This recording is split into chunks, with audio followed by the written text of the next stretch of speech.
Estelle, the Duke's daughter, the deposed Empress of the Rastial Empire, the most unfortunate woman in history who reigned for only one night. Just after she spent her first night with the crown prince she had always protected, devastating news arrived. His Majesty the Emperor had passed away. So, let's get a divorce. This marriage was my father's last wish, and now that he's gone, I don't want to remain married to you for a moment longer. Besides, you never loved me anyway. Just then, a knock came from the door. Knock, knock. Your Highness the Crown Prince. The funeral arrangements are complete. The Crown Prince turned and replied, I know. Then he looked at her coldly and asked again, answer me. Upon hearing this news, Duke Leston slammed his book on the table. How dare he abandon the Crown Princess the day after their wedding? Was all his previous concern and gentleness just an act? His divorcing her means he's about to conduct a major purge of the entire palace. He probably wants to strengthen the imperial family's power and suppress us nobles. Fortunately, divorcing the imperial family is also troublesome. All you have to do is not agree to the divorce. Estelle turned her head and said softly, I don't want to. Duke Leston was stunned. Huh. She continued, I will divorce him. Duke Leston's mouth twitched. Do you have any idea what the situation is? The late emperor has passed away. That Kaizen will soon become the emperor, and you will become the empress. If you're going to refuse this opportunity, get out of this house immediately. Our family has no need for a daughter who can't become the empress. Listening, Estelle silently closed her eyes. In pain, she said, I understand. I will divorce him and leave this house immediately. Afterwards, she packed her belongings. She looked around sadly, her gaze heavy. 10 years. The 10 years I spent pouring my heart and soul out for you. As your moonlight, that necklace, an heirloom passed down through generations of empresses, which I received from you on my 10th birthday. My life was lived only for you. Without a moment's rest, I mastered the required subjects of politics, history, and military affairs, as well as art and literature, of course. My body, too, knew the intricate court etiquette like the back of my hand. 10 years of sacrifice, all for you,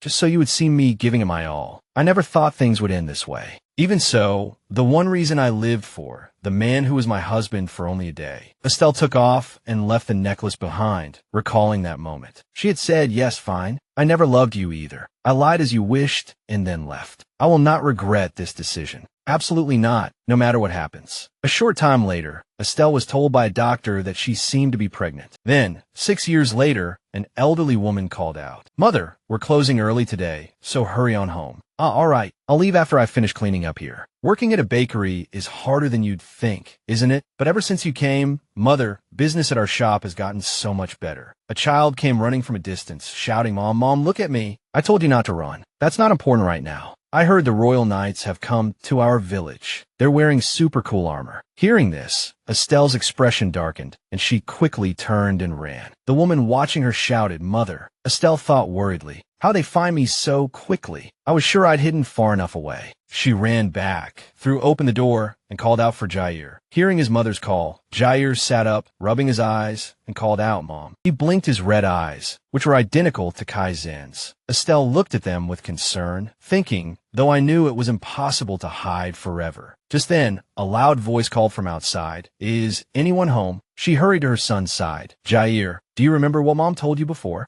MHM, the act, right, Mom? That's right. Come here. Amid the tense atmosphere in the room, hurried footsteps were heard on the stairs, getting closer and closer. Estelle squeezed some small blue drops into his eyes. She prayed silently, Please, let there be enough time. Just as the teardrop-like potion fell into his eyes, the door was thrown open, and a soldier walked in, saying, Lady Estelle, His Majesty the Emperor is looking for you. At that moment, Jair's eyes also turned blue. Estelle took Jair's hand and followed them. Seeing Jair trembling, she was worried. She picked up her son. Come here, Jair. She looked in the direction of the emperor, her gaze heavy. Soon, the two of them were brought before Kaizen. Your Majesty, I have brought her. Kaizen stood silently in front of the burning fireplace, then turned and said, It's been 6 years. When she heard the voice of the man she once loved so deeply, her whole body froze. It was Kaizen again, the emperor of the Rastial Empire, and the man she had loved with all her life. She pressed her lips together tightly, then curtsied. "It is my honor to be in the presence of the ruler of the empire, His Majesty the Emperor." I thought all my feelings for this man had vanished completely. Kaizen approached and asked, "Why do you always run away like this? Did you think I would drag you back to kill you?" Jaire's small hand gripped her dress tightly. It made her flinch. She then quickly turned, hugged Jair, and comforted him. Despite his fear, Jair tried to peek at Kaizen's frowning face. "Wait, who is this child?" Kaizen froze, his heart racing. Over the past few years, he had imagined and rehearsed this moment countless times. 6 years ago, as soon as Kaizen ascended the throne, he began to eradicate the corrupt noble factions entrenched in the imperial palace. The northern lords, fearing they would lose everything, started a rebellion, and the price they paid was the annihilation of their entire families. After that failed rebellion, the empire split into 2 major factions, the emperor and his newly appointed officials, and the noble faction, composed of the great aristocrats. Of course, Duke Leston became the leader of the noble faction. When the fierce, 6-year-long war ended, most of the nobles had been eliminated, but the situation was still very chaotic. Most importantly, her father was still alive. From a moment she knew she was pregnant until now, Estelle has had only one fear. If the child's existence were revealed, he would become a tool in this war. The child would be snatched away by men driven mad by power. So she could only be afraid and desperately protect her child. "But I must hide this child for as long as possible, for a lifetime if I can." She replied, "This child is my nephew."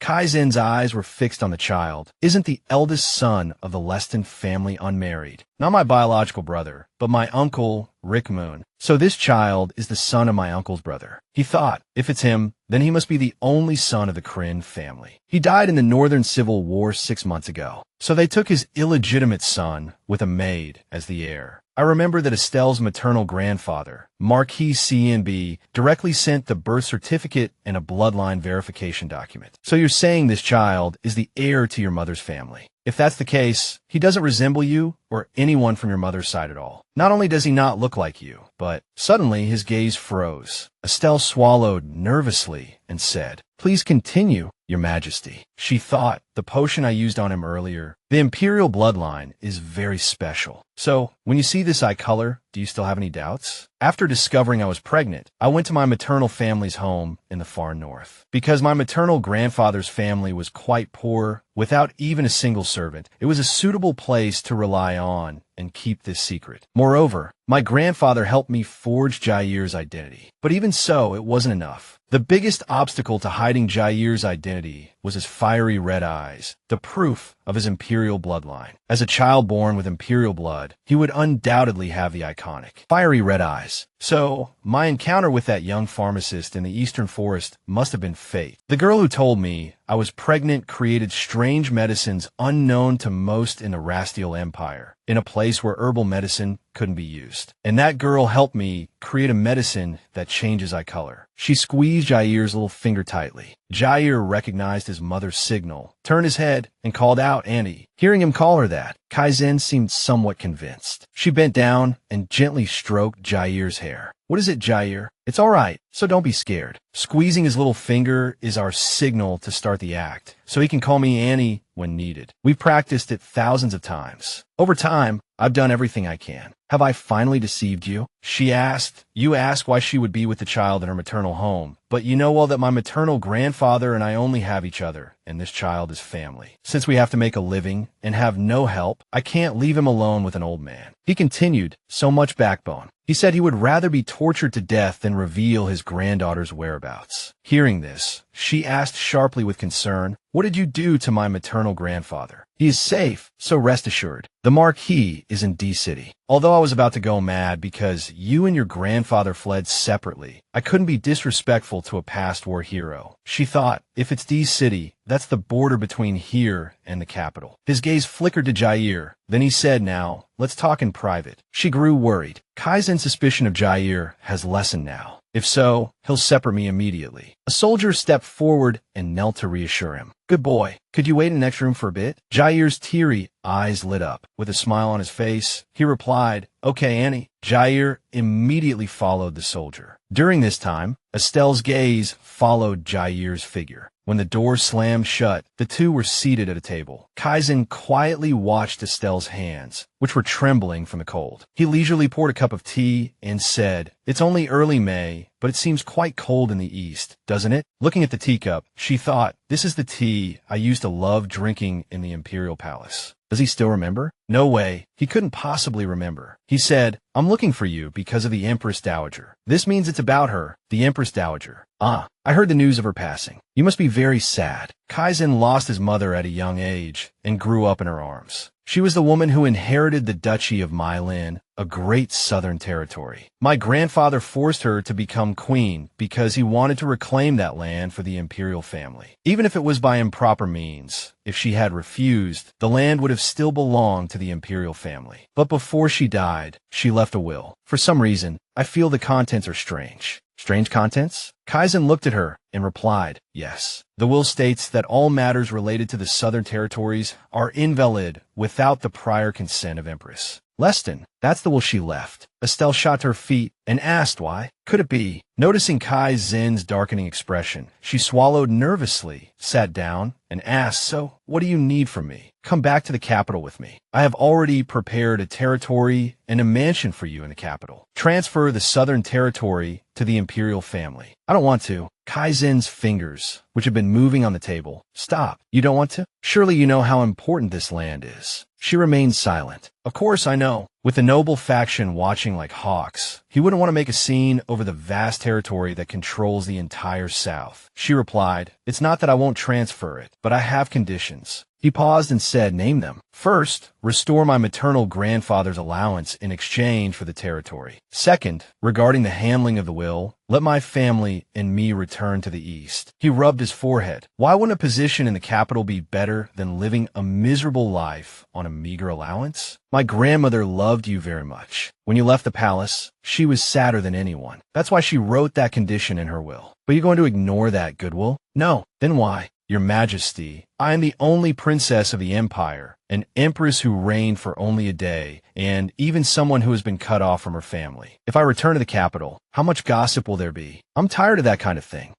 We just want to live peacefully." "I'm not lying. The capital is dangerous, and many people will pay attention to Jair's origins. The three of us can live peacefully on my maternal grandfather's allowance. Honestly, I also want to use the emperor to reclaim the Sunbreak family's territory, but asking for too much will cause disputes. This is enough." The original reason his allowance was revoked was because he was implicated with the northern lords who instigated the rebellion. "Do you still think that's okay now?" "I accept your conditions, but I have one of my own. Until this is all over, no matter what happens. Do not run away." "I know. I won't run away." Looking at her reddened hands, he clenched his fists. Later, in the carriage, Estelle thoughtfully held a small vial of the color-changing potion. "I had to sell everything I owned to pay for the research. Even after testing it on myself countless times, I still couldn't solve its weakness of not lasting long. The maximum effective time is a quarter of a day, which should be enough to get to the capital. I must restock this medicine before I run out." After becoming close with the pharmacist Gretel, I became familiar with how to make herbs. Not just this one. Just then, a voice came from outside. "Ma'am, we've arrived in Milan. Please step down and let me take your luggage." "Ah, thank you, sir." She glanced over.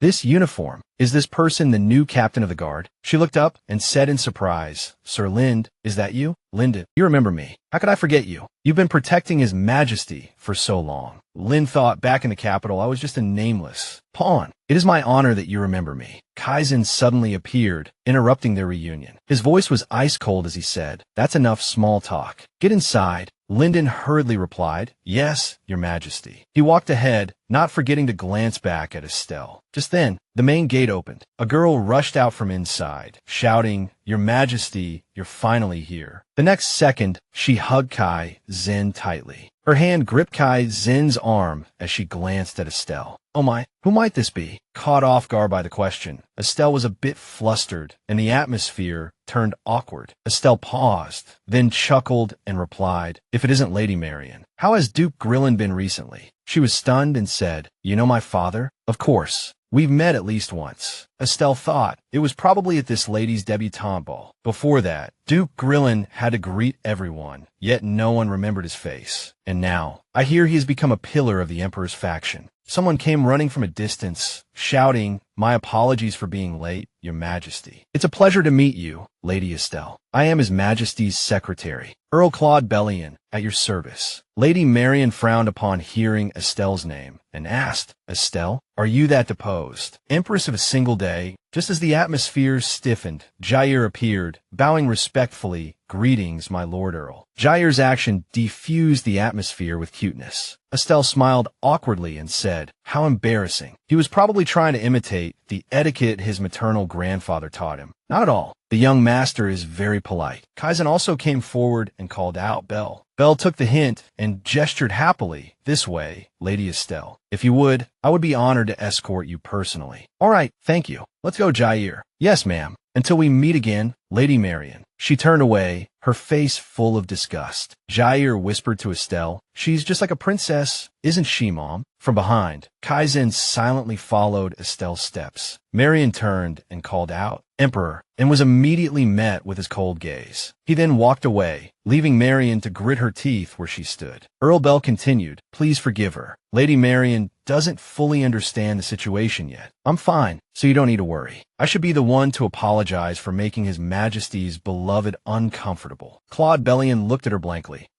You must have misunderstood. The two of them are not in that kind of relationship." "Oh, is that so?" "Yes, it's not like that." Estelle thought, "Why is that?" "Well, it's true. I'm a bit too young for Kaizen's type." Claude opened the door and said, "This is your room, Lady Estelle. 3 maids were waiting inside. Please come in, Lady Estelle. We will be in charge of taking care of you from now until we arrive at the capital. I thought you would need a dedicated maid, so I prepared them. We will be staying here for 2 days, so please rest well." Jair's eyes widened in amazement. "Wow." Estelle politely refused. "I appreciate your kindness, but this seems too much for us." "It's nothing, so don't feel burdened. Even so, if you don't mind, could you do me a favor?" As soon as they reached the garden, he said, "I'll be direct. On the way to the capital, I hope you can keep the late Empress Dowager's will a secret." "May I ask why?" "Of course. The biggest reason is to prevent chaos. It's been 3 months since she passed away, and if the unresolved inheritance issue leaks, given the relationship between the nobles and the emperor, it could easily be exploited. It would stir up the southern lords. The rebellion in the north was just suppressed not long ago. What if something similar happens again?" He means a rebellion in the most peaceful and loyal land of the empire. In the south, there are always minor issues, but they want to blow things up. Estelle knew in her heart that this man was looking down on her. She smiled slightly. "Is that so?" "You say that because it concerns me." Earl Claude's face turned pale at Estelle's unexpected remark. Claude laughed loudly.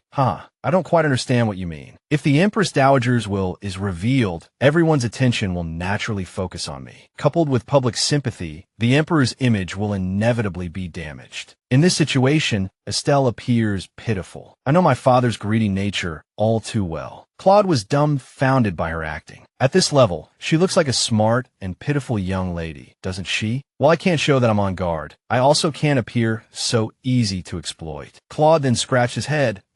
It's really hard to deceive a smart person. Since it has come to this, I can only cast aside my dignity and ask you directly. I really don't want a pointless rebellion to happen. Yes, and I don't want to get too deeply involved in the capital's affairs either. So after this is over, I plan to return to the east immediately. I sincerely thank you. Well, now that I've said what I needed to, I'll take my leave. If you need anything, just let me know. I understand. Thank you. Claude walked away heavily, thinking, because she was an empress deposed after just 1 day, I thought of her as just a naive and ignorant girl. As expected of Duke Leston's daughter, I'll have to be more careful for a while. Estelle sat back down and breathed a sigh of relief. She sat and watched Jair's movements. Seeing Jair's hand about to touch the grass, Estelle rushed over. No, Jair, you can't touch that grass. That's legendin. If you touch that grass, you'll get a rash and feel tired for a while.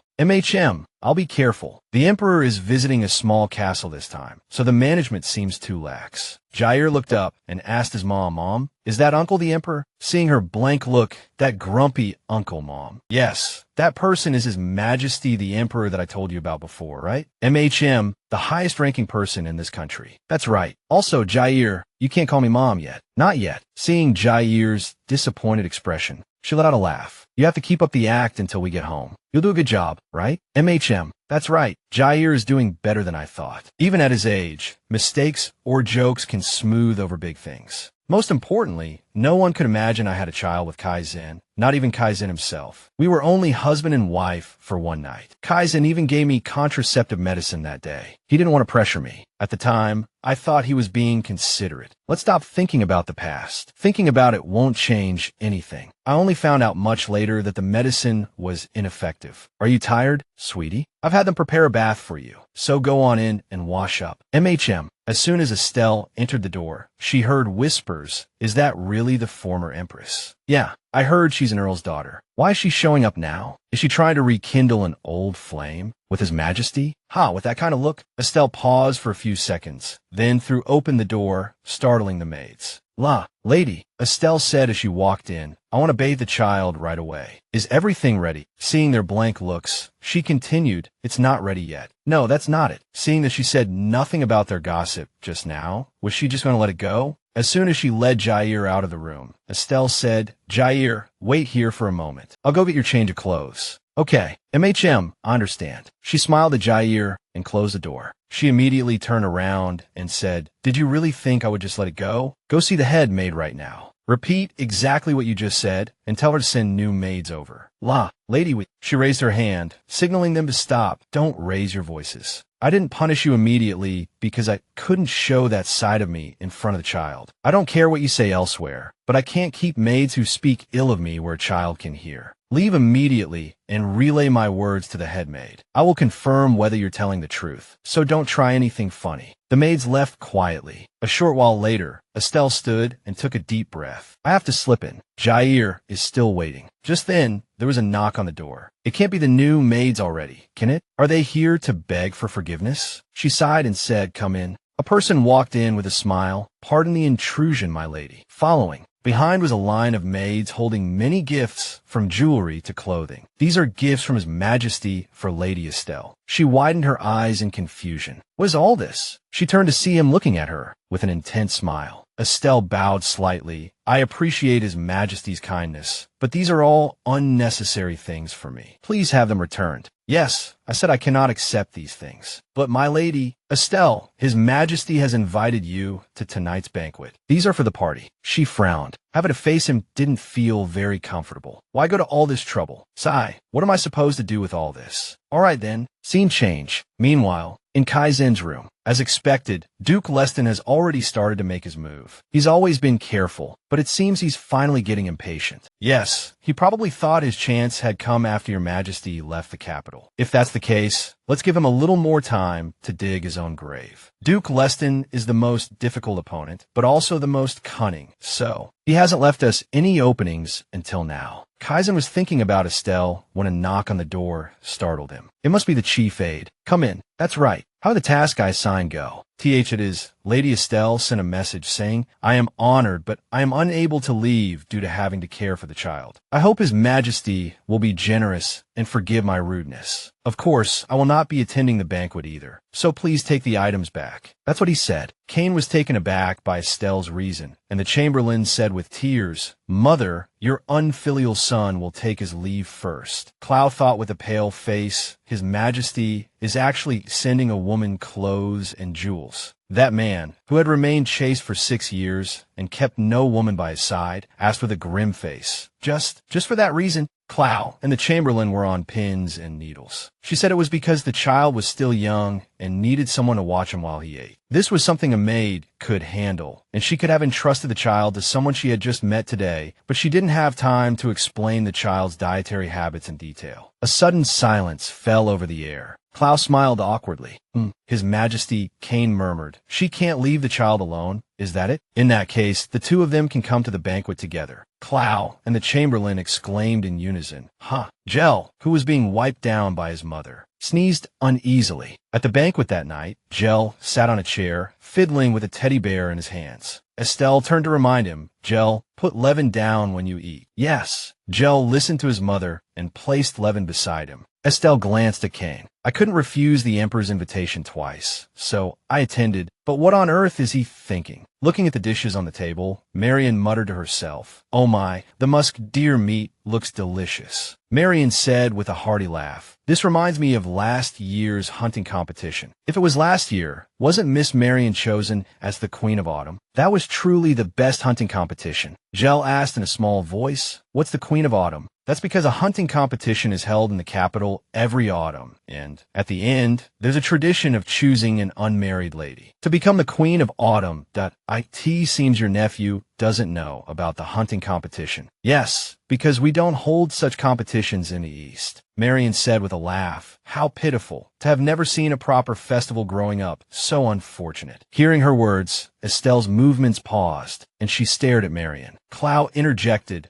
"Compared to us, Lady Estelle must have experienced many hunting competitions." "Yes, what were they like? Don't you have any stories to tell us?" She said, "The hunting competition, the one when His Majesty and I were 17, was very grand." Sitting beside her, Kane's body trembled. She continued, "I vaguely remember that His Majesty, who was the crown prince at the time, became the victor, didn't he? I spent the whole day waiting for the competition to end, so I remember nothing but boredom and fatigue. Because it was a long time ago, I can't remember anything else clearly." Hearing this, Kane felt dejected, his hands clenching tightly. 5 years ago, Estelle sat bored among the ladies, lamenting in her heart, "When will this boring event end?" But she remembered Kane's words, "I will catch the best prey. So wait for me." I hope Kane comes back quickly. In the forest, Kane also struck down an animal. "Your Highness, you are truly outstanding." Kane looked at his prey and thought, "This isn't enough. Search for more." "Yes, Your Highness." After walking a short distance, he heard a rustling in the bushes. He signaled for everyone to stop. A deer with golden fur appeared from the bushes. He assessed in his mind, soft, golden fur. This will be enough. He smiled, drew an arrow, pulled the bowstring taut, and aimed at the prey. The arrow left the string and hit its body with a thud. He said with regret, "Damn, it was off target. I didn't want it to die in pain." He spurred his horse closer to where the deer was writhing, then dismounted. "Shh,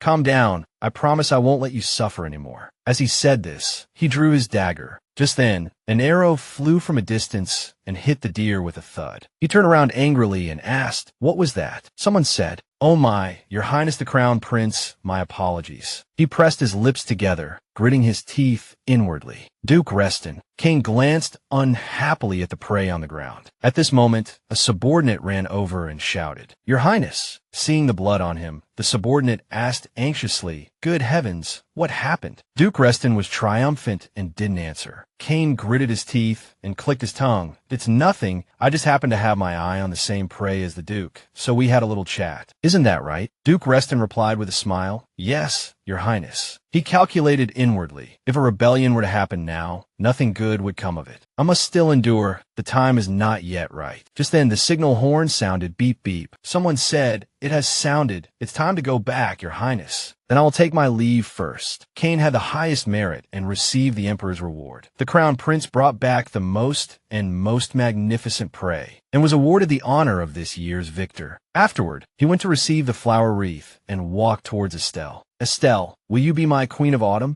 Estelle was at a loss amidst the crowd's admiration. She replied happily, "It would be my honor, Your Highness." Kane placed the flower wreath on her head. At that moment, he suddenly shuddered and pulled back his hand. Estelle, having received the wreath, was overjoyed and looked at him, smiling and calling out, "Your Highness." Contrary to her mood, Kane coldly turned and walked away. "I'm tired. I'm leaving first." He left just like that, leaving her standing alone in confusion, only able to call out to his back, "Kane, back to the present." She said, "I only remember boredom and fatigue. Because it was a long time ago, I can't remember anything else clearly." The atmosphere of the banquet turned icy. Count Clow shivered, thinking this icy atmosphere, what should I do? He began, that's right, there seem to be many bears around here, so hunting is forbidden because it's dangerous. But if you go to the hunting lodge in the forest," Clow lamented inwardly, "why am I suddenly babbling about bears? Jell, hearing about bears, seemed somewhat interested. Yes, there have been many recently. Jell murmured, I want to see one. After hearing this, Estelle turned and called for Dewey. Clow was saved and breathed a sigh of relief. The young master is so kind. At this moment, someone came over and whispered a few words to Kane, who stood up abruptly after hearing them. I have something to attend to. Please excuse me. After Kane left, Marion also stood up. Then I'll be excused as well.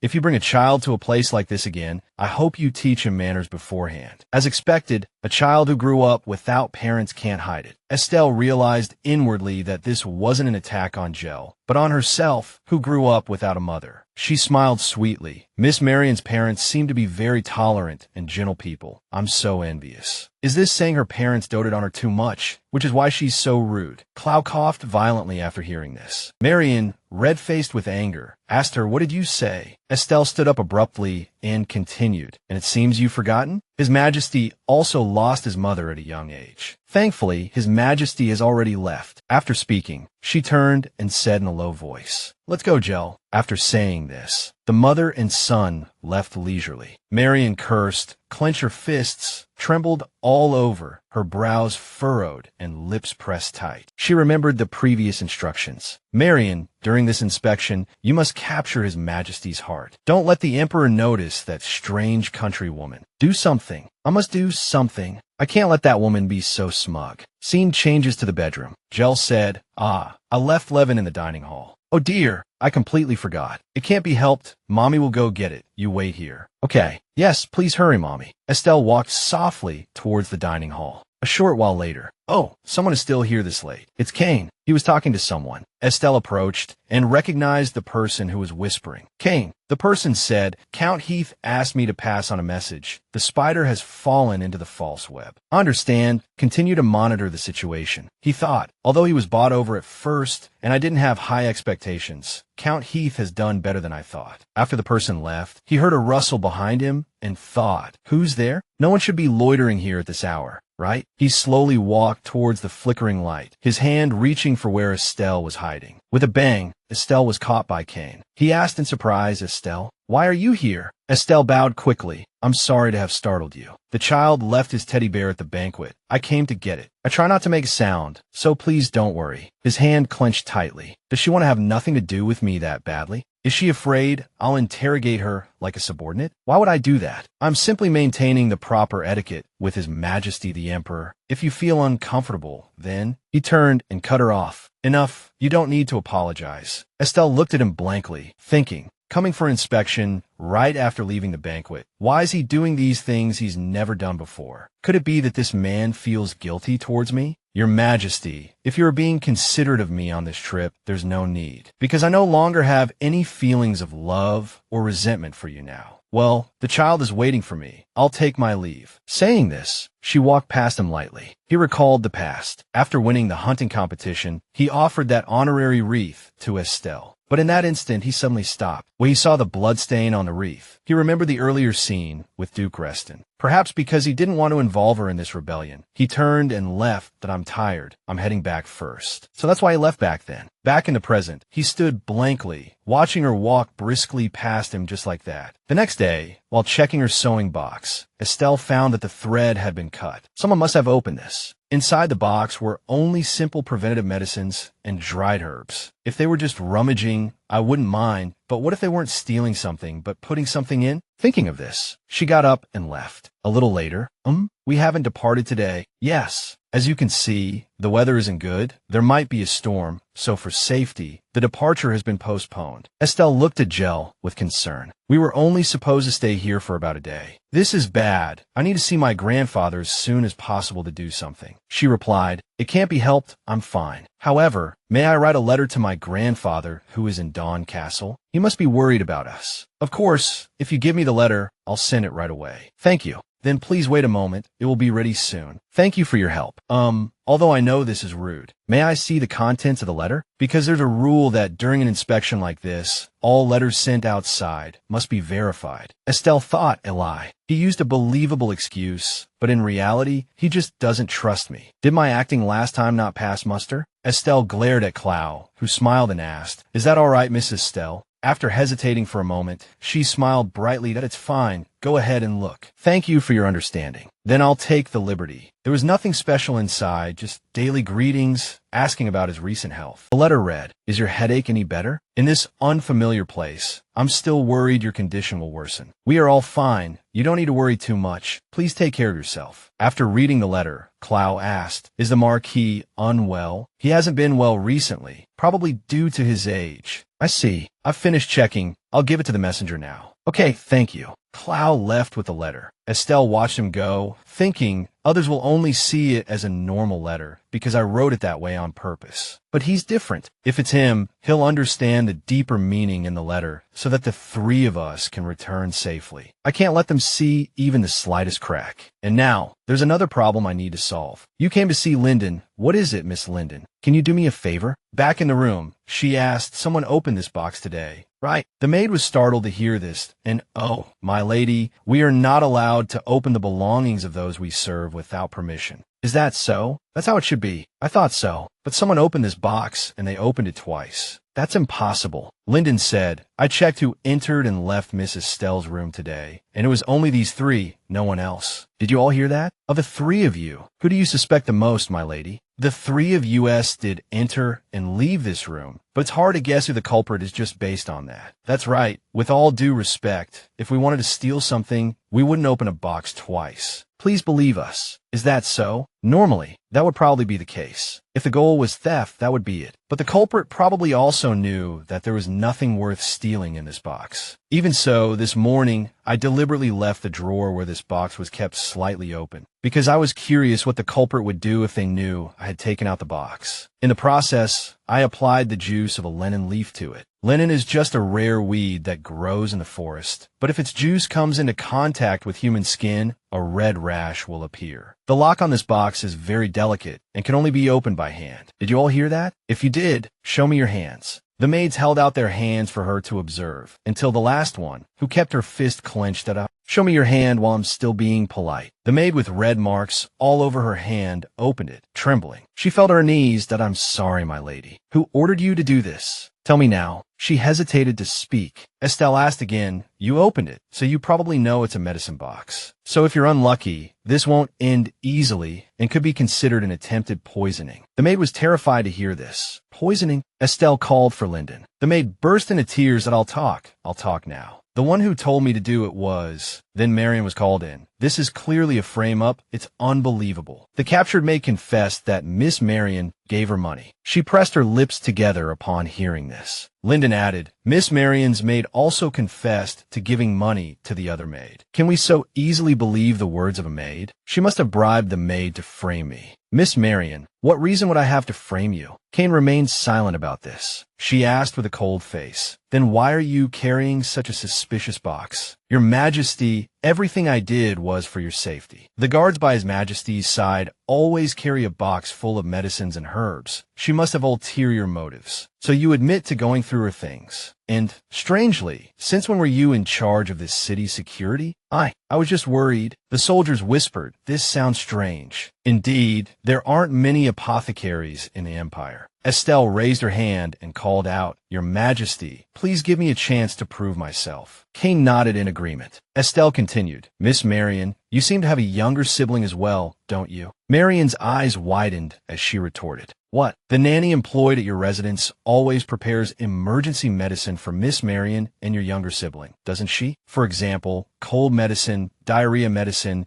and ointments for various wounds, even mood stabilizers for when a child is startled. That's just because my younger sibling is often sick. Is that really all? They are children. They can get sick or injured anytime, anywhere. Miss Marion, Gel, my nephew, is now 5 years old. Not long ago, Gel also had a bad cold. So these are 3 types of restorative medicine for my nephew. My lady, if I may be so bold as to ask, in your luggage, Estelle also found a large amount of unprocessed herbs. You are not an apothecary, so I find it strange for one person to consume so many herbs. Can you explain? That's right. Even when searching for the culprit, you used a strange herb. How would an ordinary lady know such a method? She thought, it's best to be honest about this. She said, because I was once very poor. After cutting ties with my family, I went to live with my maternal grandfather, penniless. But not long after, My maternal grandfather's pension was also cut off for some unjust reason. From then on, we had to start living a miserable, impoverished life, unable to even hire a servant. We couldn't even eat properly, let alone pay for medicine. So whenever the child got sick and needed treatment, I had no choice but to go find the herbs myself. Several soldiers who heard this exclaimed, "Oh my goodness." Kane gritted his teeth in frustration upon hearing this. Estelle continued, "Even so, what I know is only the basic skills for emergency first aid. And in the end, there was nothing unusual in my luggage. Is that explanation sufficient?" Klaus smiled, "Yes. Thank you. Do people believe her words so easily? Miss Marion, if you open my luggage for security reasons, I would have no complaints. But there are parts of your words that are not at all convincing. What is it? If you just want to check my luggage, then why were you still touching my medicine box after the luggage inspection was already over? Miss Marion, you didn't want to check my luggage for suspicious items. You wanted to find an opportunity to put suspicious items into that box." The whispers behind them made her stammer, but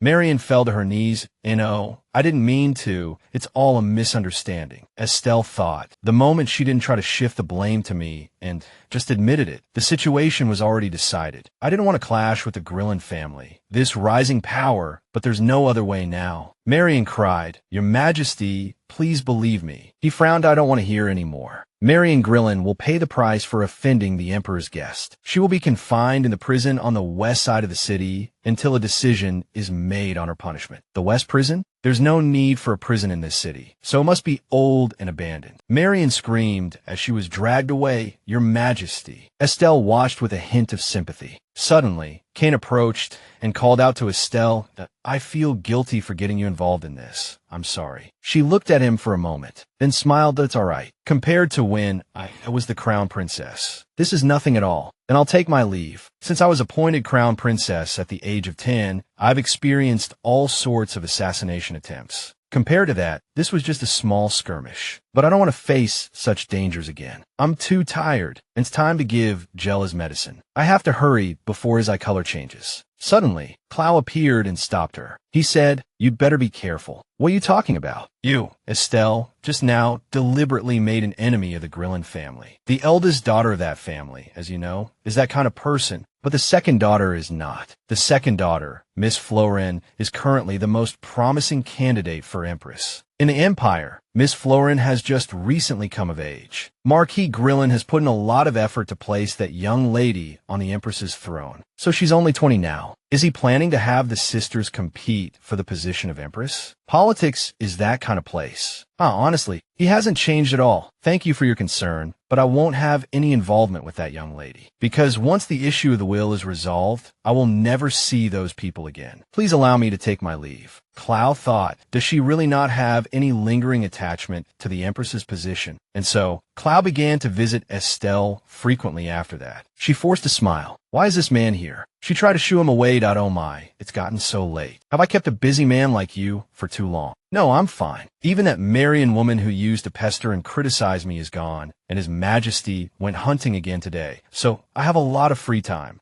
Is that so? In any case, he seems to be deliberately hanging around me. This is awkward. She suddenly stopped and said, "You said His Majesty went hunting?" "Yes. The rain let up a bit today, but it looks like it will rain heavily again tonight." Just then, Gel peeked out, holding his teddy bear, and walked towards Estelle with teary eyes, crying, "Auntie, Levin is hurt." "Oh dear. It's okay. Annie will fix him right up. Please bring me a needle and thread." The needle and thread were brought. Clow asked, "Why not have a servant do it? This doll is too old. Only I can fix it." "It's not that the doll got old on its own. It's just that when I made it from the start, I used such an old curtain fabric that it tears often. If I had known you'd love it so much, I would have chosen a better fabric." Seeing Gel about to cry, Clow comforted him. "Young master, you don't need to worry so much. Bears are strong. A little injury like this is nothing." "Really?" "Of course. I told the young master before that there are many bears in the surrounding forest, so I know very well." If you get the chance, why don't you go on an expedition, young master?" Gel whipped his head around and looked at Estelle with hopeful eyes. She said, "The forest is dangerous these days, so you can't go." "Oh, I brought up something boring again. Please forgive me, young master." It's okay." Gel's innocence confused Clow. Estelle, seeing Clow staring intently at Jel's eyes, grew worried. Worried that Clow would discover Jel's true identity, Estelle turned and called out, "How about going sightseeing in the city?" "Really? Can I go see the city?" "Yes, if you promise to have a servant with you at all times." Jel excitedly hugged the servant. "Yes, I promise." She thought, "I've been so afraid he'd run into Kane that I haven't let him leave the room, but it should be fine now. It's better than leaving him here with that sharp man." Estelle requested, "Take the young master for a walk, and be sure to bring him back before bath time." "Yes, I understand. I just need to change his eye color with the eye drops before nightfall, and it will be fine." "That's right. It absolutely must be this way." Jel, being taken on a tour, looked around with great interest, an expression of surprise always on his face. "Young master, this path leads outside. Let's go another way." Okay. Suddenly, Jel saw something and turned around. The servant called out, "Young master." Jel called out loudly, "Greetings, your majesty." Kane turned upon hearing him. "This child, please forgive him, your majesty." "Why is this child here?" Miss Estelle said to show the young master around the city. Jel asked the emperor, "Where are you going?" "I'm going hunting in the forest." Jel remembered what Clow had said earlier. There are many bears in the surrounding forest, and asked, "Your majesty, if I go into the forest, can I really see a bear?" "You want to see a bear?" He had a longing expression on his face. Suddenly, Jel flinched, looking dejected, but Annie said, "I'm not allowed to go." Kane thought, usually, a child this age would act on his own desires and ignore adults. Come to think of it, this child always acts so considerate. Could it be because Estelle isn't his real parent that he's like this? He remembered his own lonely past. As he cried with his head down, Estelle approached and called out, "Your Highness." At that time, he pushed her hand away. "Don't come near me now," the servant said. "Your Majesty, forgive my rudeness, but Miss Estelle instructed that the young master must be brought back before dinner. There's still a long time until sunset." "Alas, it can't be helped. There's always next time." "Yes, your majesty. Enjoy your hunt. Let's go." Kaizen left, but the image of Jair's dejected face lingered in his mind. He imagined Jair's teary-eyed face from not being able to see the bear, couldn't help but sigh and turn around. He shouted, "Wait." He approached Jair and then proposed, "Keep it a secret from your aunt, all right? Until tonight. The young master has been gone for a long time, hasn't he?" Estelle was startled to hear this. Yes. "You're right. I specifically told him to come back before his bath. At this rate, he might miss his medicine time. Please forgive me. I was worried. So I came to look for the young master." "It's all right. I'll help you look then." Was it really okay for her to accept this man's help so easily? What if he found the child first and saw his eyes change color? No, there was still time. Then I'll have to ask for your help. Afterward, the two went searching together. Hearing this, the head butler came over and asked, "Miss Artilia, what's wrong?" Have you seen Jair?" The head butler avoided her gaze and replied, "Oh, well, I haven't seen him. I haven't seen the child for several hours. I clearly told the maid to bring the child back before sunset, but now even that maid is nowhere to be found. If you know anything, please tell me." Clow asked, "What is it, secretary?" His Majesty the Emperor had ordered it to be kept secret, but it can't be helped now. His Majesty took the young Master Jair to the hunting lodge. His Majesty took the young master? How could this happen? It seems the young master was crying and wailing that he wanted to see a bear. At first, His Majesty said no, but in the end, he said he would take the young master for just a little while, and then come back. Just then, the sky filled with dark clouds and thunder rumbled. "Hynock, it looks like it's about to rain. You should hurry back. Count, how far is the hunting lodge from here? If you ride fast, you can get there in an hour." Estelle bit her lip tightly. "An hour if I leave now. Can I make it in time?" "Maybe." Her hands were trembling violently. She tried to calm herself and then turned around. "What should I do?" I had said before that the child had a bad cold, so I was giving Jair medicine at regular intervals. You said before that my grandson Jair is now 5 years old. Not long ago, Jair caught a bad cold. So these are 3 restorative medicines for my grandson to drink. The weather is bad, and he's missed his medicine time. I'm worried he'll catch a cold again. So I'd like to make a suggestion. If it's possible, I'll go with them and give the child his medicine. It's about to pour. Is it really necessary to go to the hunting lodge in the rain? While I understand her anxiety from being away from her child, is it really to this extent? Yes, of course. However, please allow me to accompany you. I dare not let His Majesty's guest go alone. Prepare a carriage quickly. Yes, as you command. Estelle said, if the Count doesn't mind, I'd rather not take a carriage and would prefer to ride a horse. It's been a long time since I've ridden in this forest. Clow paused for a moment, then agreed. Yes, as you command. I'm more comfortable on horseback anyway. Soon, the two rode off on horseback in the rain outside. The rain grew heavier. Lyndon said, forgive me, your majesty. The rain is too heavy, making it difficult to ride. Oh dear, this is a problem. Not only might I not be able to show the child the bear, but we might not even make it back before sunset. He recalled Estelle's words. If you're worried about me on this journey, there is no need. I no longer have any feelings or resentment towards you, your majesty. He said, I understand, you are dismissed. He rubbed his forehead. Every day, I have one more thing to be sorry to her for. He turned around and saw Jair looking at the rain outside and said, I'm sorry I couldn't keep my promise to show you a bear. No, it's okay. Jair smiled and looked at Kaizen.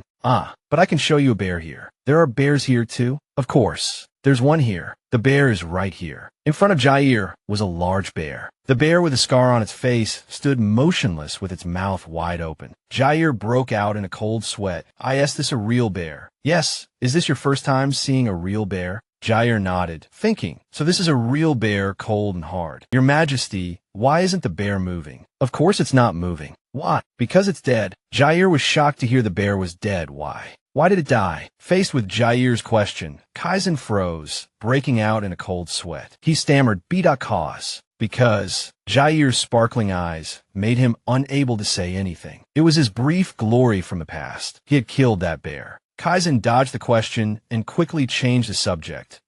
Here's a hunting rifle my grandfather used. I heard they removed the percussion caps from the old muskets, so you can play with it like a toy. Jair remained listless, showing no interest. No, I don't want to. Seeing Jair's teary-eyed face, Kaizen panicked, not knowing what to do. Lyndon quickly interjected to save the situation. Your majesty, there are also hunting dogs at the villa. Right, I'll let you see the dogs, the puppies. Lyndon and Kaizen exchanged a look and nodded. He ordered Lyndon, quickly bring a puppy to the study. Yes, your majesty. A dog was brought before Jair. It looked at Jair kindly, sniffed his hand, and then placed its paw on his hand, leaving the boy a bit overwhelmed. The boy quickly regained his composure. The dog licked Jair's chubby cheek. That tickles. Kaizen asked, is it safe for the child to play with it? Yes, your majesty. I brought one of the most gentle and well-trained dogs. Dear, can I run and play with in the hallway? He replied with a smile. That's right. Get some toys for the child to play with the dog. Yes, your majesty. Thank you, your majesty. Your majesty, let's go. Kaizen and Lyndon watched Jair intently. Then both let out a sigh of relief at the same time. Outside, Jair was happily playing with the dog. Here, catch. The dog jumped up and caught the ball. Wow, you're amazing. Just then, both of them were splashed by the rain. It's raining. Mom told me to go back before dinner. But His Majesty the Emperor is a very noble person, and Mom also told me to listen to His Majesty. Jair was lost in thought, and the ball was snatched away. The dog ran after the ball. Let's go together. Seeing Jair run outside, a servant shouted, Young master, it's raining outside. Estelle took the lead, galloping ahead. Clow anxiously shouted, Miss Estelle, the rain is heavy. It's dangerous. Please slow down. Damn it, I don't know if she really can't hear me or is pretending not to. No matter how I think about it, it's very suspicious. That attitude is beyond ordinary concern. Who knows, maybe she was suspicious from the beginning, and when that child's appearance was finally revealed, Duke Reston had already started to move. Was it all calculated beforehand? If so, why is that suspicious woman so concerned about this child? I must find out. If even someone as iron-hearted as His Majesty is like this only with those two, then I must. She suddenly stopped. Miss Estelle, what's wrong? Nothing, just a little dizzy. Are you all right? Do you want to rest for a bit? No, it's better to rest at the mansion. Yes, I understand. Let's do that then. Estelle walked behind, dejected. The time was up. The potion's effect had worn off. Scene change at the estate. Kaizen asked, how did it come to this? Jair was soaking wet, his head bowed next to the dog. I was playing with the puppy, but in a place without a roof. Kaizen sighed helplessly, then turned and asked, are there any children's clothes here? No, Your Majesty. Previous emperors never brought children here. Then, we'll just have to wait for the clothes to dry. By the fireplace, Jair and the two sat back to back. Oh, your majesty, let me take him to dry his clothes. Let him be. Bring a towel. He then took a towel and dried Jair, that you'll catch a cold if you don't dry off properly. You and this dog too. He was surprised when he saw Jair drying the dog. Let me dry you. He thought, why do I always think of this child? This child really resembles Estelle. Just then, the color of Jair's eyes began to change. At the same time, the mansion doors opened. Everyone ran out to greet them. The secretary apologized for the sudden intrusion. Are His Majesty and Jair inside? Yes, they are. The servants gathered around to dry them off. Estelle worried, 30 minutes, if only I could turn back time by 30 minutes. CL shouted, Your Majesty, may I come in? The door opened. I squeezed my eyes shut, not daring to look. Kaizen asked in surprise, Estelle. Suddenly, he stood up abruptly and walked towards Estelle. She lowered her face worriedly. I had hoped it wouldn't be like this, but in the end, it was discovered after all. Unexpectedly, he draped a cloak over her. She looked up in surprise, her eyes wide as she looked at him. Kaizen turned and asked, How did it come to this? Estelle turned her head to look at the fireplace and saw Jair sleeping next to the dog. He explained, he was playing with the dog and got caught in the rain. He was sitting by the fireplace to dry off and must have fallen asleep. The warmth of the fire must have made him sleepy. She secretly observed his face. It was the same as always. Your Majesty, may I take the child back to the room to put him to bed? Of course, you should go and warm up as well. You're trembling. I'm fine. Then I'll take my leave. Immediately after, she carried Jair back to his room. In the room, Jair rubbed his eyes and called out, Mom. Yes, Mom is here, my son. It's okay. Everything will be all right. Judging from Kaizen's reaction, he must have fallen asleep before his eyes changed color. Fortunately, it wasn't too late and the little one's identity wasn't discovered. Outside, Kaizen said, So that's why she came all this way to see the child. Could the child have a serious illness? That must be it. I'm not too sure either. Although he guessed, he didn't suspect a thing. Not like His Majesty at all. Just now, Estelle seemed very flustered because the time was up. What did she say before? As I said before, the child had a cold not long ago, so he needs to take his medicine on time. When chasing criminals, they also use that strange herb. How would an ordinary lady know that method? Anyway, she uses medicine often. It's best if I check just once. Your Majesty, Miss Estelle has arrived. Estelle had changed into a new set of clothes. Both men were stunned by her radiance. Jair ran up and called to her. She replied, They said this was the only dress in the mansion. I apologize for bringing the child here without a word. I was about to take him back, but the rain was so heavy that it was delayed. It's all right, Your Majesty. He was bored in the city anyway. I heard you came to deliver medicine for the child. Is he very ill? Oh no, you misunderstood it that way. Although it's nothing special, my maternal grandfather said that the family on my mother's side occasionally give birth to frail children, just like my mother. He nodded, thinking that Estelle's mother had died in childbirth. Your Majesty, Dance has just contacted us. If it's Dance. Kaizen wondered what was wrong. I just heard from them that the Marquis is ill. What? He fell ill a few days ago, but because his condition hasn't improved, he's been having constant headaches and dizziness. Tears welled up in Estelle's eyes. Grandfather. Her tears were fake. It's all my fault. You were already in poor health, yet you suffered in a foreign land because of me. Kaizen and Cloud bowed their heads. Seeing her like this, Estelle was secretly pleased. It was perfect just as planned. Although her grandfather was old, he was very healthy, so it was impossible for him to be truly sick. He was even more energetic than a young man like me, like a war hero from the old days. But in his last letter, he wrote that I was worried about his chronic headaches. If he wrote that, I'm sure he had something in mind. Maybe he was feigning illness. And I guessed right. She said tearfully, Your Majesty, may I ask you for a favor? Of course, speak. If Your Majesty permits, may I take Jair to Dance first? The plan was this. First, I use visiting my grandfather as an excuse to get Jair out of Kaizen's sight. Once we arrive in Dance, I will write a letter requesting permission from me and my young nephew to return home early due to my grandfather's poor health. After all, I only need to bring Kaizen to the capital. There's no reason to bring a 5-year-old child and a frail old man along. She continued, I want to be by my grandfather's side to care for him personally. If he sees Jair, perhaps he'll recover a little. Cloud frowned. Really? There was no reason to refuse. Now is the time to clear my doubts, and oh, that won't do. We must go together. It will take 3 or 4 days at the earliest. No, Your Majesty, I can't trouble you because of me. You just need to give the order, and I'll take the child. That's all. We'll go together. I can't let you and your son go alone. She thought, there's no reason to stay at the Macaron mansion any longer, is there? There was the excuse of the rain back then, but the Kaizen I knew would hardly postpone a trip for such a reason. So I think he has other important motives. But in any case, I couldn't cry any harder. It's all right. If it's just a dance, think of it as me escorting you two home. I just need to be careful for 4 more days. Just 4 days? Yes, Your Majesty. Thank you. When it was time to leave, Jair was still reluctant to let go of the puppy. Jair, let go of the puppy. This is its home, after all. Jair whimpered, but what am I supposed to do? He's not usually this stubborn. Kaizen came over and asked, what's wrong? If you want, you can take this puppy. Consider it a gift from me. Jair happily hugged the puppy, and Estelle cried out in surprise. Your Majesty, I appreciate your kindness, but he is still young, and I worry he might not treat the puppy well even with a slight lapse in attention. In that case, both of them could be in danger. I've been watching him. That won't happen. He treats the puppy well. It's a well-trained dog, so it won't be dangerous under any circumstances. But I feel bad for both you and the child. That's why I hope you'll accept it as my apology. But if it's too much trouble, I'll try to persuade the child. She looked at him, puzzled, for a moment and said, no. Your Majesty, then I will accept it gratefully. All right, don't worry about anything and treat it well. Yes, Your Majesty. Jair, it's time to go.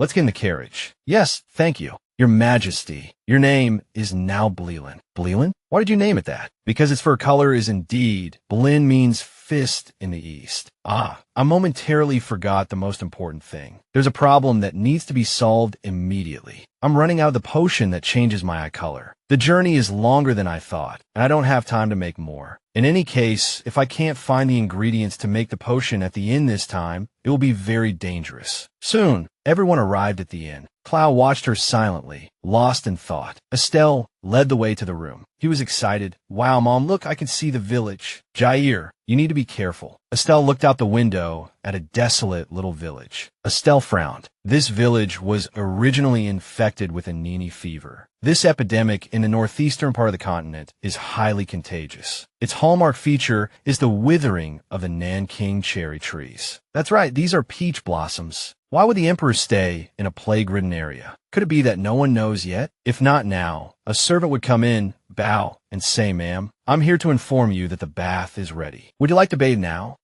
No, ma'am. There's something I'd like to ask. She stopped abruptly. It's nothing. I'll get ready right away. Jair, let's go take a bath. I'm sorry. This place is rather old and dilapidated. The bathroom is this way, and the changing room is next door. After you change, please put your clothes in the basket inside, and we will wash them for you. Yes, thank you, ma'am. In the room, Estelle turned and said, Jair, let's come over here for a moment. Jair happily agreed. A moment later, they both returned, and she wondered, where did that stuffed bear come from? Pardon me, ma'am, but if you take it into the bathroom, the bear will get wet. As I said, the facilities here aren't very good. Estelle was startled to hear this, then turned and replied, yes, I suppose it can't be helped. Then we'll leave Levin with you. Ma'am, please take good care of Levin. All right, yes, young master. I will place this stuffed bear carefully in the room. Now let's go inside. Yes. Her expression changed instantly as her hands constantly pressed and checked the bear. There was nothing. I thought something would be hidden inside. She rummaged through everything in the room. Nothing at all. She slammed the box on the floor. Damn it. Then she walked toward a man. I checked as you ordered, but there was nothing special. Did you even check the medicine cabinet? Yes. There were only ordinary preventative medicines inside. No drugs that are harmful or dangerous to people. I see. You may go back. I said I would reward you if you found anything suspicious, but it was all for nothing. She recalled, you disguised yourself as a servant and searched her room. Why me? Because you're the only pharmacist in this village. Now I see. There are some rather unique medicinal ingredients. Anyway, there's no poison,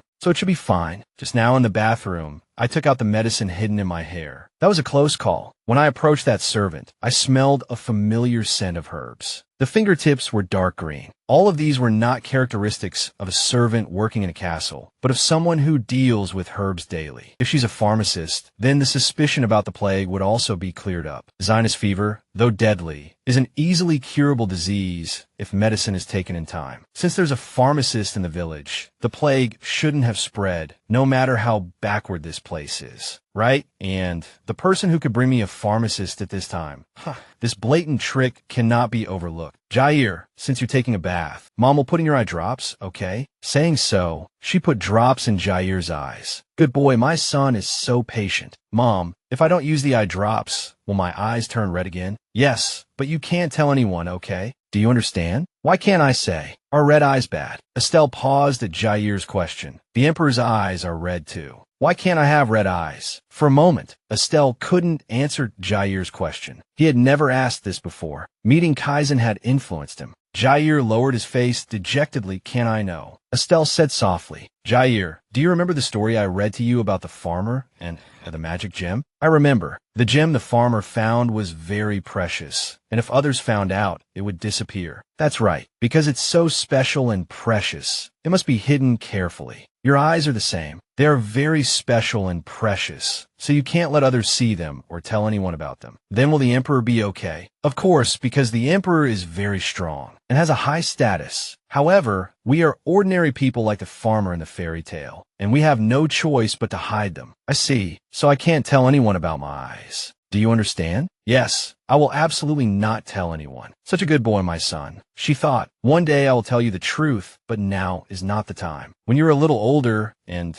can understand everything. As she reached for the soap, she was stunned to see a red rash on her hand. Wait, could this be? On the other side, you said it's a contagious disease. Yes, that's correct. We have confirmed that a serious contagious disease called sinus fever is spreading on our current route. In any case, we'll probably have to take a detour. How much more time will that take? Since we have to return to the south, it will take an additional 3 days. Is there really no other way? Are the infected being treated properly? No, not yet. They said the village has been quarantined first due to a lack of medicine. So you're neither treating them nor have any countermeasures, just locking them up? Immediately dispatch soldiers and financial aid to care for the village and the infected. If necessary, send doctors and pharmacists from neighboring regions. Yes, Your Majesty. The more I try to correct this decaying situation, the more corruption is exposed. This country hasn't had a wise ruler for decades. The previous emperors only focused on power and expanding territory, while the late emperor was merely a puppet of the dukes and high nobles. So I must be different from them. I must govern this country well so that this terrible situation is no longer taken for granted, so that no one else needs to be sacrificed. Therefore, I must be different from them. Afterwards, Kaizen went to Estelle's room. Just as he hesitated whether to knock, Estelle happened to open the door. She cried out in surprise, Your Majesty. Estelle flinched. I'm sorry. My mind is not very clear right now. It's all right. What's wrong? Well, Your Majesty, I think I have malaria. Kaizen gripped her tightly in concern. How bad is it? No, I saw a doctor right away. His hands trembled with self-reproach. How am I any different? I can't even notice the abnormalities in the people around me. Estelle shouted, Your Majesty, please calm down. It's not the ionase malaria that I have. He released his hands and asked what? Yes, it's just ordinary malaria. Recalling the pharmacist's words, Ines malaria shows black spots from the early stages, unlike McKay's astral symptoms. Ordinary malaria is not contagious before the fever sets in, so there's no need to worry too much. Just take medicine and rest for a few days, and you'll recover. First, inform the manager and have a maid come here to care for the patient. And move the bedroom to the more comfortable main building. I implore you not to move my bedroom, and I do not wish to receive treatment. Kaizen turned to her and asked what? Nonsense, you can't say that. You need to move your bedroom and receive treatment directly. Why are you saying no? That's right, Miss Estelle. Even ordinary malaria can become more serious if left untreated. Please reconsider. Kaizen was silent for a moment, then asked, Why did you make this decision? Isn't there a contagious disease breaking out nearby? It's clearly Ines malaria. You knew. Yes, when I arrived at this inn, I noticed the plum blossoms outside the window were all withered, so I started paying attention. Kaizen's shocked reaction to my words further confirmed that it was malaria. But what does this have to do with Anil's disease? In times of panic, many rumors are fabricated. So once the news that someone accompanying His Majesty the Emperor has contracted malaria gets out, the common people will also be shaken. Yes, that's right. Moreover, if rumors spread about where that contagious patient is staying, this village will inevitably suffer losses. Please don't worry. I have tried making medicine for malaria many times before. I just need your permission to go find herbs to prepare the medicine. Fortunately, I have malaria now, giving me a legitimate reason to go look for herbs. The pharmacist said, I think what you're saying is right, but just in case, could you allow the child to sleep alone in the next room? Estelle turned to Jair and said, Did you hear that, Jair? You can't sleep with Mom today. Can you do that? Yes, miss. Then I'll sleep in the new room with Bryn. I see. Then do as she says. Estelle turned abruptly and said, Ah, thank you, Your Excellency, Your Majesty. She stopped mid-sentence when she saw Claude bringing people over. Speaking of which, I met the apothecary earlier, so I can get the herbs from him. The apothecary was here? Estelle thought. Those cold eyes still showed no fluctuation. Is he this thorough? Yes, he was short-handed, so I helped out for a bit. In that case, may I leave tomorrow morning? You may, but in exchange, Guard Kim must accompany you as a guide. I understand. Then, I'll be in your care to lead the way then. After saying that, she left with her basket. As she walked, she recalled the previous instructions. If you go out from behind the castle, you'll see the hunting grounds and the Lord's medicinal herb field. If the herbs aren't there, the apothecary will have put them somewhere else. If you need anything, please let me know. It seems this is the place. Now, is there something you wanted to say to me? Lord Balian, I don't understand what you're saying. If you continue to test me, I'll have no choice but to report to His Majesty the Emperor that someone secretly broke into my room. Claude answered with a dark face. Miss Estelle, you have sharp eyes, don't you? Although it's a bit late, I admit it and apologize to you. I'm still holding a grudge about what happened at the mansion before. I was worried that you were hiding the child's condition in order to stay. Claude bowed deeply. Is that all? I sincerely apologize to you. Then are all your concerns resolved this time? Of course, I will never commit such a disrespectful act again. Oh my, since you know it was disrespectful, I'll have to ask for compensation for it. You won't refuse, will you? Compensation for what? What a shame. I don't need your help with anything right now. I'll let you know when I do. I need to get some leverage on him and use it when necessary. I understand. I can at least do that much. Oh, one more thing. I need to find several kinds of herbs. And since you're already here, Lord Balian, you can look for them with me. Estelle replied cheerfully, Yes, don't worry. I have prepared all the tools for Lord Balian. Balian, this young master from a rich family who had never done manual labor, answered with a tremble while sweating, Yes. What are you standing around for? Hurry up and give me a hand. Balian had no choice but to pick up the tools and go dig for herbs with her. Estelle chuckled to herself.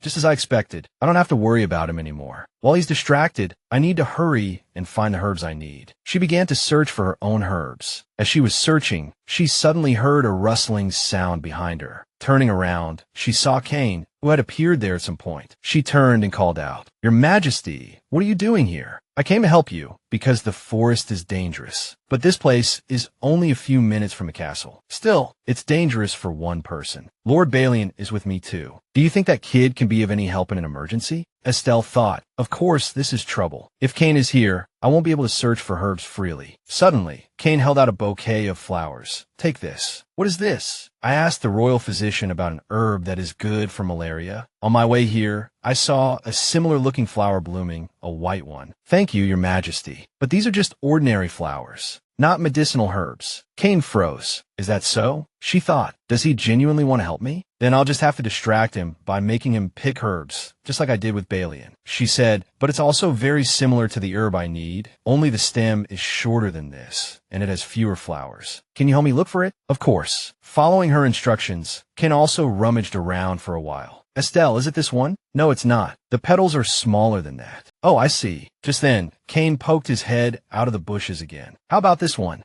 That's not it either, Estelle replied, breaking out in a cold sweat. Yes. Just then, Claude, holding a bundle of herbs, walked over and said, Miss, these are the herbs you mentioned. Claude paused when he saw Cain's gloomy expression. Why is His Majesty here? Oh dear. Claude hurriedly put the bundle of herbs on the ground. I'll just leave them here. I'll be leaving first, Miss Estelle. Better run before things get worse. Estelle comforted Cain, saying, "There are just a lot of similar flowers, so please don't be upset, Your Majesty." "When did you start to know about these things?" "An apothecary lived near my grandfather's house, and we somehow got to know each other. That's how I learned. But I didn't receive formal training because I had to support my family." "That's a pity." "Yes, if you had received formal training, you would surely be very skilled. You're already capable of anything." Just then, a gust of wind blew, rustling her hair. Cain's eyes widened as he watched the scene before him. "You're reminiscing, aren't you? Something similar happened before. 8 years ago. Thank you for gracing our hunting grounds on the occasion of your 18th birthday, Your Highness. It is an honor for our family." "Your Highness, are you familiar with the most famous legend here?" "A legend?" "Yes. Since ancient times, it has been said that in the lake in the middle of this forest lives a fairy who can make all wishes about love come true. So according to the legend, there was once a man." "What a ridiculous story. Does anyone actually believe it?" Contrary to Cain's indifferent attitude, Estelle was very interested. "Wow, what an interesting story. So what happened to the man?" "Oh, he also had a lovely sweetheart like Miss Abel."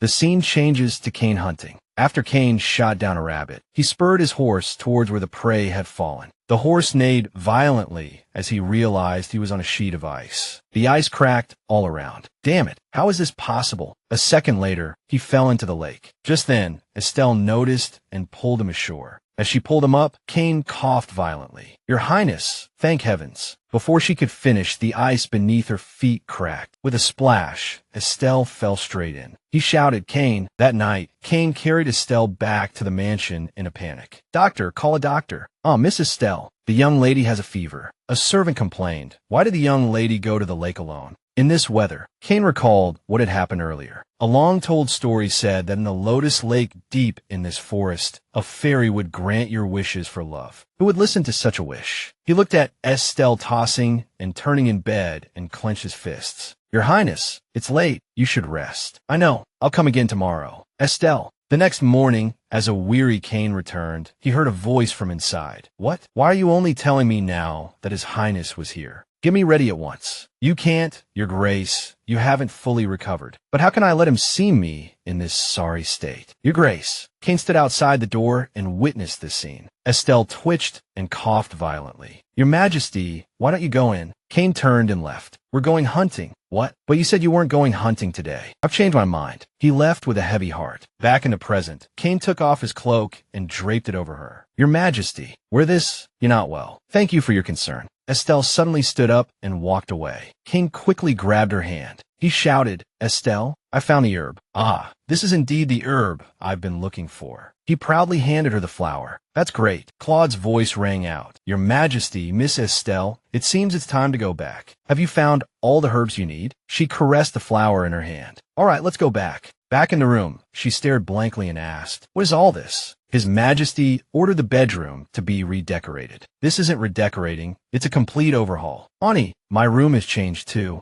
Estelle went to Jay's room. "Look, Ani." There's also a bed for Bryn. Bryn, happy with his new bed, lay down on it. "I like my new bed. I'm going out for a bit. Please take care of him for me." "Yes, miss." Estelle began to brew the medicine. She drank a bowl. "Perfect. This concentration is suitable for both eye drops and fever reducer." When she returned, she found Jay asleep on Cain, with Bryn beside them. "Your Majesty, this is... I came to call you for dinner and ended up staying to play with the child for a while. He fell asleep while we were playing. He's been a bother to your Majesty. I'm sorry. Let me carry him to the next room." "It's nothing. I was happy to." Suddenly, Jay murmured, "Mommy, the bear fell." Cain asked, confused, "Mommy? Did he just call you Mommy?" She held him tighter. "Yes, he sometimes looks for his parents like this. Even at his young age, he knows what parents are." Cain looked at Jay with sympathy. "Poor thing. It's a good thing he has you, because it's a great loss to never see one's biological parents in a lifetime." Afterward, she carried Jay back to his room. Bryn kept sniffing around him. She said, "It's okay. Bryn will be fine." The next morning, Estelle woke Jay up. Is it morning already?" "Yes, we're leaving this castle today. Before we go, let Mommy put in your eye drops." Jay was still half asleep. He obeyed her words. "Yes." A little later, sitting in the carriage and looking out, she thought, "It's later than I expected. But we're finally here. Dan Castle, where my grandfather is." Hidden in the back of the carriage was Miss Marian. Estelle was led courteously by a servant. "This way, miss." The door opened, and Jay saw the man lying in bed. He then ran in excitedly, shouting, "Grandpa! Jay, my grandson!" The two embraced ecstatically. "From now on, I will be in charge of taking care of grandfather's illness, so you may all leave." "I'm sorry I'm late. Were you tired, grandfather?" "Everyone was very kind to me, so it wasn't a bother at all. It's just that the little maid kept coming to see me, and this old body got a little tired from having to shoo her away." "But why are you so late? Did something happen?" "Oh," after listening to her, he held her hand. "You've worked hard. It's all over now, anyway. Let's stay here for a few days, and then I'll send you and Jay home." "Yes, that would be great if you could." "It'll be fine. Don't worry too much, grandfather. I have to send Jay home no matter what. To do that, I need Kane's approval." "Oh, speaking of which, there's someone else waiting for you here." "What?" She thought, "Someone is waiting for me?" Just then, the door opened. The scene switches to Kane's side. "Your Majesty, I heard that Duke Leston has been secretly moving funds." He was writing something, then suddenly stopped. "Is that so? Speaking of which, it's time to reevaluate the security in the north. Inform the Landbox Knights and send a portion of the order to the north." The Landbox Knights are the most powerful force in the capital. From the perspective of someone preparing a rebellion, the absence of the Knights is a golden opportunity. It's a trap. Yes, I'll actually have them stay near the capital. This way, Duke Leston will have no choice but to become a rebel. If so, what will happen to Estelle? According to imperial law, a traitor's entire family is to be executed. Suddenly, Kane noticed a detail. "What is this? A masquerade ball?" "Ah, the castle's steward, Lord Eric, said he prepared a banquet to welcome your Majesty. The masquerade ball is one of the events. I have no need for such boring events." Claude smiled slyly, knowing what the answer would be. "As expected. Yes, then I will cancel all events." Suddenly, something came to Kane's mind. He said, "The costume festival sounds good. What do you think?" Kane nodded, imagining Jay dressed up and frolicking. "All right, let's just have the costume festival." Claude was dumbfounded. Yes, he usually hates these kinds of events. What's gotten into him? Kane thought to himself. When she was in the capital, she used to host balls. I wonder if she's still receiving guests now. Just then, there was a knock on the door. "Come in. Your Majesty, Miss Florin has arrived and requests an audience." Kane frowned. "Who did you say has arrived?" "She has just arrived. The young lady said she wanted to see your Majesty. It must be about her sister, Marion." "Let her in." The door opened, and a dark-haired girl walked in. Miss Florin, the second daughter of Prime Minister Duke Grillin, and the most promising candidate for the Empress's seat. "I greet the ruler of the Empire, His Majesty the Emperor. Please forgive my rudeness, Your Majesty. I have come on behalf of my father." "So, what does the Duke have to say to me?" "My father wishes to apologize for failing to discipline his daughter and wishes for Your Majesty to punish my sister severely." "Huh, so he's abandoning the child. In other words, he doesn't want to lose his hard-earned position over this. In that respect, he's no different from the other high nobles. However, Your Majesty, my father and I have different opinions." "Is the young lady asking me to be lenient with her sister?" "Yes, and for that I would like to make a suggestion." Back on Estelle's side, she shot up when she saw the person who entered. "What are you doing here?" A girl ran in shouting, Miss Estelle. Hannah. Hannah was my personal maid who grew up with me, but I lost contact with her when I left the palace 6 years ago." Recalling that time, "Hannah, go back to the palace. I've already pleaded with the Empress Dowager, so you won't suffer there." "But Miss, I'm sorry, I don't want to live that life anymore." Ever since that farewell, I've been searching for the young lady's whereabouts, but there was no news at all. Her grandfather coughed at this. He was the one who hid his granddaughter. "I'm sorry. I was the one who asked him to keep it secret." "You don't have to apologize. I just wanted to see the young lady again. So I rushed over as soon as I heard the news." Estelle called out, moved. "Hannah." An attendant poked his head out from behind and asked, "Ma'am, who is this?" "Ah, Jay, this is Hannah." Suddenly, Estelle gasped. Oh no. Hannah also knew Kane when she was young. Hannah smiled brightly and said, "I heard from the Marquis. Is this young Master Zem's son?" "Hello, young master. My name is Hannah." "Hello, Hannah. What cute young master. Would you like a cookie?" Estelle was relieved. I was worried for nothing. A moment later. "So after you've settled the will, you're going back to the east?" "Yes, that's right. You're still working at the palace, right?" "No, not anymore. I want to follow Miss Estelle now." Both of them were surprised. "Huh? Miss, I truly regret leaving you 6 years ago. Before you were my lady, you were also my only friend. The past 6 years working in the palace were precious to me, but it can't compare to the loneliness of having no one to confide in. So please don't leave me behind again. This time, Hannah, I was so caught up in my own troubles that I didn't notice her. Hannah must have had a hard time in the palace as the maid of a deposed empress. Are you really okay with this? Yes, I made up my mind. Thank you. Then I'll be in your care. Thank you, miss. This is good. I was planning to hire a maid if I receive my grandfather's pension. If it's Hannah, I can trust her completely. Suddenly, she heard a rustle behind her. Claude approached and said, "Excuse me, Miss Estelle, may I have a word with you?" "What is it?" "It's about Miss Marion. Miss Florin has come and made a request. Before that, I hope you will give my sister a chance to formally apologize. To Miss Estelle, having committed such a grave sin, it is only right to apologize directly to the victim. The punishment can be decided after that. Is that all right? I hope His Majesty will consider it." Claude thought, just as the rumors say, the younger sister is much more competent than the older one. Kane replied, "According to the young lady's logic, the decision to grant the opportunity should be up to the victim. Balian, go ask for Estelle's opinion. Even if she refuses, I hope the young lady will not hold a grudge. If the young lady's apology is sincere." Estelle thought, "Although I'm not happy about it, it's not a good idea to make an enemy of someone who might become the Empress. I understand. I will see Miss Marion." Afterward, they were escorted out of the prison. "It's His Majesty's order." Estelle sat opposite Marion, thinking, "To be honest, I'm surprised. Even if she's a criminal, I didn't expect her to be treated this poorly." Marion cowered and stammered.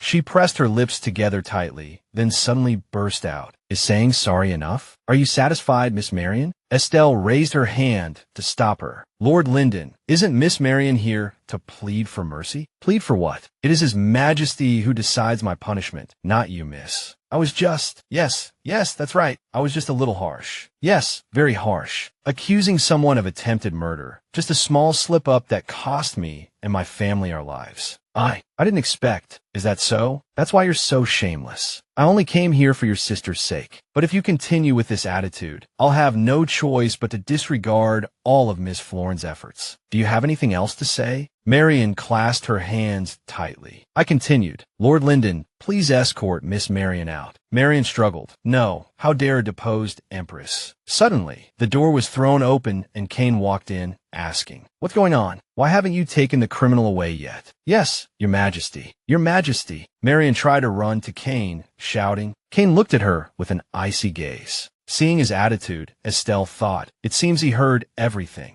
She's still young, so please don't be too harsh on her. To say something like that when you're already at a disadvantage. I'm at a disadvantage? Did you come because you were afraid I'd be too lenient with Miss Marion? Is that all? Or is there something else? His cheeks flushed, and he coughed. "Ahem, I came to visit your grandfather." Estelle gasped in surprise. Then she went to her grandfather. So many things happened at once. I was completely bewildered. Walking up to her grandfather, Kane bowed slightly. "Although it's late, I wanted to apologize for the trouble my situation has caused so many people." "Not at all, Your Majesty. For you to come here personally for this is an honor for me. How is your health?" "Thanks to you, I'm feeling much better. It's been a long time since I've seen Kane like this. I used to think all his words and actions were just an act to play the part of a loving fiancé." Suddenly, Kane asked, "Speaking of which, where's Jay?" "He's in his room, playing with the dog." "Is that so? He's such a kind and polite child. It seems he takes after his father." Thinking of the hardships Estelle went through while pregnant, her grandfather bowed and replied, "Yes, Your Majesty. Jay is like my child, so he is very innocent and polite. If he weren't like my child, he might have been rude." His loaded words sent Kane into a thoughtful silence. Estelle stood behind, stunned. His grandfather saying it's a blessing that Jay doesn't resemble him? He won't understand anyway, so why say such things? Kane replied, "You don't have to go that far, especially since she is his biological mother." Both grandfather and granddaughter were dumbfounded, as Kane had severely misunderstood the issue. Did Kane take it as him insulting a commoner mother? The grandfather gave a bitter smile. "To think you'd even care about the child's mother. I never thought Your Majesty could be so considerate." He cursed inwardly, "You little brat. How dare you worry about that maid while treating my granddaughter like this?" Kane continued, "I must, because someone separated the child from his mother, and someone has to suffer for it." "Your Majesty, are you saying I made your granddaughter suffer? Please, both of you stop. This old man begs you to say that every family has its own problems, so please do not interfere." "Nonsense. Sometimes you can tell just by looking. Anyway, it seems I've overestimated this fallen hero." "Your Majesty, Estelle, I will prepare a territory and a mansion for you and the child in the capital. So please both of you come and live there. Of course, I will also hire maids and nannies. That would be better for both you and Jay. Estelle felt as if she had been struck by lightning. Your Majesty, I have no intention of living in the capital, so please stop and go back. Just then, Jay pushed open the door and shouted, Ani. He seemed to be hesitating about something, his eyes welling up as if he was about to cry, and shouted. Kane clapped his hands and said, That's right, I'll be holding a ball here soon. Estelle turned around blankly. A ball? He answered shyly. Yes, and, if possible, I'd like you to attend. Estelle glanced at Jay and said, Yes, I understand. Good. Thank you in advance for your attendance. He peeked sideways. She's not crying anymore, is she? It is my honor to be invited by your Majesty. Stop with the nonsense. At that moment, Jay's spirits were restored. Your Majesty, I want to go to the ball too. Huh, I saw in a fairy tale before. At a ball, everyone wears fancy clothes and dances, right? That's right, I know it well. Estelle picked up Jay. Jay, you're still too young to attend. We'll take you when you're older, okay?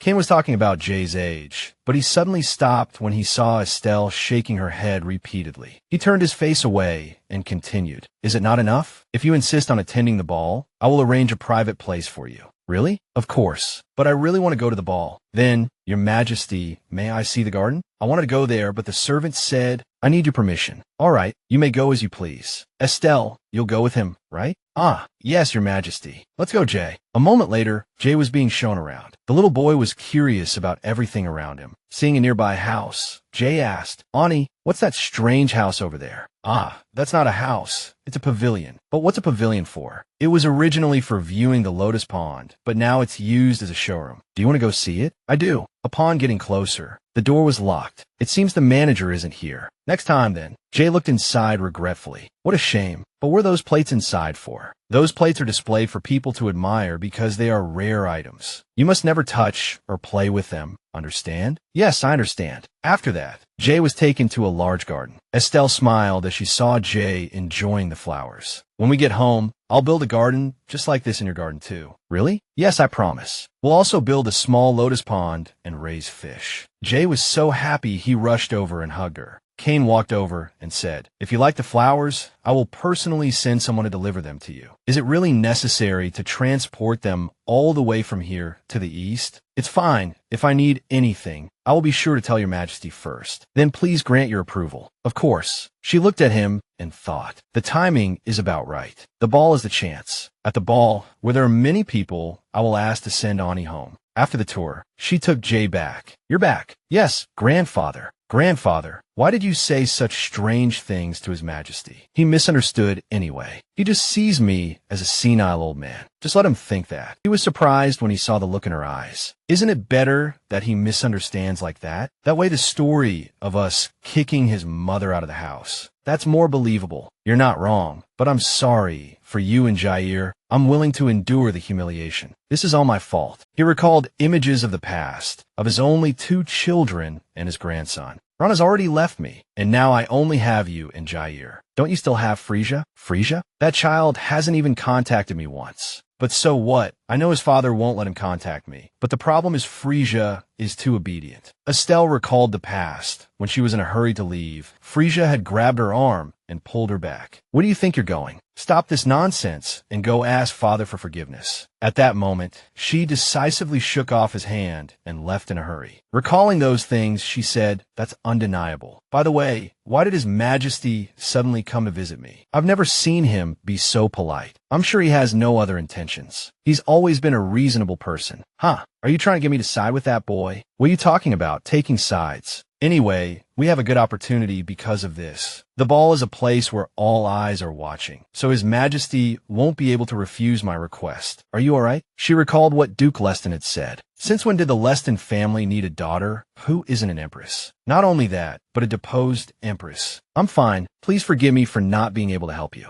But after coming here and meeting His Majesty directly, I realized something. How could outsiders not notice how much he resembles his father? So your father will probably realize it too. Your father is very cunning and savage, and he was a frequent visitor to the imperial palace since he was a child. So if he sees you, don't worry. That will never happen, because I will never bring Jair to the capital. The scene changes. A clatter is heard from the prison as Marion smashes her food. What on earth did you do? You said you would come and save me, but why am I suffering this humiliation? I clearly gave you a chance to save yourself, but you threw it away. What do you want me to do? Go and beg that woman? Florin muttered to herself. You idiot, you don't know anything. I'll find another way. So please, just behave yourself in here. After saying that, Florin left. I asked the guards for extra time. So, in the meantime, bring her something good to eat. Clean up that mess too. Yes, I understand. Lady Marian muttered to herself. That detestable little wench. Is she afraid I'll steal her position and deliberately not helping me become the Empress? No, that's impossible. Miss, may I clear up the broken pieces first? She ran forward and grabbed the servant's collar. If you don't want to die, listen carefully to what I say. The next day, Estelle was awakened by a clamor. She peeked out curiously, and before her were countless treasures. What is all this? Ah, good morning, madam. His Majesty has sent gifts. He heard that you will also be attending the ball, madam. So please feel free to choose whatever you need from this pile. He prepared such a huge pile in just one day. I understand. Please thank His Majesty on my behalf. Anna cried out, My lady, I'm sorry for letting outsiders into the room without permission, but since they are gifts from His Majesty, I couldn't refuse. No, it's fine, but can you help me pick an outfit? Yes, of course. Jair glanced at the pile of treasures and asked, Aunt, what does His Majesty like? What are you talking about? Isn't he sending gifts to a lady he likes? No, His Majesty sent them because Aunt is attending the ball and doesn't have a dress to wear. I see. Also, you shouldn't casually say things like who likes whom. If you're wrong, it could be very embarrassing for others. My sweet boy, go play with Bralin in the courtyard for a while. Jair replied sullenly, yes. Watching Jair leave, she sighed. She turned around and met the curious gazes of the servants. He hurriedly gathered the pile of gifts and ran off. Being seen by him, she worried it would be a big problem if this caused any unnecessary misunderstandings. She began to piece things together. Why would Ken do this so frequently in the first place? A few days later, Aunt, can I play in the garden today? Yes, go ahead. Keep an eye on him and don't let him run too far. Yes, my lady. Jair's face was beaming with joy as he was led away. Hannah watched and said, Young Master Jair is so lively. Sir Zam was also a very well-behaved child. I'm sorry, I'm talking nonsense again. No, it's fine. I'll have to tell Hannah the truth one day. Since we're living together, I can't hide my eye color forever. A moment later, Estelle stretched. It's almost ready. Why has Jair been playing for so long and not come back? I'll have a servant bring the young master back from outside. A flustered servant ran back, pushed the door open, and knelt. My lady, please forgive me, my lady. The young master is missing. What are you talking about? Jair's missing? I was just called away by someone, so I left my post for a moment, but during that time, the young master disappeared. I'm so sorry. Who in this mansion would call for you? I don't know either. I went in the direction of the voice, but no one was there. My lady, let me go find him. No, I'll go with you. Report this to the other servants quickly. We'll split up and search together. Where is John? Young Master Jair. This is the second time Jair has gone missing. Even this is highly suspicious, as if someone deliberately took him away. Could it be that someone has discovered his true identity? At that thought, her face turned pale. Suddenly, she heard the servants making a commotion. Hannah called out, My lady, let's go see what's happening. Estelle walked over and asked what's going on. The servants were startled and lowered their heads. We apologize for the disturbance. The ceramics on display in the showroom were broken. She widened her eyes in suspicion. Why now of all times? Could this be related to Jair? She walked in and saw a ceramic vase shattered on the floor. Did any of you see a dark-haired child about 5 years old? His name is Jair. I didn't see him. Me neither. A hand went up. I did, my lady, I saw him. What? The servant said, over here. I saw the young master you described knock over that ceramic vase. Are you telling the truth? Yes, I saw it with my own eyes. The young master was very panicked when he knocked over the vase. Then he ran out. Was the child hurt? Did you see how he knocked over the vase? The question startled the maid, and she looked away, stammering, The collection of the late emperor is displayed here. How could I have been so careless as to let a child slip in? I had the door open for a moment to clean, and then it happened. I apologize. No matter how I think about it, it's suspicious. But Jair hasn't been found yet, so I can't act rashly. We'll talk about this after we find him, because I need to hear his side of the story too. Can someone help me? Suddenly, Kian walked in from behind, carrying Jair. Your Majesty, why is everyone gathered here? And what happened to that vase? Hannah and I were searching, and then we overheard this maid saying that Jair broke some porcelain vase. I did not. Kian asked, when did you see this happen? She stammered, Your Majesty, I don't remember the exact time. Kian glared at her with a murderous look, and she said, Probably about an hour ago, Your Majesty. That's very strange. He was with me in the garden at that time, which is far from here. Is that so? Yes, His Majesty found me. His Majesty found you, Jair.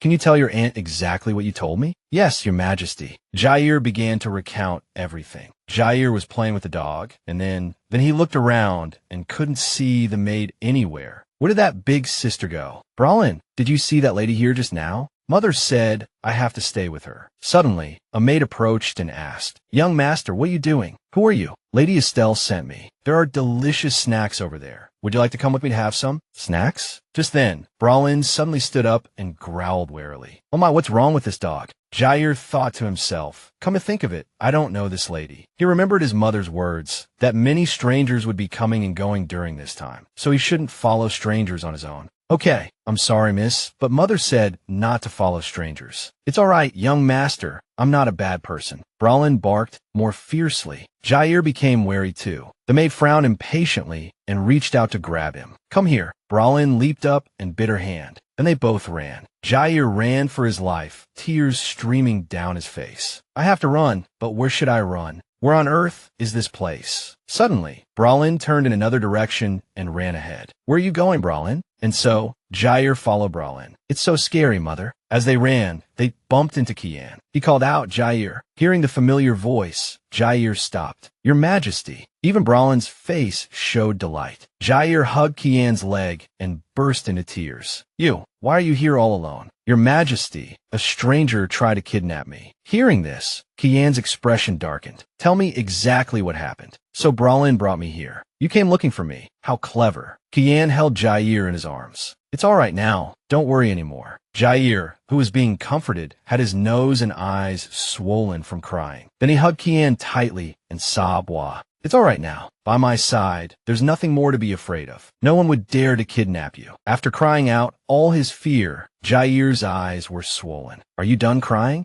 Yes, thank you for your hard work. You did an excellent job chasing away the bad person. When we get back to the capital, I will reward you. A reward? That's right. I'll take you to the zoo to see bears, buy you toys and candy. If you want, we can also go to the theater to watch a play. What kind? This got Jair very excited. Are there plays in the capital? Of course, there are many. Do you like watching plays? Yes, I love them. It's very fun. If you want, I'll take you to the grandest theater in the empire. Now, let's get you back to your aunt. She must be waiting for you. Yes, sir. Suddenly, Kian stopped. Oh, you have to keep what I just said a secret. Don't tell your aunt. She'll be furious if she finds out I made promises to you without her permission. Yes, I'll keep it a secret, I promise. Jair remembered something from before. You must never tell anyone your eye color. Okay, I know. Keep it a secret from others. I'm your mother. Oh, my Jair is so smart. It seems adults have many secrets. Anyway, I really like His Majesty. Back to the present, Kian said. On my way to the mansion, I found everyone here, and I was about to order all the maids to be gathered to find the culprit. All the maids were immediately summoned. I've gathered all the maids who were not present during that time or were spotted nearby, Your Majesty. Can you identify the maid who tried to kidnap you? Jair stared intently at the group of maids, observing them one by one in the direction of their hands. It's that person. Are you sure? Yes, it's that lady. She said frantically, I don't know anything. The young master is mistaken. A subordinate whispered, to punish someone based solely on a young master's testimony is a bit. Kian said, show me your sleeve. According to the child, the dog bit the culprit's arm, so there should be a mark here. You see, my sleeve is fine, Your Majesty. Kian observed with a frown. Just then, Estelle stepped forward and said, may I see the back of your dress? The back? After checking, Estelle said, it seems you've changed your clothes. Usually, maids are busy moving around from early in the morning, so the hem of their dress would surely be dirty, but the bottom of your dress is clean, as if it's been changed. I didn't change. It just so happens that today. Is that so? Then may I have the soldiers search your room? We just need to confirm if there's a dress with a torn sleeve, or if a dress is missing, and your name will be cleared immediately, right? The maid's attire are uniforms specially designed for working in the palace. They are also important items managed directly by the palace, with each piece being recorded, so we just need to check the records to know how many sets were issued to this maid. She fell to her knees. I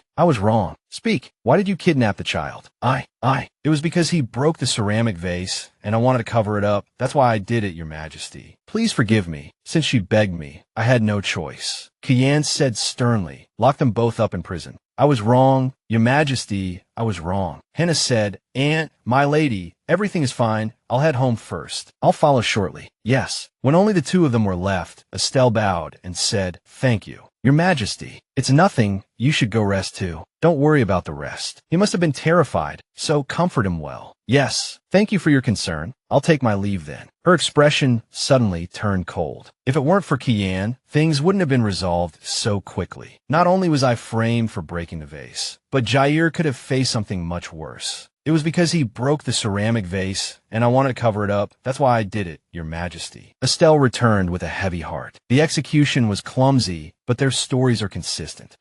There are only two people who could be the mastermind behind this. Could it be that the two of them work together? Either way, I don't plan on letting this go easily. Back in the room, Jair recounted. At that very moment, His Majesty appeared with a bang. Really? Yes, I really like His Majesty. Estelle hugged and kissed the boy. Rest for a bit, then take a bath, and we'll go for dinner. Tell Mother what you want to eat. I can have anything today. Suddenly, a knock on the door startled them both. Lady Estelle, His Majesty has sent a gift for the young master. A gift? Jair jumped off the bed. From His Majesty, full of gifts. They sparkled before his eyes. Aunt, can I have this before dinner? Yes, but only one. But you have to thank His Majesty first. Thank you for your trouble. Please thank His Majesty for me. Thank you. Estelle noticed a box of fruit. Jair, if you don't mind, can you give this to me? Jair replied while chewing on a snack, sure. Afterward, the lady is ready. Thank you, Hannah. It feels like I've gone back 6 years. Please be careful, my lady. Estelle got up and left. Presenting Lady Estelle. It's a pleasure to meet you, Lady Estelle. I am Florine Grillin. It's a pleasure to meet you too, Lady Florine Grillin. I was surprised to receive your invitation for afternoon tea. Is something the matter? Yes, that's right. My nephew was almost kidnapped yesterday. Oh dear. Is the young master all right? Yes. Thankfully, the plot failed. However, perhaps because he was so worried, His Majesty sent him a whole pile of snacks. Please forgive my rudeness, but please accept this. Florine smiled faintly and replied, I'm honored. It will surely taste wonderful with the desserts I've prepared. Bring it out. Oh, so you haven't been in the capital for long. Yes, because I was frail since childhood. I lived in my territory until I came of age. I'm glad to hear your health has improved. Suddenly, Florine paused.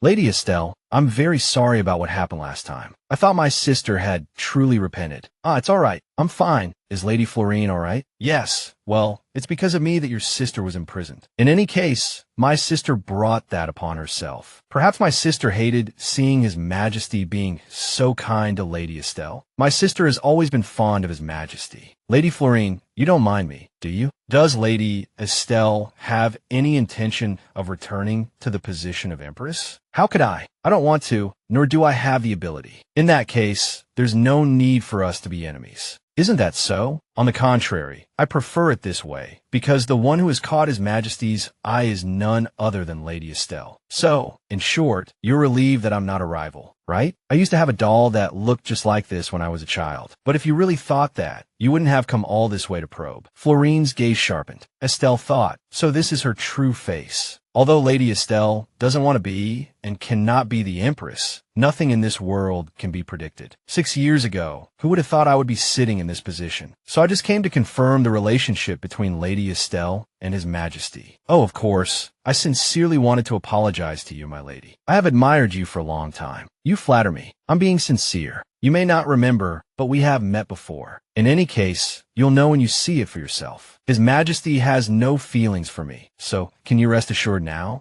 Are you so sure it's not love, but just a simple sense of guilt? Her hand tightened, because Kaizen doesn't know what love is. Florine laughed out loud. I'll try to believe you. Lady Estelle stood up. I should be going. Please enjoy the refreshments, Lady Florine. If there's a chance, I'll treat you next time. Estelle left calmly, but as soon as she was out of sight, she felt dizzy. She's tougher to deal with than I thought. And there's one thing I'm sure of. She wasn't the one behind this kidnapping. She wouldn't set such a clumsy trap. So there's only one culprit. I found the real culprit, and now I have to make him pay. First, I need to make sure the masquerade ball goes smoothly. On the other side, Florian happily draped a coat over herself. Thank you, Nanny. Have you found out everything I asked you to investigate? Yes, I looked into everything related to the deposed Empress, but there was nothing special. However, there was one thing that bothered me. What is it? A maid who worked at Mia Castle said she overheard the deposed Empress in a room with a child named Jair. The child called her mother. Mother? The boy called her mother. The child called Princess Estelle mother. Florine smiled brightly. What's so strange about that? I used to call my nanny mother when I was a child. That's true. Florine observed the food on the table. She ate everything except for that fruit. Well, it's better to be safe than sorry. Go and investigate the child's place of birth. The next day, Estelle woke up and stared out the window, lost in thought. The day has finally come. The perfect day to send Jair back. What a lively atmosphere. Bring the buttermilk. Where's the cream? Where's the cream? This is the hair oil to make hair shine. What scent is it? Estelle thought helplessly. I never thought I'd go this far. After all the fuss, a maid exclaimed, "Oh my, you look absolutely beautiful." Lady Estelle, dressed in the attire prepared by Kian, was stunning. Thank you all for your hard work. I'll be leaving now. Upon arriving, she peeked inside. Oh, am I late? As the door opened, a loud voice announced, presenting Lady Estelle. All scrutinizing eyes turned to her, accompanied by whispers. That person is... Yes, that's right. It's clearly the deposed Empress. Estelle clutched her dress. This gives them something to gossip about. After all, the Empress who was deposed after just one day and disappeared for 6 years, suddenly reappeared. As she was walking, someone called out, "Greetings, Lady Estelle. It's an honor to see you again, my lady." "It is my honor to see you again, Lady Florin. You are exceptionally charming today. Some people can't take their eyes off you." Excuse me, did she just help me? But where is Kian? She thought after looking around. Could it be that he didn't come? Suddenly someone spoke. Excuse me, are you the Duchess? Startled, Estelle turned around. Please forgive me for startling you. I am Sel Von X, commander of the Limbox Knights. Estelle replied in a fluster. So you are the commander. The Limbox Knights are apparently as important a force as the Royal Guard. What is the commander of the Limbox Knights doing in a place like this? I was planning to have an audience with His Majesty before heading north to report. Did something happen in the north? No. There was a disturbance in that area a while ago. I was just going on patrol. I see. But why is this person talking to me? My father sends his regards to the Marquis. Your father? The Minister of State, Count Vaughn. I've never heard that name before. Yes, I understand. I will pass on the regards to him. Coincidentally, Lyndon passed by and saw Lady Estelle. Sel. Mr. Lyndon, you've already greeted each other. You haven't made Lady Estelle uncomfortable, have you? Of course not.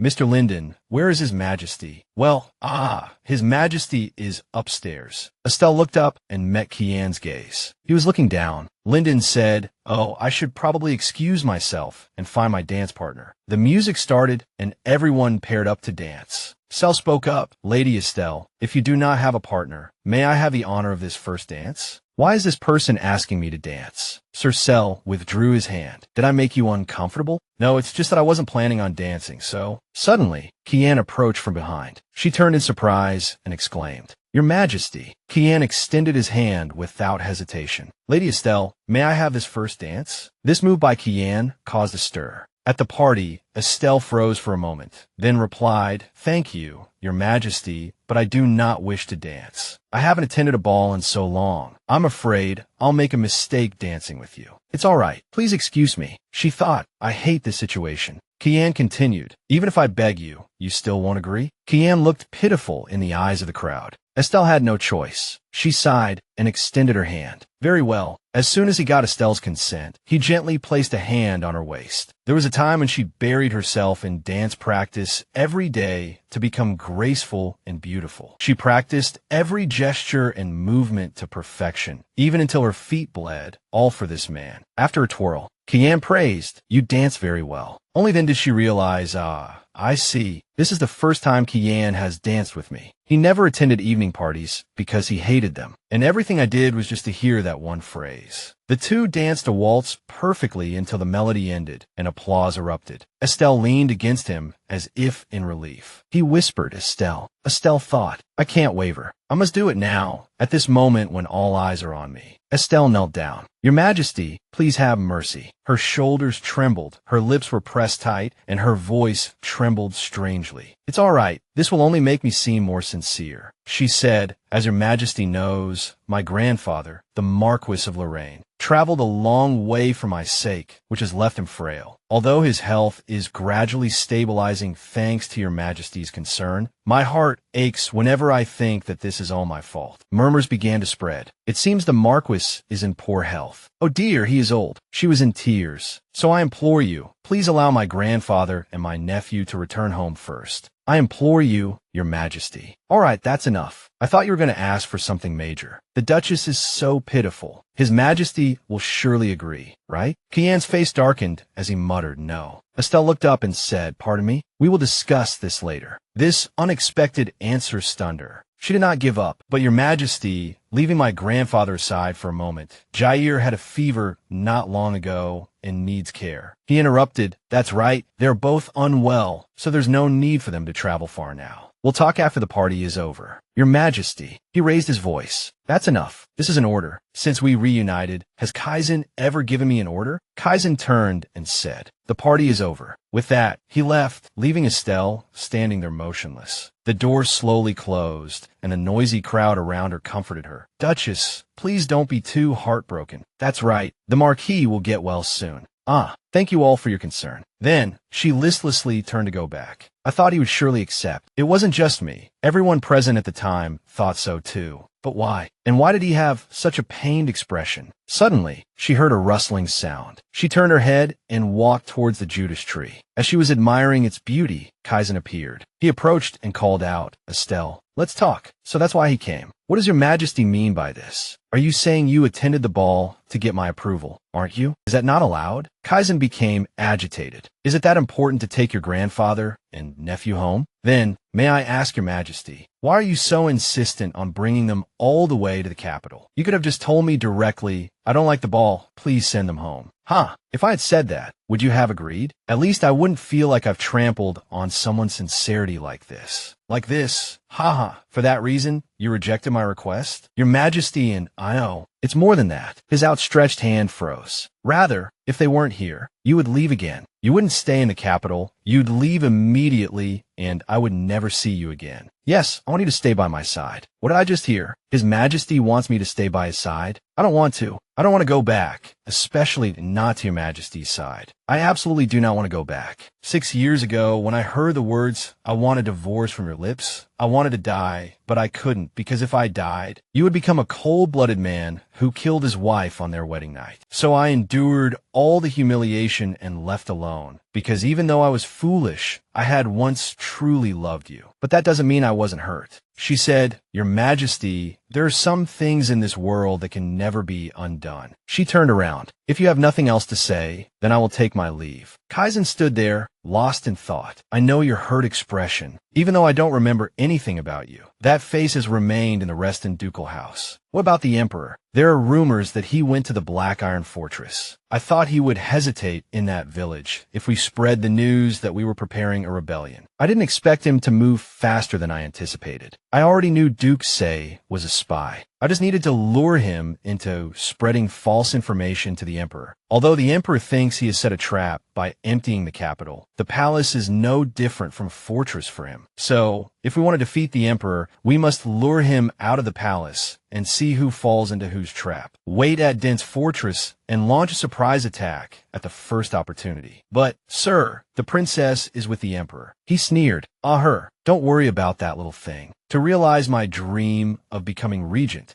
I married a lady of impeccable lineage, and the daughter I had turned out to be a lying, ungrateful bitch. I should have, when she was a child, sent her to be the former emperor's concubine or sold her to some other useful noble. After the divorce, he clicked his tongue in regret. TSK, That brat has already cut ties with me. If necessary, kill her along with the emperor. A few days later, the Marquis of Croichin woke up and asked, "How did it go?" The Marquis of Croichin shook his head again. Today as well. For the past few days, Kaizen had been ignoring his grandfather's request to see him. He probably doesn't want to hear my request to go home. Here, eat something, child. I'm sorry, I don't want to eat. They were asked curiously, when are we going to the capital? Estelle gasped in surprise. The heir leaned forward and said, "Aren't we going to the capital now?" Looking at the heir's sparkling, expectant eyes, she thought, what's gotten into him these past few days? Could it be, Kaizen? The heir said, "I'm not going to the capital. I'm going home with Grandpa." The heir's face fell, and he asked, trembling, "Why? Why?" "Because the capital is too far, and it's not good for a little child like you." The heir remembered Kaizen's words. "When we get to the capital, I'll show you a real bear and take you to the biggest theater in the empire." With tears in his eyes, the heir said, "But I want to go to the capital too." The Marquis of Croichin and Estelle exchanged a puzzled look. Estelle began to soothe him. "Do you want to go on a picnic with Mom and Grandpa?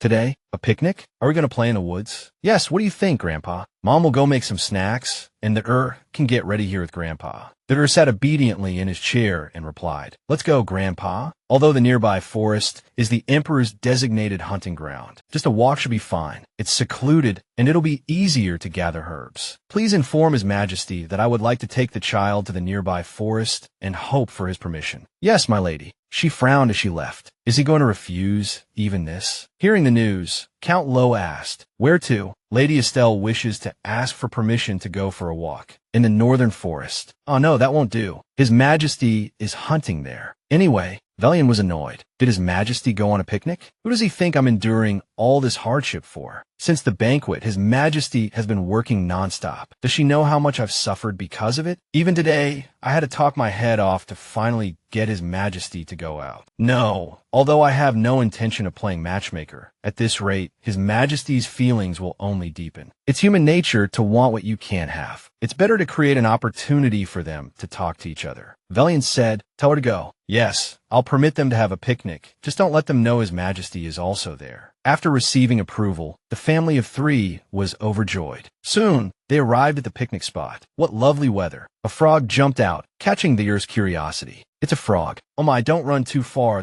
Yes, this child is getting more energetic by the day. You shouldn't overexert yourself either, Grandpa." Did anything else happen at the ball? Or did you meet any acquaintances? Just that the political landscape has changed a lot. But I met the Knight Commander, Lombax. His name is Seer von Exen, right? His father sends his regards. Do you know him? The Marquis flinched. If it's the Exen family, could it be Or von Exen? Yes, he's the Minister of State now. Or von Exen became the Minister of State. Ah, I see. Yes, we were casually acquainted in the past. He was my vice captain.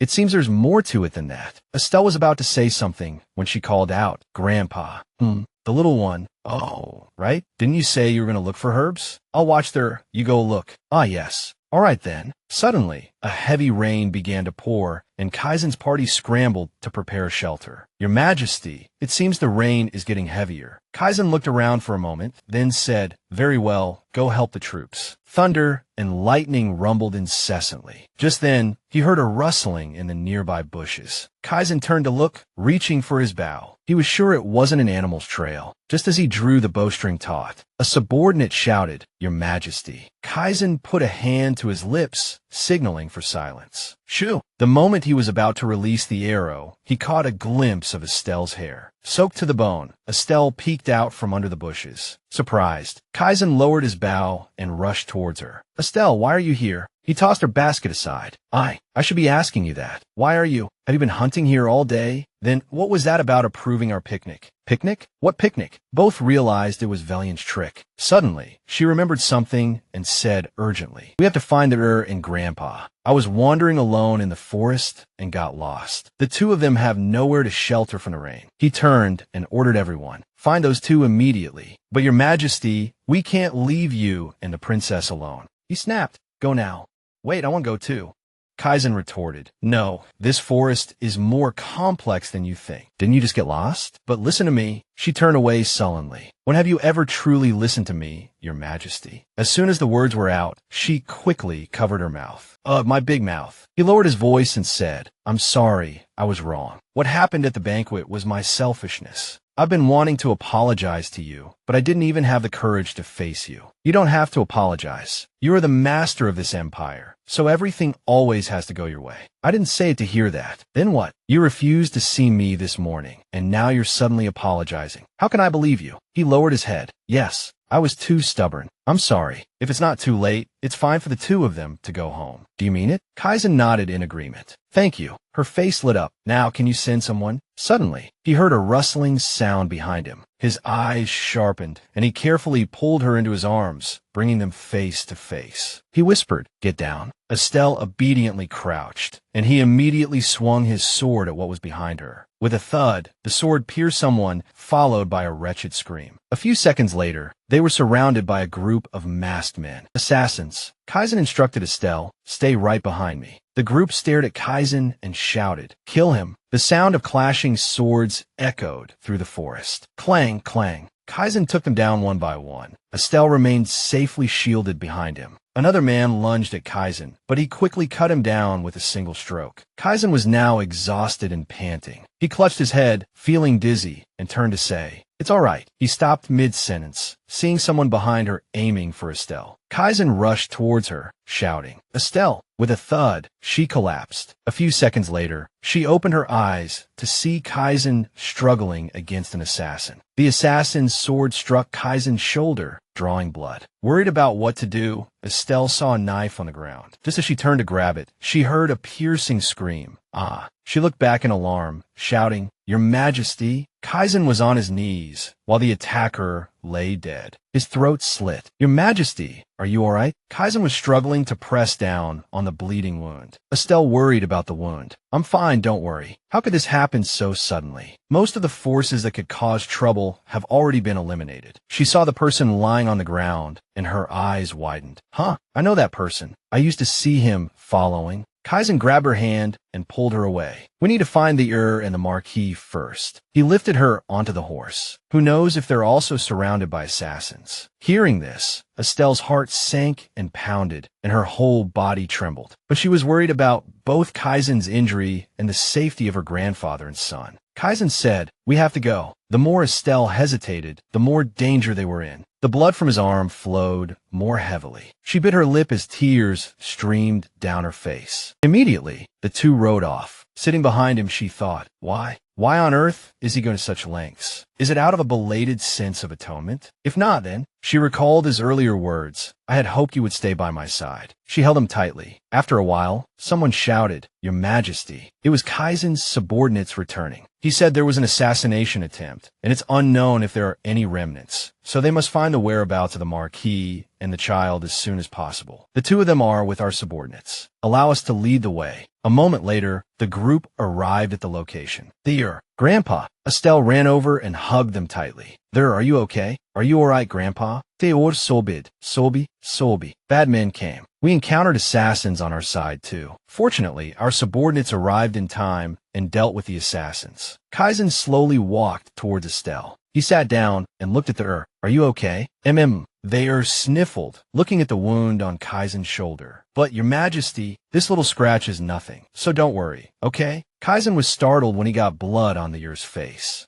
There's blood on the child's cheek. Just then, he began to feel dizzy. Estelle called out worriedly, Your Majesty, are you all right? Just a little. Kaizen swayed as he stood up, and a second later, he closed his eyes and collapsed. The crowd rushed over anxiously, calling out to him, Your Majesty. Kaizen was quickly carried away. Quick, get the royal physician. What on earth happened? The heir watched Kaizen with concern. Your Majesty, I want to go with you. No, the heir. Grandpa, please take the heir back to the room. He seems to have been very frightened. Give him some calming medicine. All right, I don't want to go. The heir struggled and shouted as he was carried away. Your Majesty. Estelle also collapsed, exhausted. That night, after the heir had fallen asleep, Estelle was still sitting there. The Duke of Reston approached and draped a coat over her. Are you okay? You're so pale. I'm fine, I'm all right. Kaizen, he was so badly injured because of me. It's not your fault. I should have gone with you too, but I didn't. The people involved in this incident will surely be investigated. In the capital, they certainly have many ways, so don't worry too much. On the contrary, this time, it might be my father. Yes, that's right, it must be. I saw a familiar face among the assassins. The Duke of Reston shot to his feet and said, "So, the men my father sent intended to kill us too? I don't care about that. I don't know if the consequences of this will be uncovered. And if they are, I'm afraid a bloodbath will be unavoidable. I'm not afraid of dying. It's fortunate that the heir can become Reston's son. I always knew something like this would happen one day. When Mother died, the Reston and Croichan families publicly cut ties. So even if the Reston family becomes traitors, their and Grandpa can survive. No matter what happens, please take care of the heir for me, this child." "What are you talking about? Everything will be fine. It's not the first time your father has done something like this. Even so, haven't we always been safe? It means your father didn't leave any evidence that could convict him. It will be the same this time. It's clear your father handled it well." "Really?" "Of course. Your father is smarter than anyone. Kaizen went to great lengths to save me, yet I'm still so confused. Even knowing who the mastermind is, I'm still trying to cover up their crimes. Should I report my father and then beg for forgiveness? What should I do? What's wrong?" Just then, the two heard a knock on the door from outside. "What is it?" Han peeked his head in and said, "Marquis, Duchess. It hasn't been announced, but His Majesty has arrived." And I just barged in. Estelle shot to her feet. "Your Majesty, why are you here?" He said worriedly. "Estelle, are you hurt anywhere? How is the child? Is the heir safe?" "Your Majesty, please calm down. Everything is settled. Your Majesty shouldn't be agitated right now." Kaizen calmed down, holding his head. "I see. It's a relief that you two are safe." Estelle looked at him with a pained expression. Just then, Velian ran in alarmed. Your Majesty, you can't be walking around like this yet." Suddenly, Kaizen turned and slapped Velian across the face. Velian was stunned by the sudden slap. Estelle cried out in alarm. He roared, "Your Majesty, please forgive me. You knew how complex that forest was, and you knew how dangerous it was for me to go hunting today. Many people nearly lost their lives because of one rash decision you made without my approval. Don't disappoint me like this again in the future." Estelle thought it was Velian who gave me permission for the picnic. He turned and said, "I'm sorry for causing a commotion. I just came to confirm that everyone was safe. I'll be leaving now." "No, Your Majesty, please rest." The wound on Kaizen's shoulder had worsened and was bleeding. Estelle ran to Velian's side. "I'll help you."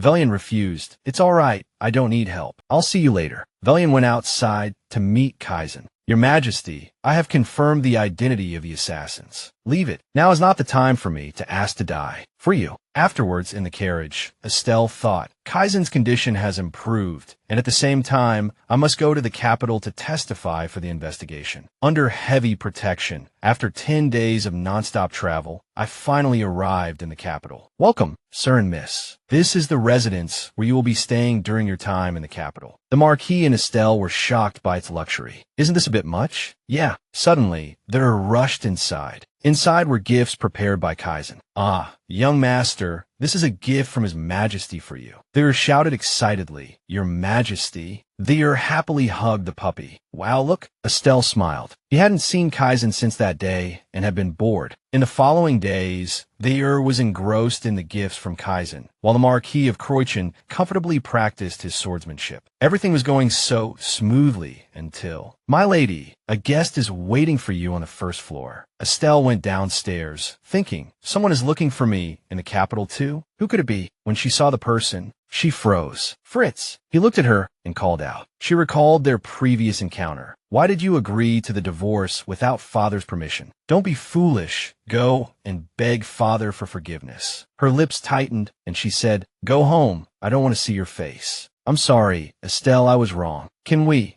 start over? Please give me a chance. We haven't been in contact for 6 years, and now you want to ask for a chance?" Just then, the door opened and the heir ran out, shouting, "What?" "Estelle." The heir peeked out from behind a blanket. Estelle panicked, afraid of being found out, as Fritz had also witnessed Kaizen's appearance. As a child, she stepped forward to block the heir. "No." Fritz seemed to realize something. Could it be? "Estelle, That child. To me, Fritz was the heir to the family, a noble person I could never reach, but I liked him. He was always so gentle to me. Because, under father's indifference, he was the only one I could rely on. Back then, besides the Kaizen I know now, perhaps the one I loved was Fritz. Estelle said, "He is the Mr. Zem's son. Haven't you heard?" Fritz paused. "I see." Fritz sat down and greeted. "It's a pleasure to meet you, dear. Your father, Zem, is my cousin." The heir peeked out and asked, "Cousin?" Hearing this, Estelle breathed a sigh of relief and said, "This gentleman is Uncle Fritz, your aunt's older brother." So the heir beamed. "Hello, Uncle Fritz." The heir is very polite. "You're so cute." Estelle stepped forward to block. "That's enough greetings. Tell me what you came all this way for." "Ah, I came for the Empress Dowager's memento." "I see." In short, the Empress Dowager left me some mementos. So father is deliberately preventing those things from being made public. I'm not here for the mementos. You probably think I want to bargain with you using this secret? He turned and relayed the message to his father. "If you don't bring those mementos here immediately, I will report it to His Majesty. If that's the case, you might not receive the mementos, and there's no proof that Her Highness left them for you. I don't care.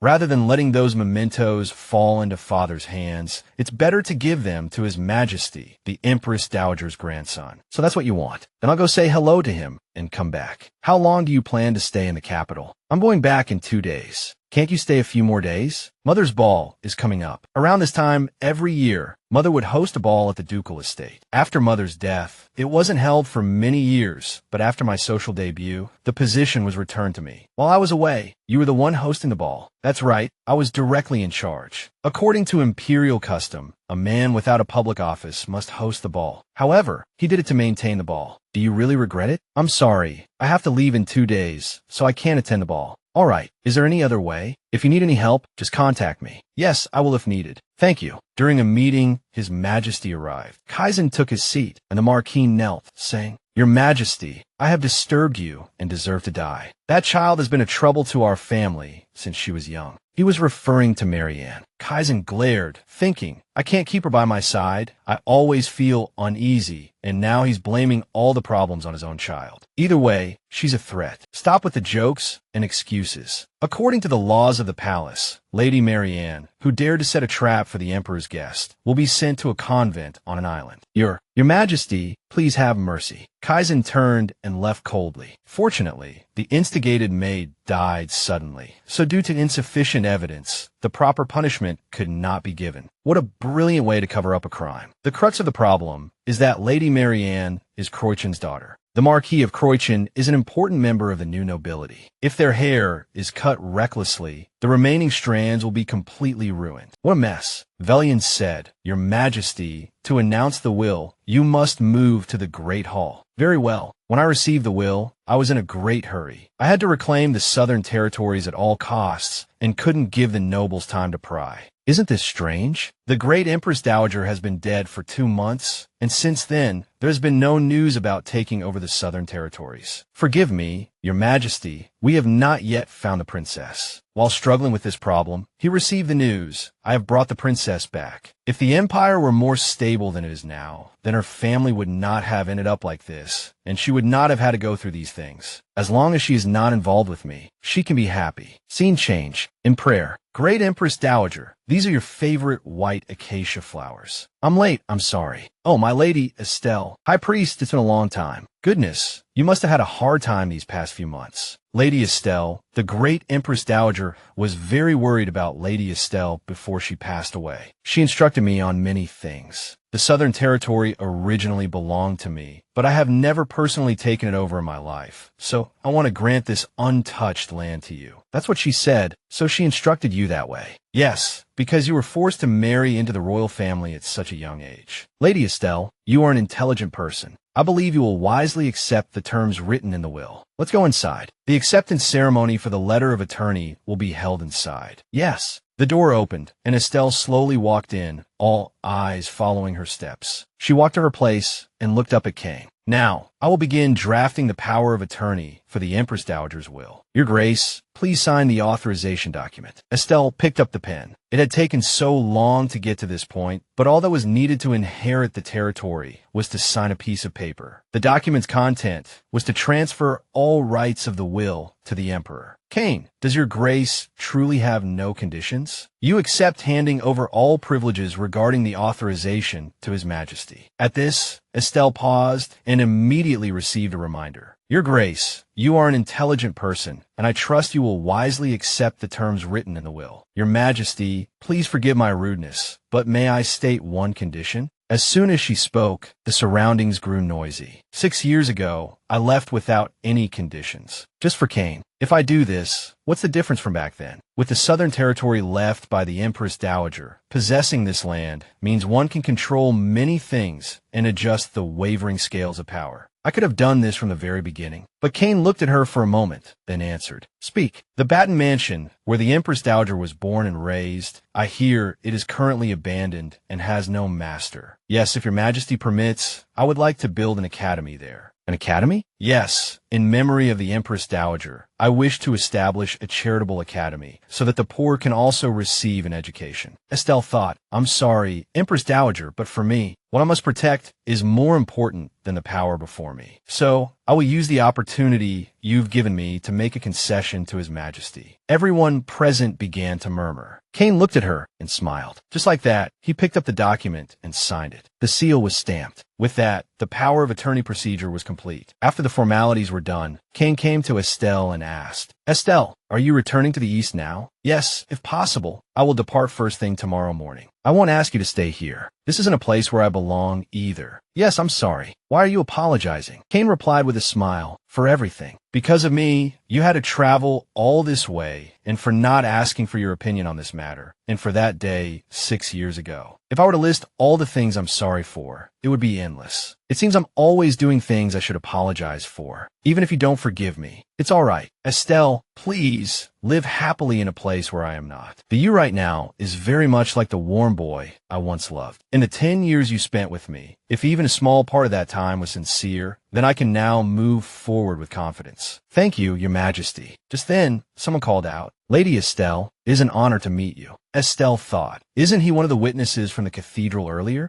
Excuse me, who might you be? How rude of me. I forgot to introduce myself. I am Count Estelle, Commander-in-Chief of the army. She recalled him saying before that his father had asked him to greet Marquis Cernbo on his behalf. Could it be Zero is excellent? Then, is this person his deputy? Just then, where Estelle was, a teacup shattered. Marquis Cernbo asked with a pale face, Why are you here? Duke Reston turned towards Estelle. She curtsied. It is an honor to meet you. I have often heard him speak of you. How is the Marquis's health? I heard he was ill. Has he recovered now? She thought to herself, although he wasn't sick at all. That's wonderful. I was very surprised to hear that a man as steadfast as a mountain had fallen ill. So, while you are staying in the capital, lady, I would like to meet with you. May I visit the mansion another day? What should I do? Thank you for your offer, but we plan to leave first thing tomorrow morning. Therefore, we cannot receive guests today either. I'm very sorry. In that case, it can't be helped. Please don't mind it, lady. He seems like a good person at first glance, but he doesn't seem at ease. So it's best not to be hasty. Then, may I send a gift to you later through my personal servant? Lady, it's nothing special, but I would like to give it to you. If you feel pressured, you may also refuse. I understand. Thank you. Afterward, returning to the mansion, she shouted loudly, Why is no one here? Jell. Hannah noticed a movement under the table. She walked over and greeted Jell with a bright smile. Mama, what are you doing here?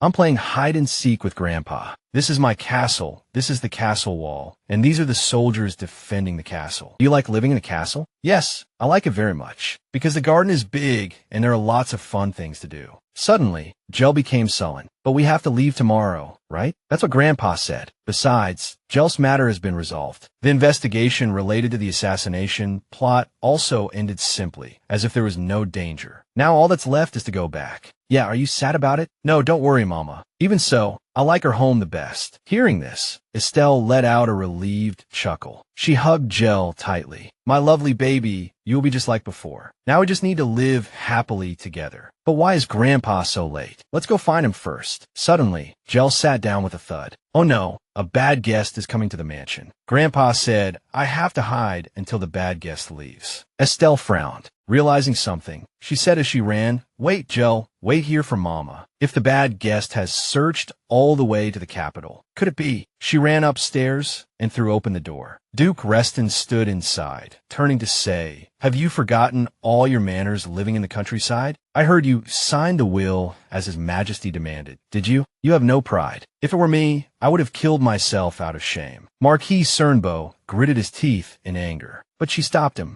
I'm leaving tomorrow, so I don't have time for nonsense. I hope you'll say what you have to say quickly and go back. What I have to say? I heard you're holding onto the Empress Dowager's mementos. Even if you bring them out to make conditions with me, I have no intention of considering it. Stop dawdling and go back. After you're driven out for losing your status, you don't want to be accused by your own daughter and have your crimes exposed, do you? He gritted his teeth and shouted. Just as he was about to attack Estelle, he was stopped by Marquis Cernbo. If you dare to touch a single hair on my granddaughter's head, I guarantee your filthy life will end. If you were my grandson's father, I would have killed you when my daughter died. What threat can a dying man pose? That's right. Just as you say, I don't have long to live. So if I kill you and then die, I have nothing to regret, and it wouldn't be so bad. Estelle stopped him. Grandpa. Just then, someone announced, Lady Estelle, Sir Selvon Excelin has come to visit. Estelle turned in surprise. What? Marquis Kane also showed a surprised expression. Excelin? Could it be that bastard? What business do you have with this family? That's none of your business. We have a guest, so would you please leave now? Could it be? The Marquis's face darkened with displeasure.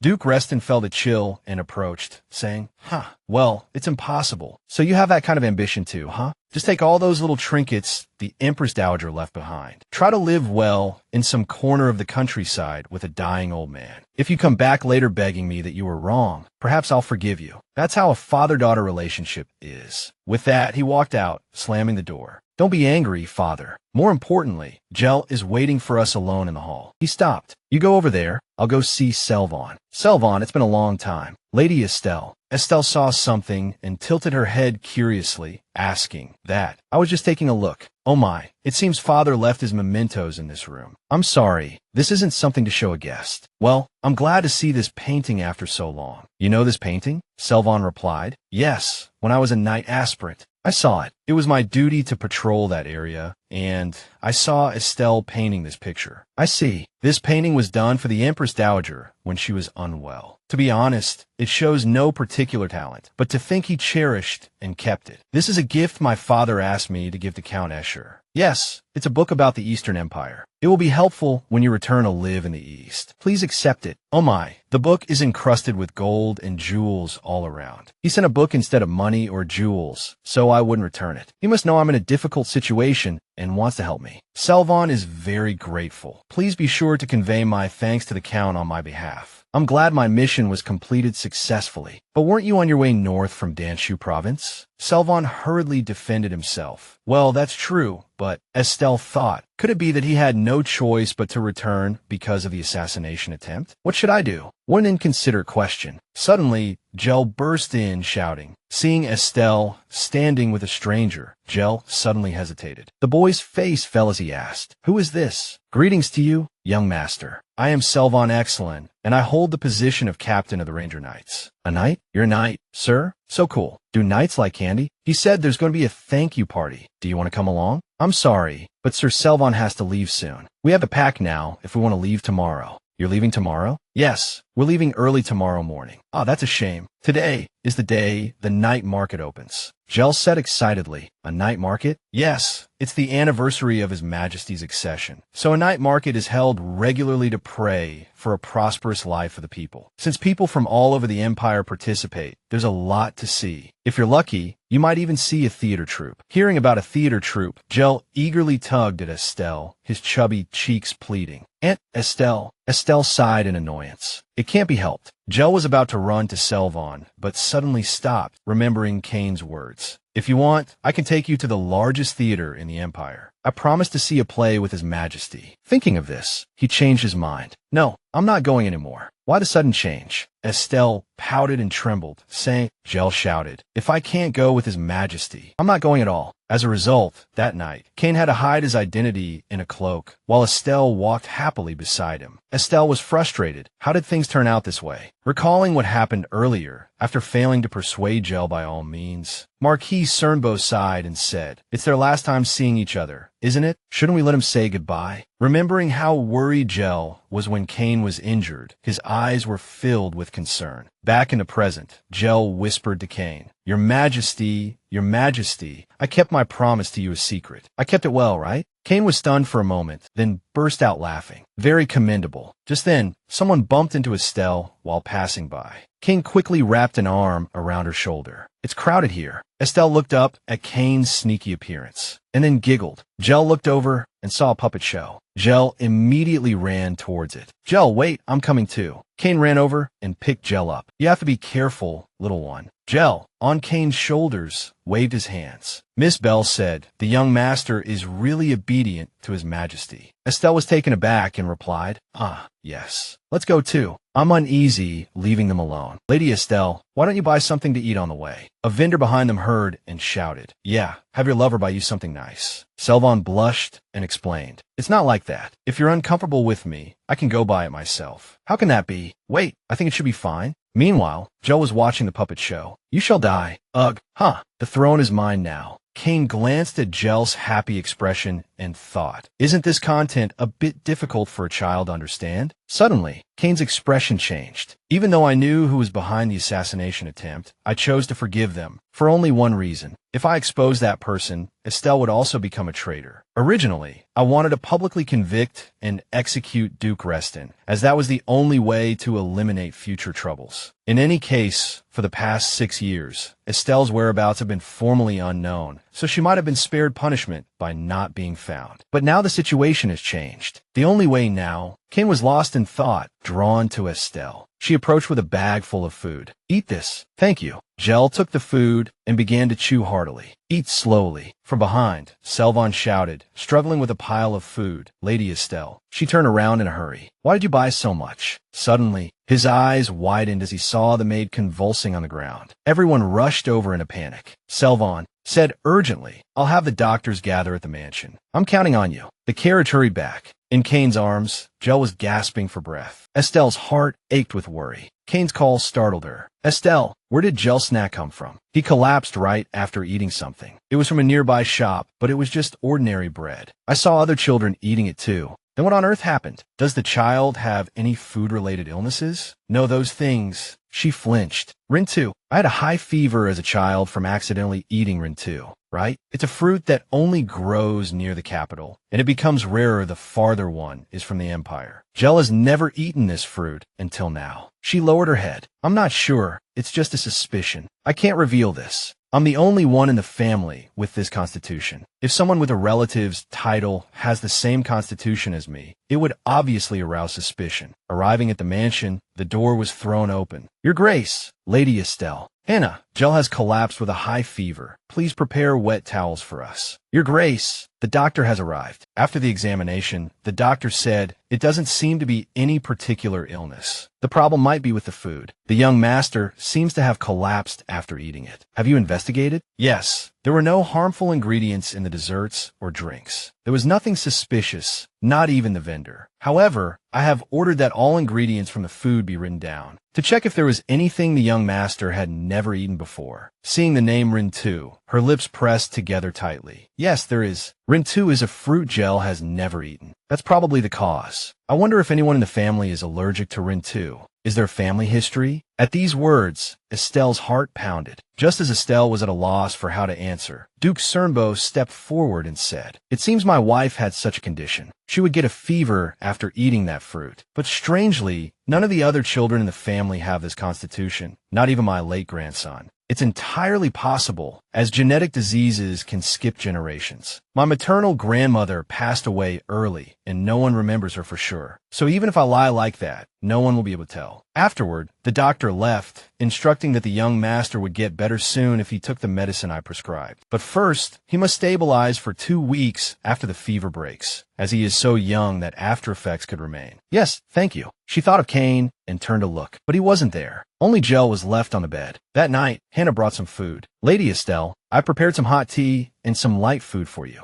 Ah, thank you, Hannah. She looked at Hannah and thought, in this world, only 4 people know about my constitution. Father, my brother, my grandfather, and Hannah, who has always been by my side. Hannah said, I won't ask any questions until you tell me, Lady Estelle. But when you are tired and bearing everything alone, please let me help you. That is why I am here for you. Estelle's eyes welled up, and she cried. Hugging Hannah, Estelle asked, aren't you going to ask who the child's father is? There's no need. I saw how much you love that person, Lady Estelle. Well, the child is His Majesty's. I use medicine to change my color. I must keep the child's identity a secret. If it's discovered that he is a prince, Gel will be in danger. Back at the palace, Kane threw open the door. Your Majesty, what is it at this late hour? There is something I must confirm. Investigate Gel's exact date of birth as soon as possible. A few days later, Gel had recovered. Seeing Gel happily playing with a puppy, she felt relieved. He recovered faster than I thought. His fever has also gone down a lot. Now, he just needs to focus on resting to recover completely. Afterward, she went to see Marquis Cernbo. Grandpa, I think it's best we leave this week. Do you think it's safe now? Yes. The doctor said Gel just needs a few more days of rest to be fine. The trip has already been delayed by several days after the fall. We must leave as soon as possible before anything unexpected happens. This time, I will absolutely not let Gel and Kane be alone together again. Suddenly, she stopped her thoughts. Come to think of it, I haven't seen Kane since the day Gel collapsed. Why is that? An announcement from outside startled her. Sir Estelle, Sir Fritz has returned. My brother? She thought, it's just as Grandpa said. Didn't I already anticipate this would happen? In a small empire like this, rumors are bound to spread quickly. I'll go see him and be right back. Estelle walked in and was startled to see Fritz happily telling Gel's story. She was relieved. Well, that's fortunate. But isn't this like a royal scandal? It's going to put you in a difficult position. Gel saw her and shouted, Annie, what are you doing here? I heard Gel likes dolls, so I came to play with him. But I also have something to talk to you about. Can you give me a moment? Yes, I understand. Has Master Fritz left? I'm sorry, Gel. I'll come again next time. You promise. Okay, you promised. Once outside, Fritz said, I heard about Gel's collapse. Is it true, Estelle? I'm your own brother. You didn't call me out just to say that, did you? No. Suddenly, Fritz knelt down. I know you have no intention of forgiving me, but isn't now the time you need help? I will help you. If there's anything you need help with regarding Gel, just tell me. She clenched her fists, thinking, when did he finally realize? Was it because Gel gets a fever from drinking, or did he know from the beginning? Just then, a voice from behind startled her. Seeing Kane approach, Estelle's heart pounded with anxiety. Did he hear our conversation just now? He asked, what's going on? His question startled her. We were discussing my mother's ball. A ball? You mean the annual charity ball? Yes. I was planning to invite my sister to the ball, but it might be a bit difficult since she also has to take care of Gel. So we were trying to figure something out. Hasn't Gel's condition improved? No, not at all. Gel is much better, but because I'm still worried, Estelle glanced at Kane, thinking, what's wrong with him? He seems colder than usual. Kane replied, it seems we can help with that. How about holding this year's ball at the Imperial Palace? They said in unison, what? Kane continued, it's a joyous occasion, so I'd like to help a little too. If the ball is held at the palace, you'll have time to take care of the child too, right? Thank you very much. But the ball is a family tradition of ours. Kane interrupted Estelle. I think you'd better not refuse, even for the sake of your precious Gel. Estelle's heart raced. This man, he's clearly sensed something. What did you mean by what you said a few days ago? Why are you investigating young Master Gel's birth? Baron Lax stared at Kane's evasive face and said, Lady Estelle is returning to the east tomorrow. You are aware of this, right? Forgive my impertinence, but you should stop concerning yourself with Lady Estelle's affairs. This is not like you at all, Your Majesty. Kane replied coldly, what gives you the right to lecture me? Since when did you have the authority to judge my actions? This is the position Your Majesty granted me. I have held this position ever since Your Majesty granted me a post that everyone deemed unworthy. Your Majesty, before it's too late, please reveal the truth of the assassination attempt. Shut up. If you don't say it, I'll find out myself. With that, He left in a rage. Your Majesty, why on earth are you investigating the young master's birth? If someone finds out, suddenly they both pause slightly. Several images comparing Cain and Gel flashed through their minds. Cain forcefully shook off his arm and left. Black stared blankly at his retreating back. Could it be? No. Impossible. Cain recalled a memory from the past. At a party, a lady deliberately provoked. You're about to become the crown princess, yet you're so picky with your food. Faced with her provocation, Estelle lowered her head. A moment later, she ate the food and collapsed. The lady fearfully defended herself. I just thought you disliked the dishes. Afterward, the Duke's side also evaded the matter, saying only that she had collapsed that day because she was unwell. It seemed Estelle herself wanted it to pass quickly and covered up the truth. At the time, I believed Estelle's words and let it go. But a few days later, someone reported, Your Majesty, I found the midwife who delivered that child. As you suspected, she said it was indeed Lady Estelle. There are some things she doesn't remember clearly, because she is very old, but she is still certain that the child's mother was the Marquis's granddaughter. She received a large sum of money and was asked to keep it a secret. What about the child's birth mother now? The subordinate was startled and stammered. The child's birth mother was a maid. I'm sorry, we were preempted. What? A short while ago, someone from an anonymous family took the woman and disappeared. Cain left with this thought. Hearing this story this morning, I need to investigate further to find out the identity of that family. But for now, I know their purpose. It's to investigate Gel's origins. I must protect Estelle and Gel. For now, the safest thing is to keep them within my sight at all times, even if it requires forceful measures. His hand clenched into a fist. No, but is that all there is to the truth? The scene changes to the mansion. Estelle ran frantically, shouting, Grandpa, then rushed over urgently and said, Do you know of any way to sneak out of the capital? Why are you suddenly saying such things? Cain. Just then, he heard a rustling sound nearby. He quickly pulled her into a hiding place. Estelle trembled and whispered, I want to leave the capital quickly. During the time I'm away from the capital, please help me hide all information about Gel. After hearing all he had to say, it seems the Emperor has realized something. Yes, could it be because of this incident? I don't know, but Cain probably doesn't know about my constitution. My father kept it a secret for fear the engagement would be broken. Oh my goodness. What should I do? Even so, it probably hasn't all been discovered yet. Recalling what happened earlier, watching Cain leave, Fritz said, It seems His Majesty is angry because he found out you were pregnant and gave birth to a child with another man's blood. She opened her eyes wide in shock. She thought, that's right, people of royal blood are born with red eyes, but Jair's eyes are blue because of the medicine. So Kaizen probably hasn't seen through the identity of the child's father. Back in the present, the Marquis muttered, That makes sense. If that child had been discovered to be the Emperor's son, he would have been taken to the palace long ago. She nodded. We are in an extremely dangerous situation now. But if Kaizen wants to know who the child's father is, the only way is a blood test. So if we hide the child, it will be impossible. Only I received the order to attend the ball. Kaizen didn't say, I had to bring you and Jair. So let's hide Jair first, then fabricate false information about the child's adoptive parents and hold out until Kaizen gives up and no longer cares about this matter. There's no other way. But will you be all right alone?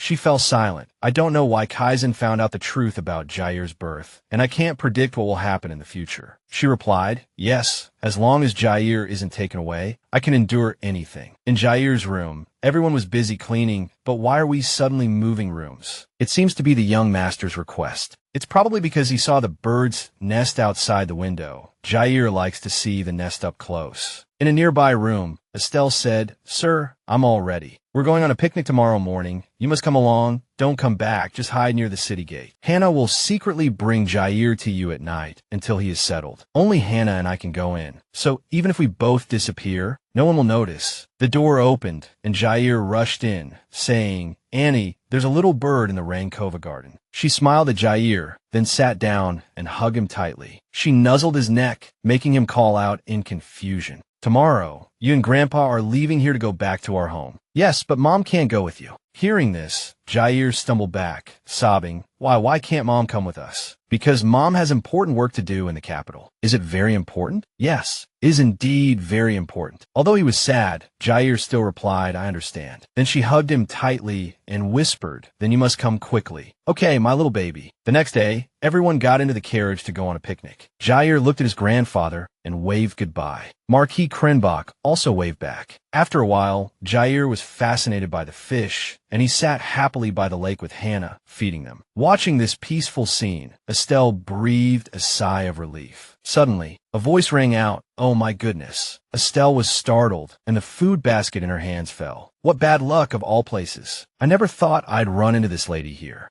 Over with Marquis Krenbach, he sensed someone was watching him. Back at the picnic, Hannah and Jair were feeding the fish when someone walked over and said, hello, if you don't mind, may I stand here for a moment and watch you feed the fish? This person was Nanny Florence. Hannah replied, ah, yes, of course, there's plenty of room. She sat down next to them, observing Jair's every move. After watching intently for a while, she stood up and said, I'll be on my way then. Ah, this is a gift for the lovely young master. It's freshly baked. Please enjoy it while it's warm. Thank you. Hannah quickly reminded him, ah, young master. Her eyes widened after she recognized what was on the cake. Jair had already picked up the cake, and Hannah's face fell as she snatched it away. Estelle noticed the commotion and hurried over. What's wrong, madam? Estelle, the nanny lowered her head. I'm very sorry for causing such a commotion, madam. I didn't know. I accidentally gave the young master an unfamiliar food. Oh dear, it seems our nanny made a mistake, didn't she? I hope you could be magnanimous and forgive her, madam. Estelle glanced at Hannah and replied, yes. Florence curtsied. It's a pleasure to meet you, Miss Estelle. I heard there's a ball being held at the Imperial Palace, isn't there? It would be wonderful if we could meet again. With that, she left. Estelle turned and asked Hannah, what's wrong? Hannah, still flustered, stammered that,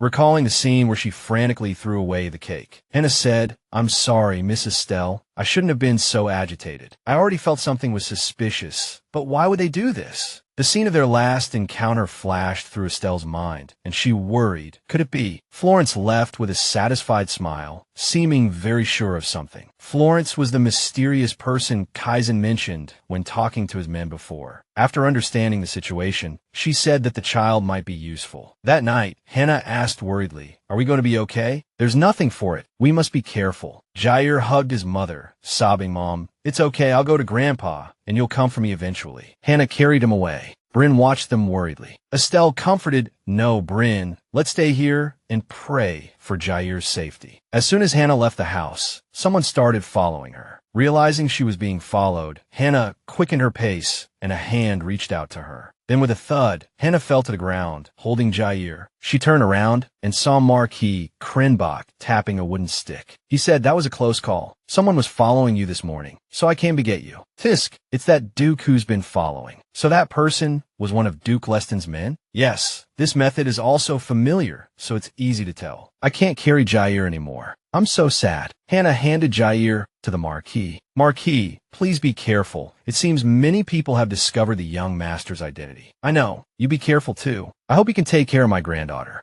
With that, he picked up Jair and left. The ball was approaching, and Estelle shed sad tears. Hannah asked, Miss Estelle, are you really going to wear this? Yes, there's no other choice anyway. This was the dress Estelle wore when she last danced with Kaizen. Just then, there was a knock on the door. Excuse me, Miss Estelle, this is a gift from His Highness Prince Fries. A magnificent dress was brought in, and Hannah exclaimed, wow, it's so beautiful. Along with it came a note. I'm sorry. This is the only thing I can do for you. Estelle pursed her lips. If it were any other situation, I would have definitely refused. She glanced at her previous dress, but this time, I can't be as pathetic as I was on the day I wore that dress. On the day of the ball, she appeared before Fries' astonished gaze. As Estelle walked down the stairs, she was surprised to see Fries. Your Highness Fries, what are you doing here? I'm here to escort you. Shouldn't you be going with your partner? Don't you have a partner? I didn't want you to go alone, even if it's just to attend the ball for a little while. You don't have to go this far. Well, it's nothing to you, is it? Estelle blushed and placed her hand on Fries'. Arriving at the carriage, she said, thank you. Thank you for the dress, and for coming to get me for the ball. Father will also be at the ball. Estelle was taken aback by this news. Fries continued, but you don't have to worry. I will protect you no matter what happens. Later, at the Imperial Palace, Duke and Duchess Leston arrived. Murmurs spread through the crowd. That's really the deposed Empress. Selvon thought grimly. I suppose I expected this anyway. Hearing the commotion, Selvon turned his head, and his face flushed when he saw her appear. But before he could take a step, Kaizen beat him to it. He walked up and called out, Estelle. Seeing Kaizen approach, Estelle lowered her head in a curtsy. The sovereign of the empire, Your Majesty. Her face fell. She hadn't expected to see him so soon. She said, Your Majesty, it is a great honor for our family that you are hosting the traditional goodwill ball at the Imperial Palace. He nodded in response. Estelle, after the ball is over, there is something I want to talk to you about. After the ball, you say? Yes. Estelle caught a glimpse of Kaizen's extremely grim expression, and her heart ached. How ridiculous. He has been so gentle to me these past few months, but this look still breaks my heart. Don't forget, Kaizen has always been a cold-blooded man, a man who never loved me once. She bowed. As you command, Your Majesty. Selvon stood to the side, gripping his wine glass tightly. After a while, Estelle sighed. I'm so tired, I need to find a quiet place to rest. Until the ball starts. Estelle was about to open a door when she heard whispers. Did you hear? The Emperor is preparing for a state marriage. A state marriage? Who could it be? Who could it be? Why that person? No, I don't know anything. It must be something that happened during the tour, right? Estelle gripped the doorknob, thinking they said a state marriage. Why so suddenly? Hearing them say we have to go ask, she let go of the handle in shock. The door opened, and a group of nobles walked in. Estelle managed to hide to the side. As she walked, she realized her shoe heel had broken. She hadn't prepared a spare pair. Recalling the words from before, the Emperor is preparing for a state marriage. She clutched her dress. What does that have to do with me? I have more important things to think about. Now, she went out to look. Where did Hannah go? Selvon took this chance to approach her. Miss Estelle. Count Selvon, long time no see. Just then, the master of ceremonies announced, from this moment, the ball begins. Ladies and gentlemen of the ducal houses, please come to the center of the stage to grace this evening's ball. Estelle worried. It's only just begun, and the host has already introduced the first dance. I haven't even changed my shoes. Selvon suddenly noticed her limp. Just then, Fries came over and called for Estelle. Selvon whispered something to Fries. After listening, Fries turned to Kaizen and said, Your Majesty, could the first piece of the ball be changed to the Anne waltz? My late mother loved this waltz, and since today is a joyous occasion, I wanted to bring the music my mother loved,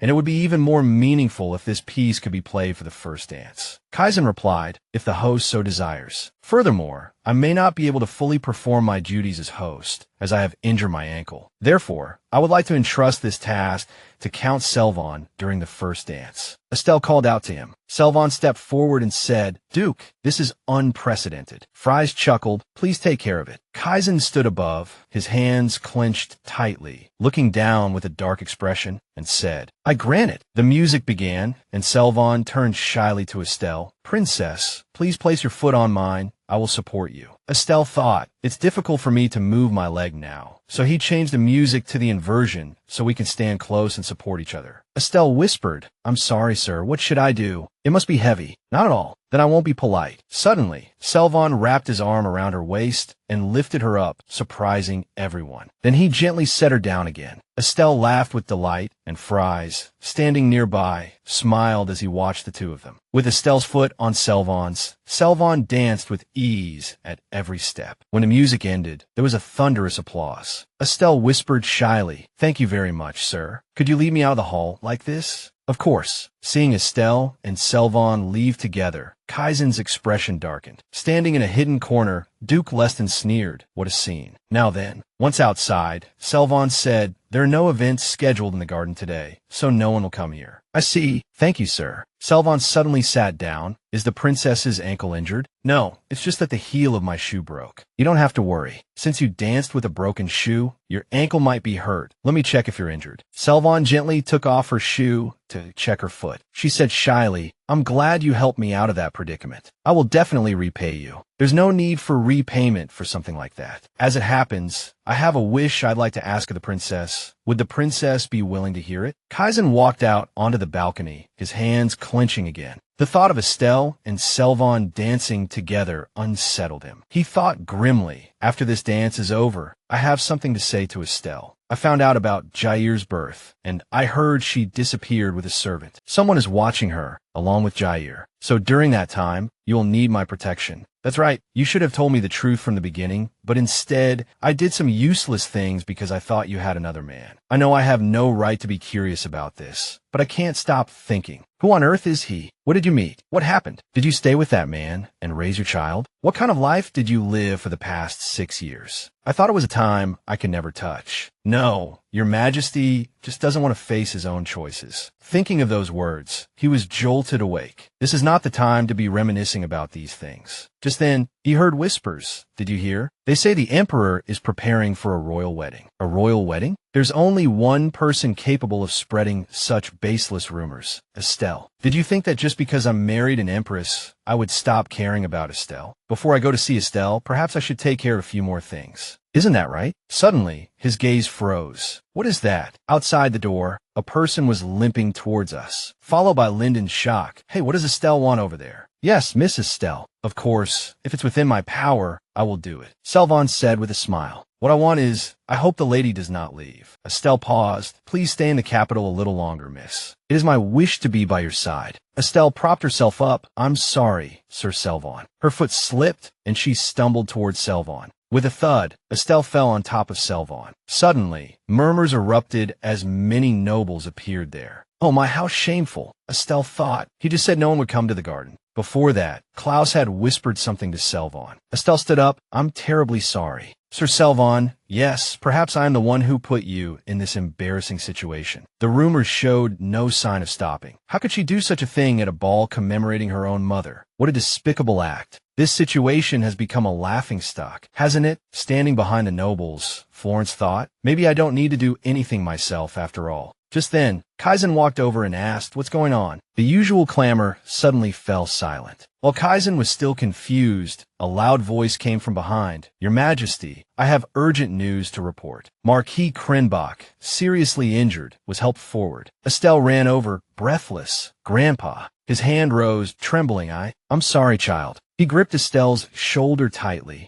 Jair has been taken. Before that, after the two escaped in a carriage, they had reached a place quite far away. Let's sleep here tonight. The two of them entered a common inn. Upon entering the room, Jair jumped onto the bed after a tiring journey. But Jair covered his face and groaned, I feel sick. His grandfather reminded him, Jair, you need to take a bath before dinner. Yes, sir. I miss Mom so much. That night, as Jair was dozing off, his grandfather sensed movement outside. He picked up Jair and put in the wardrobe. Grandpa, stay here quietly, Jair. The moment the wardrobe door closed, Jair rubbed his eyes in surprise. Marquis Krenbach raised a lampstand defensively. Facing the masked men, he frowned. Didn't I already shake off all the trackers? He pushed one of them away forcefully and shouted, what is your purpose? Does that old fox want to snatch the child? He looked closely at the person in front of him and paused. Wait, if you're Leston's man. The man kicked Marquis Krenbach in the stomach, sending him falling backward. He only had time to shout, no, Jair. Immediately after, the door of the wardrobe where Jair was hiding was opened. Jair's eyes were filled with fear. After hearing the news from Marquis Krenbach,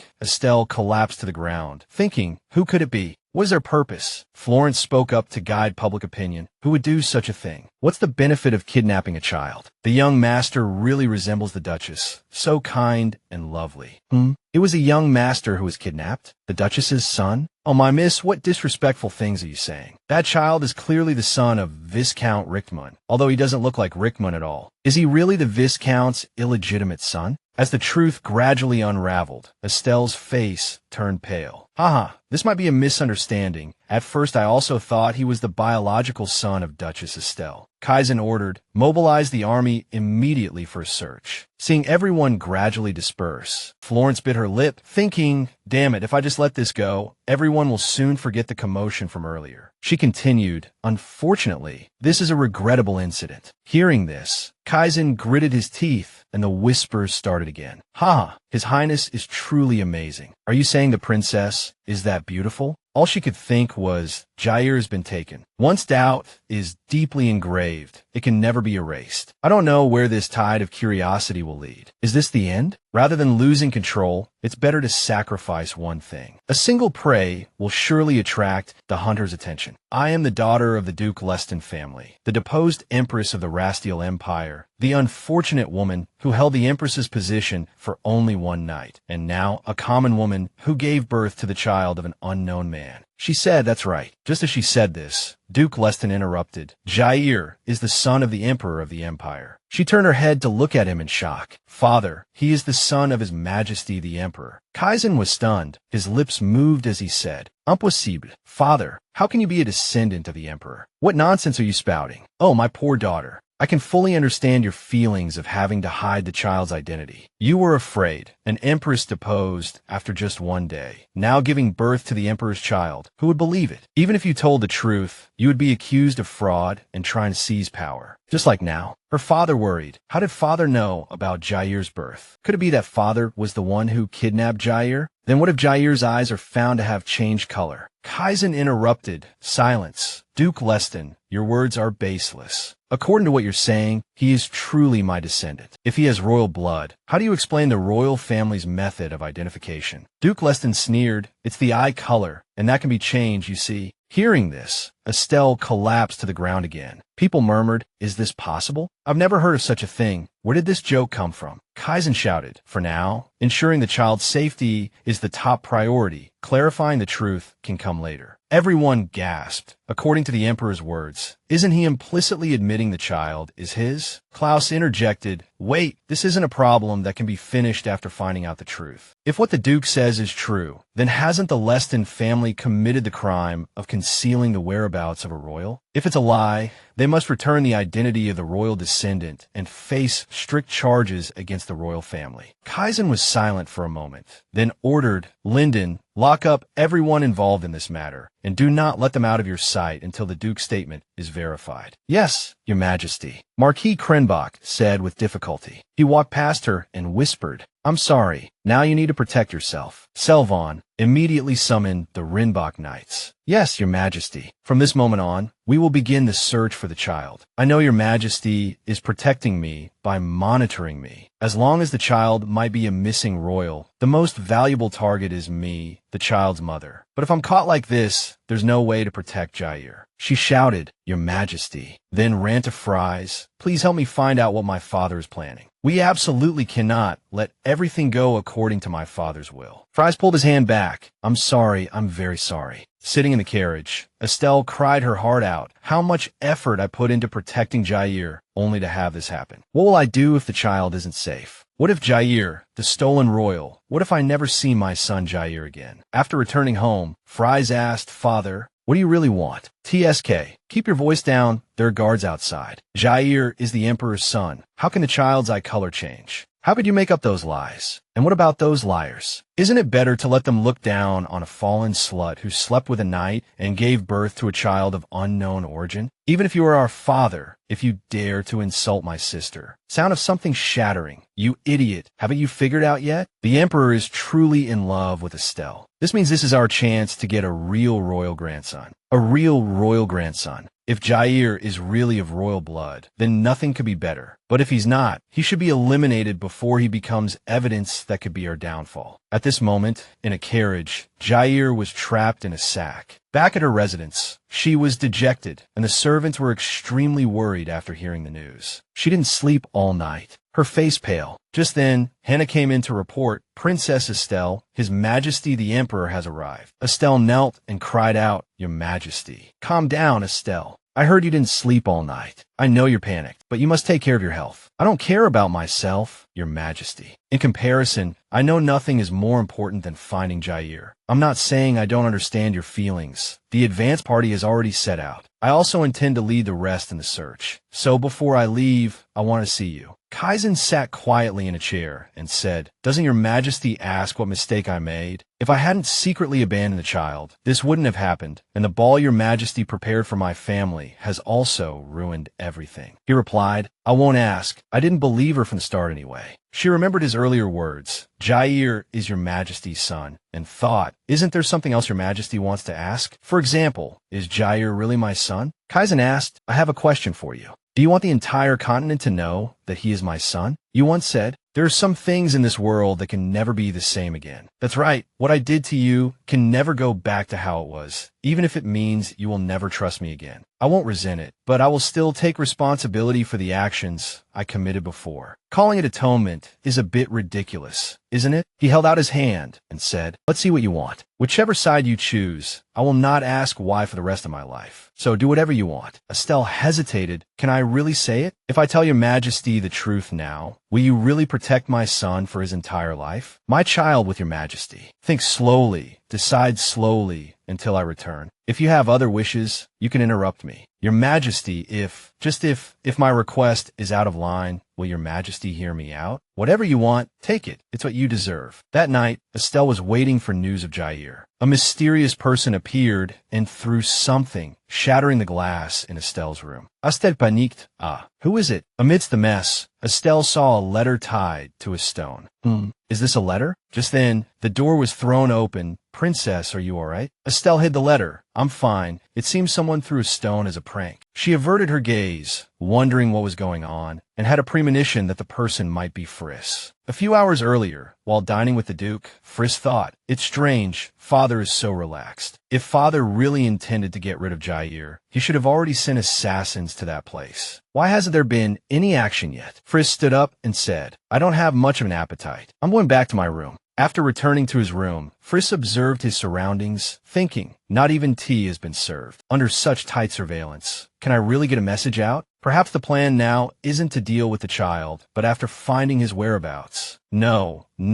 Besides Father, no one could devise such a meticulous plan without leaving a trace. Could it be after the assassins are sent there? What on earth should I do? Jair's parentage was mentioned at the ball. The situation was too sudden. Besides, Father has never paid any attention to this child until now. If that were the case, he should have sent assassins last night. Calm down. Think from the moment Father entered his bedroom yesterday. He never came out again, and all the main doors and windows are guarded. If that's the case, Friss walked out and said, I want to see my father. A moment later, Duke Leston's door was thrown open, and the room was empty. A guard said, the Duke is missing. Duke Leston gritted his teeth, so she found out. Friss thought as he ran, I knew it. There's a secret passage in Father's bedroom. I have already informed Estelle of the situation by letter. What I need to do now is find that child. I have to hurry. I absolutely must find the child before my father and the Emperor do. Meanwhile, in a fishing village, Jair was being led away by a woman. The boy was being dragged along quickly. Jair tripped because of this, and the woman turned around impatiently, giving him a rough push. Watch where you're going and keep up, you little brat. Marion looked at Jair and frowned. As he whimpered, she dragged him along. Hurry up, walk faster. In a desolate place, she patted Jair's face. It's all over. She took out the color-changing eye drops. Jair's eyes sparkled as he looked up and asked, Miss, when can I see my mom? I've already told you. You'll see your mom after sleeping for 10 nights. Marion thought, gritting her teeth. Why do I have to be here taking care of this brat? Anyway, Florin, as long as it's not that little girl. Recalling the past, I can't believe that child is the late Empress's biological son. Is he planning to kidnap this child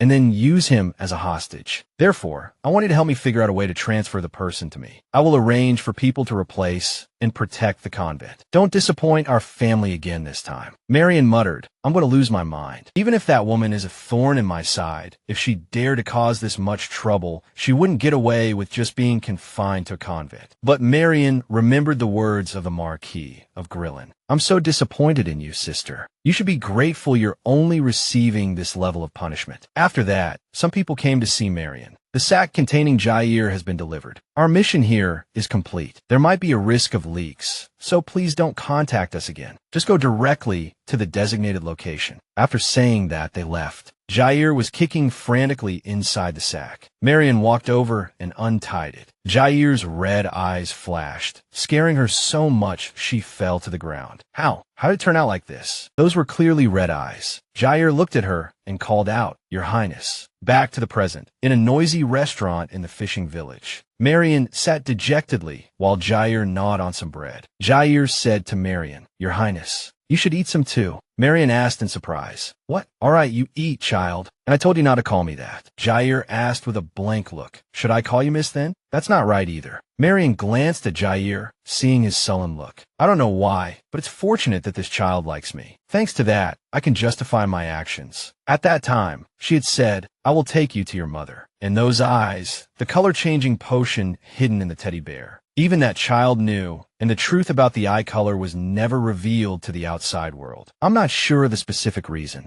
but that woman, I heard she brought a lot of unnecessary herbs. Back then, she deliberately used medicine to hide the prince, yet she acted innocent and got herself into this mess. I will absolutely not let this go. Suddenly, Jair shouted, Sister Marian. Marian quickly covered Jair's mouth. Who is this child calling? But miss, you told me not to call you your highness. All right, let's go. Ominous gazes had already noticed their presence. As soon as they reached a secluded spot, she asked, Are you sure no one besides me noticed the color of your eyes? I always stayed in my room, and whenever scary people came, I pretended to be asleep. Huh. All right, that's good. It won't be long before we receive the letter from Florence. If we get there in 2 days. Marian heard footsteps and spun around.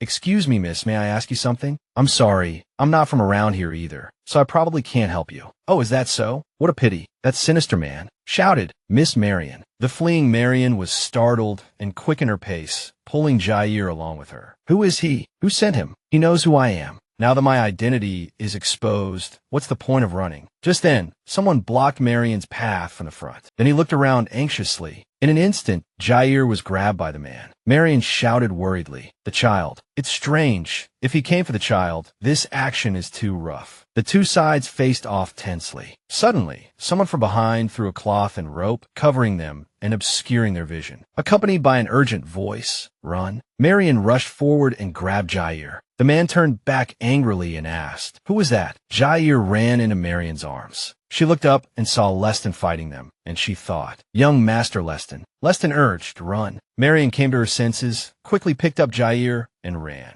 Leston fought them and realized, as expected, these guys are assassins sent by my father. Luckily, I arrived in time. But is it really okay to let those two escape alone? No, what's important now is, Leston said, Don't you recognize me? I am the sole heir of the Leston family. If you dare to harm me, just try. As soon as he finished speaking, Leston was hit on the head from behind with a club. Whack! I'm sorry, young master. We were just following orders. Then, the sound of blows echoed in the alley. On the other side, Marian fled with Jair in her arms. Where's this? I ran in such a hurry that I forgot to watch the path. Not paying attention, Marian tripped on a stone and fell heavily, but she didn't forget to hold Jair tightly. Marian's eyes widened as she asked, Child, Jair interrupted, I'm fine. Marian breathed a sigh of relief, stood up, and said, Let's go. Where to? I don't know either. Her hands clenched tightly. I don't know what to do. If we stay here, those men from before might catch up. There's only 1 day left until the handover date. Besides, in my current state, can I even make it to the meeting point? My identity has been exposed, and they might have put up one of posters by now. If so, they've likely already contacted my family. That's right. If Father and Florine found out about this, they would definitely not cover for me. It's clear that this is a crime I committed on my own. What should I do? What should I do? Marian recalled something from the past. My sister is not as smart as I am. Can't you stop being so pathetic? Why? Why am I like this? Why am I so stupid? Jair's voice startled her. Miss Marian, are you okay? She gritted her teeth and pushed Jair away. Don't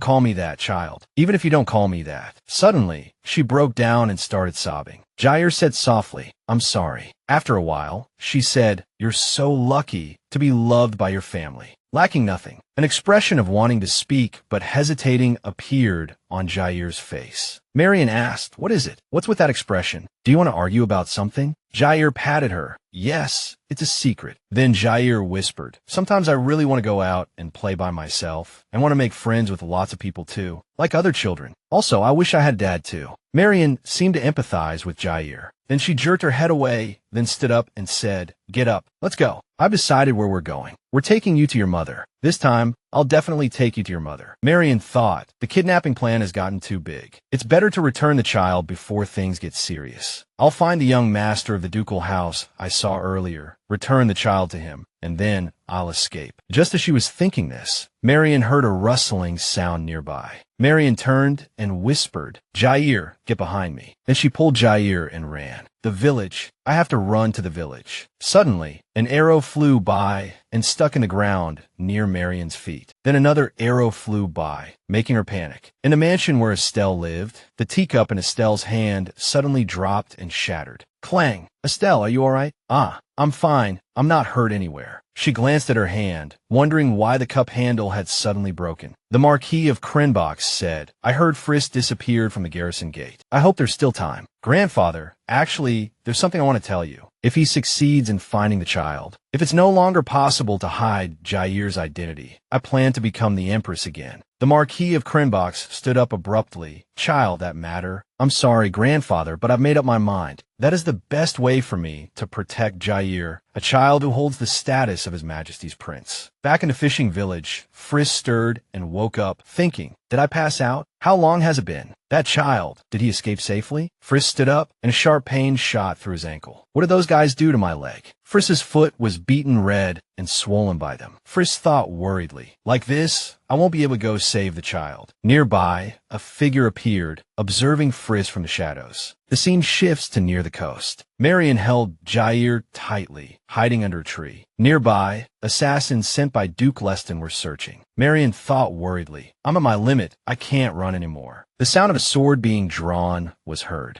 Marion hugged Jair tightly in fear. After a few sword clashes, a figure holding Jair's teddy bear appeared near their hiding spot. Then came the fierce clash of swords. Oa! Clang! With tears in her eyes, Marion looked back and saw the figures of the royal knights, with the bodies of the assassins lying beside them. Kian, holding the teddy bear, looked towards the base of the tree. Jair peeked out and called, Your Majesty. Jair ran like the wind and hugged him, and he soothed him. It's all right now, Jair. These men are asking this lady to come with us. Marion lifted her skirt and got up to leave when a bottle suddenly fell from her person and shattered. She looked back anxiously, remembering she had put the medicine in it. She looked back to see Kian gazing at Jair, his eyes widening in shock as he witnessed the change in Jair's eye color. Seeing Kian's expression, Jair called out, Your Majesty. He was startled and held out his arms to embrace Jair. Yes, come here. Jair was lifted onto his horse, and they returned together. And Marion was imprisoned in the imperial palace. Estelle rushed out, shouting, Jair. She ran down the steps and took Jair from Kian's arms. At that moment, Jair blinked, opened his eyes to look at her, and called out, Mom. Seeing Jair's red eyes, she paused, and Kian comforted her. Sleep a little longer. Her hands trembling, she hugged Jair tightly. She thought, is he trying to let the entire continent know whose son Jair is? If he really thought that, he wouldn't have thought of hiding him in the first place. Estelle turned and said, Hannah, please help me take him to the prepared bedroom. I have something I'd like to discuss with His Majesty in private.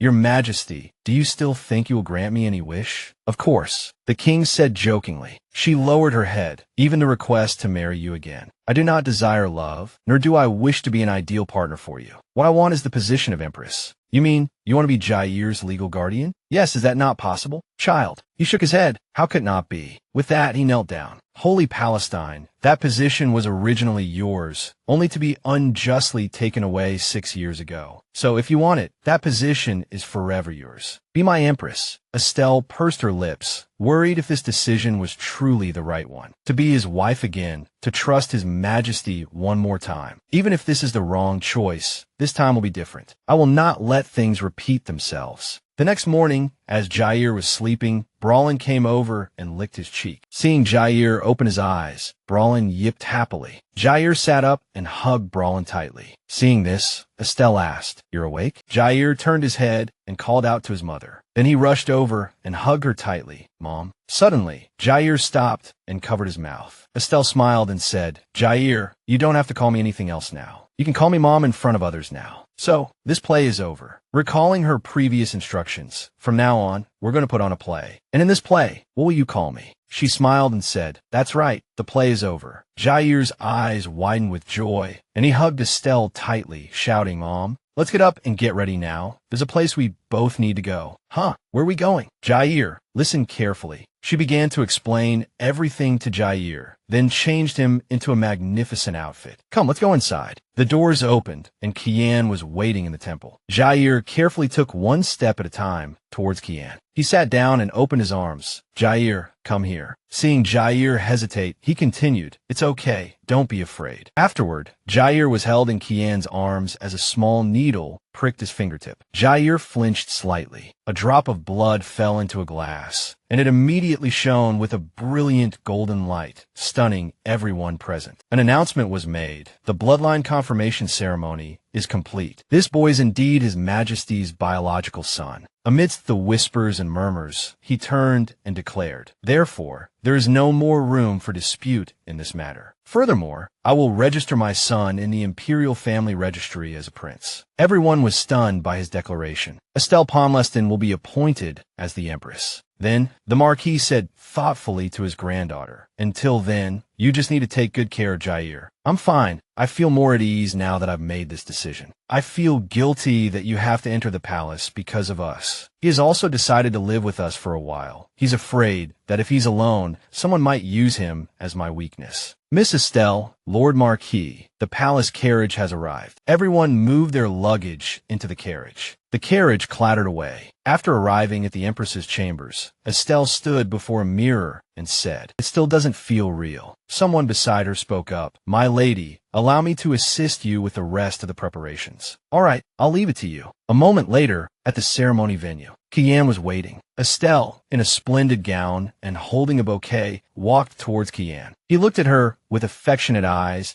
and the scene of their wedding from 6 years ago resurfaced. After the necessary wedding rites were completed, thunderous applause erupted from the audience. Sir Belvin Ixland, standing outside the door, pursed his lips, recalling a scene in the garden from earlier. The scene shifts to a party. Kian, holding a glass of wine, was searching for Estelle. On a certain balcony, where a rather weary-looking Estelle was, a person walked in and said to her, it's been a long time, Empress Estelle. Ah, Count Len, I'm sorry to disturb you, my lady. I just wanted to come and congratulate you. She responded with a shy smile. Thank you, Count. Although she was smiling, she was seen through. Len continued, but you don't look very happy. My goodness, I'm sorry. The Empress looks so much like Jack. Estelle asked in surprise. You knew my mother? Yes, we were friends. The Count was my maternal grandfather's second-in-command, so of course, I knew him well. But he said they were friends. Well, it's not quite appropriate to call someone of high status a friend, but since we were the same age, we were close. I see. Ah, Count, would you be able to come to the Empress's palace when you have time?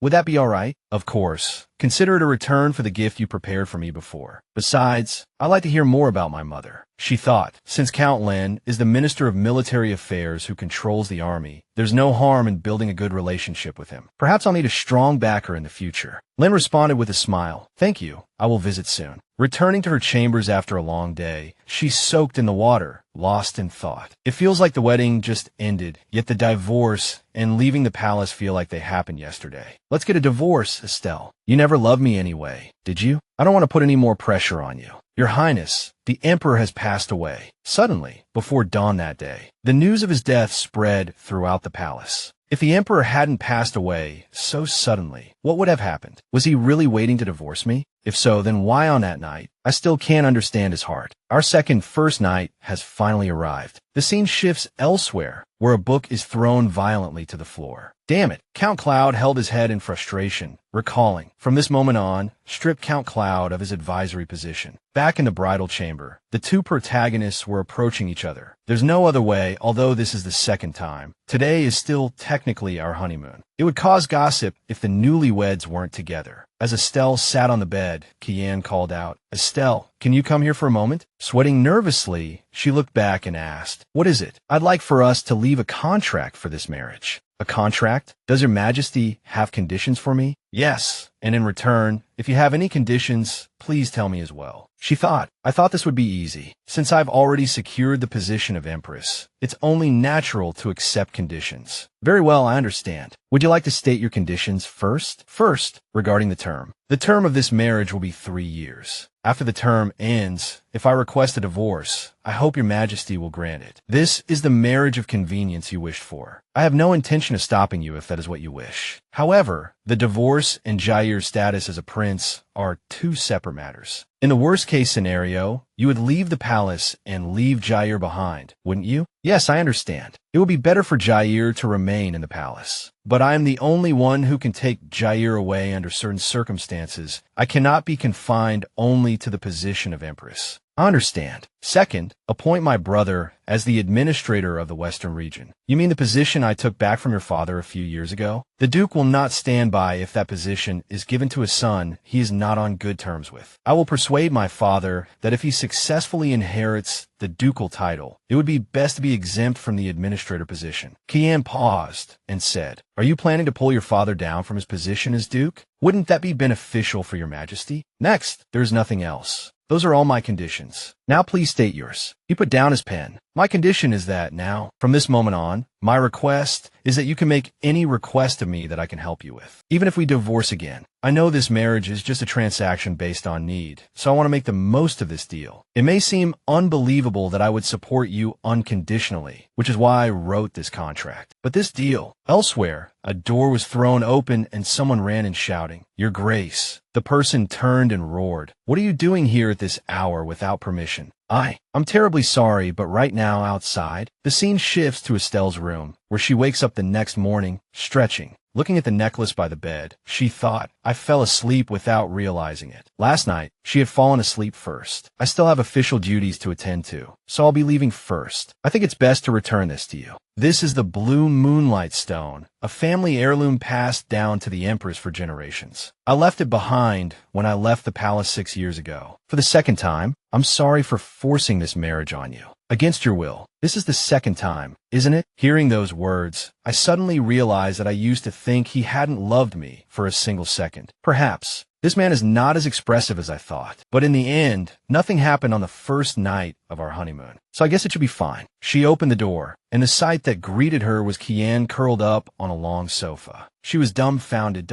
Why is His Majesty here? Could it be this man? He slept here all night because he didn't want to spread malicious rumors. Even with our second marriage, if we don't spend our wedding night together, people will talk. I was thinking the exact same thing. But she held her head, and watching Kian's even breathing, her hand reached out towards him, and he startled awake. Calling her name, she flusteredly pulled her hand back, quickly said and ran off, "Your Majesty, did you sleep well? I'll go prepare breakfast then." Kian hurriedly tried to stop her. "Let the servants prepare breakfast." But she had already run off without a trace, and he could only smile helplessly. A moment later, breakfast was served. The three of them sat at the table in an awkward atmosphere, with only Jair excited about the meal. The boy's eyes sparkled as he reached for a pastry on the table. Kian understood and pushed it towards him. "Here you go. Is there anything else you'd like to eat?" Jair stared at the mouth-watering cake, then looked up into Kian's eyes. Suddenly, Jair puffed out his cheeks and turned his head away sharply. Both Kian and Estelle were puzzled by the boy's actions. Kian kept pushing other dishes towards Jair, and the boy once again raised his hand to block them. Jair, trying to suppress his desire, asked, "Mom, why is His Majesty here?" Estelle looked blank. "Jair, what are you talking about? We're going to live with His Majesty from now on." Jair replied, "I don't like it. I only want His Majesty to visit us occasionally." At this point, only Jair was left in the room. Stepping outside, Estelle said, "I'm sorry, Your Majesty. I thought he would understand." Recalling that time, Jair, "Listen to me. His Majesty is actually your father. You are the son of His Majesty the Emperor. So, is that why His Majesty has red eyes like me? But if that's the case, why didn't we live together before?"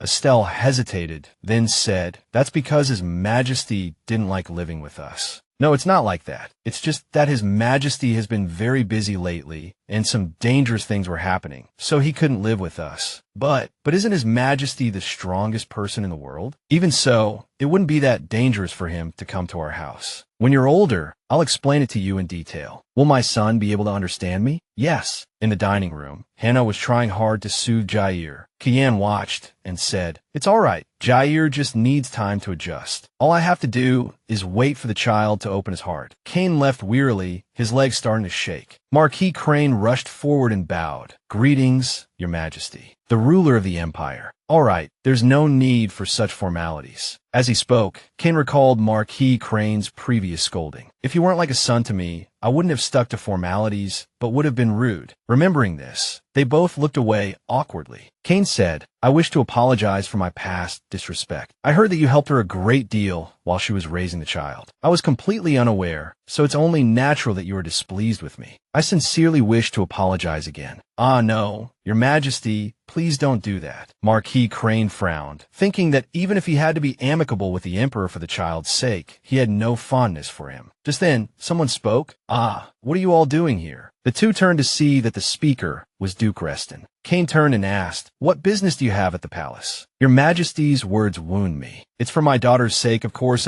No, I came to see Her Majesty the Empress. The Empress. As he spoke, the corner of his mouth twitched, and Kane felt a wave of displeasure. His smug expression was truly infuriating. Isn't that so? He suddenly turned the topic to Marquis Crane. Father-in-law, are you well? I was just about to pay you a visit to greet you. Marquis Crane's face darkened. How am I your father-in-law now? Ha! You are my father-in-law, and to me, you are like my own father. Kane frowned deeply, analyzing the situation. Crane is the Duchess's father, so he is also Reston's father-in-law. Duke Reston is Estelle's father, so he's also Kane's father-in-law. Crane and Kane whipped around to look at each other, finally finding common ground. We both hate this man to death. In the room, Estelle stretched wearily. Sigh, I knew it would be like this, but I'm exhausted. The work of the Empress has been delayed, yet guests are flocking in. Before long, someone else arrived. Your Majesty the Empress. Another guest has arrived. Who is it this time? It's the Minister of Military Affairs, Count Lun. He's earlier than expected, isn't he? Please escort the Count to the drawing room. Your Majesty, please forgive my sudden visit. It seems Your Majesty is getting busier, so I came to see you at once. Nonsense. You're my invited guest. Is the prince adapting well? Perhaps he still needs time. Children of this age are often very sensitive to changes in their environment. My son was the same. That's CBO, right? Yes. Actually, that child is not my son, but my nephew. I adopted him because his parents passed away when he was very young. He's grown up now, but back then he was very sensitive and shy. I see. So how did the two of you adjust to each other? Count Lun said with a broad smile. I taught the boy swordsmanship and spent time finding things we could do together. It's the fastest way to open a child's heart. Estelle's eyes widened as if she had realized something. The next day, watching Ja play with her pet dog, she murmured, Swordsmanship. Isn't it too early for Ja?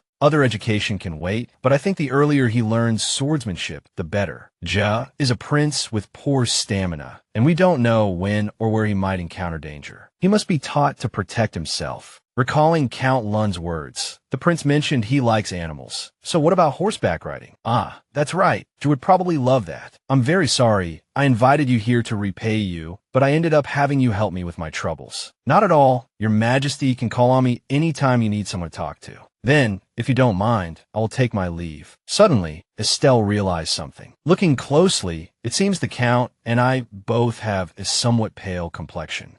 What a surprising coincidence. In a meeting like this will be difficult. Even Count Ramo has been dismissed from his post as aide-de-camp. Even if he was looked down upon by everyone as incompetent, wasn't he the only one by His Majesty's side? And that's not all. Look at the Crane family. Now that their eldest daughter has been arrested for her involvement in the prince's kidnapping, their position in state affairs is also threatened. I hear the military's representative, Count Lun, has been getting close to the Empress recently. Isn't he an enemy of the Reston family? He's a traitor. That's what he is. What's the use of holding a sword with only one hand? Sai, what should we do? The Empress is gathering a powerful faction. We need a force to keep them in check, but there's no one capable enough right now. The new families and their daughters are all but finished. But how are we supposed to find other candidates? Now, there is no one as outstanding as the Empress from the start, but it's not like there are no candidates at all. What do you mean? If the opposition is in danger, we just have to retreat, that's all. Let's plan a counterattack together. In Estelle's room, she felt a pang of pity as she looked at Kane, who had fallen asleep in a chair. His Majesty has been sleeping like this for several days. If anyone found out the Emperor of the Empire had to sleep in his office, everyone would go crazy. We have to find a solution soon, and there's another matter to resolve. Oh, Your Highness. Estelle gestured for them to be quiet. Hannah, I have a task for you. Yes, please give me your orders. This morning after you finish your work, bring Lady Marianne to me. A moment later, Marianne was brought in. Lady Marianne, do you know why I called you here? Marianne flinched at the sound of Estelle's voice. Her lips were pressed tightly together, likely because the verdict had already been decided. Estelle looked up. She's more broken than I thought.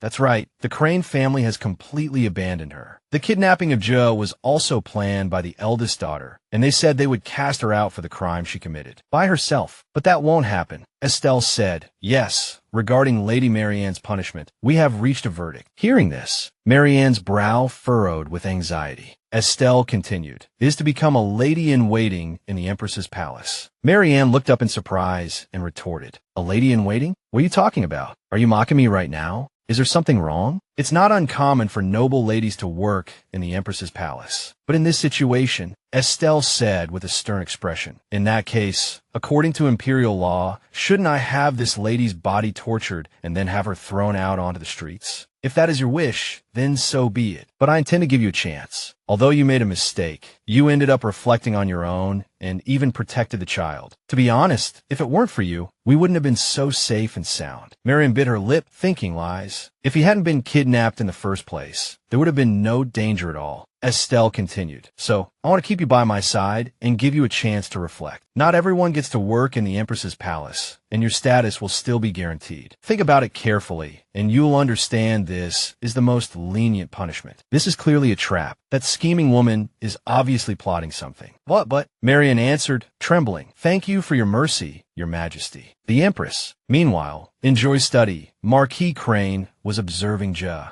drawing a family portrait. He praised, it's beautifully drawn. Ja has a good eye for observation. Suddenly, Ja forcefully scribbled over one of the figures with his pen. Marquis Crane asked, Is that His Majesty the Emperor? A line divided the drawing in two. Marquis Crane then asked Ja, do you like living in the palace? Yes, I like it a lot. It's big. I get to eat delicious food every day, and suddenly paused. But Mom doesn't seem to like it here. Mom doesn't seem happy since we came here. Can we go home with Mom? This child is very observant. That's not possible. Your mother is now married to His Majesty the Emperor, so she has become the Empress. She has to live in the palace now. Grandpa, don't people have to like each other to get married?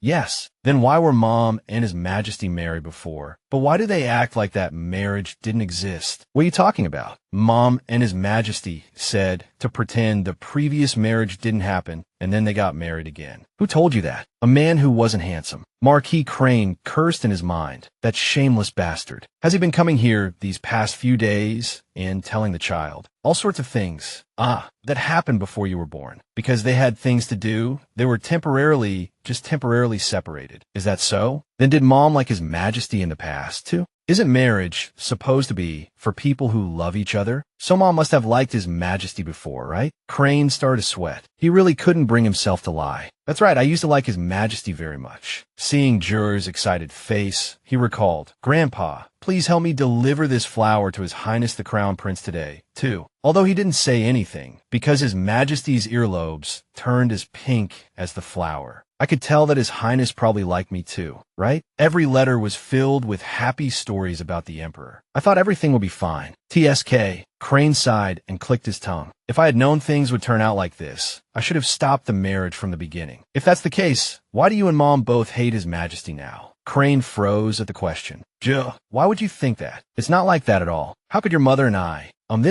Joy's eyes glinted with scrutiny and anticipation. Crane pleaded for help in his mind. Estelle, save me. Just at that moment, the door opened. The two stared blankly as Kane hesitantly peeked his head in. Your Majesty, how long have you been here? Ja quickly turned away, avoiding his gaze. Kane's eyes widened, and he stammered. I have something to talk to Jo about. Can I take him out for a moment? I've prepared a surprise outside. Jo wavered at the word surprise. A surprise. A white pony was brought before the boy. Do you like it? Jo reached out a trembling hand and hugged the horse tightly. Yes, I like horses very much. But Mom doesn't like me playing dangerous games. If Mom doesn't like it, then I don't want it either. Don't worry about that. Your mother has already given her permission. Really? Of course. This gift was planned by your mother. Flashback. What does Your Majesty think about teaching Ja to ride a horse? Ja is fond of animals, and perhaps doing so could ease the awkward atmosphere between you and him. Looking at Ja, who was standing motionless by the horse, Kane spoke. Come on, why don't you try getting on? Just imagine you're standing on the saddle, and once you get used to it, grab its reins. Ja did as Kane instructed, and Kane took the reins, leading the horse slowly. He assessed inwardly. He's really talented. When Estelle first learned to ride, she couldn't even sit still. In this respect, he's just like me. Jo asked happily, "Your Majesty, what's this pony's name?" "It doesn't have a name yet. Can I name it?" Jo laughed with excitement. "Wow, huh?" He asked, "Do you like riding that much?" "Yes, Your Majesty, I really—" Just stopped, remembering the drawing from before. He jumped off the horse with a thud. I don't want to ride anymore." "Why the sudden change? Is it not fun?" He was surprised to see Jo change his mind so quickly. "Jo, if you're uncomfortable, I'll have the servants take the horse away. If you don't want to later, I won't suddenly come looking for you again. So you don't have to endure it at all. You never have to. Is that so? In that case, Jo, tell me you don't want to play with this pony anymore and want to go back to the palace. If so, I'll have the servants take the horse away, okay?" Jo thought to himself, "I really want this pony." Kane said with a smile, "All right, you've made up your mind, right?" He turned and ordered, "Help teach the prince to ride. I have to go now." "As you command, Your Majesty." Kane walked away step by step, muttering in disappointment. Estelle's advice was for nothing. His feet suddenly stopped. He thought, "I forgot to tell them not to let the child hold the reins." Just then, Jo yanked on the reins, causing the horse to rear up. He shouted anxiously.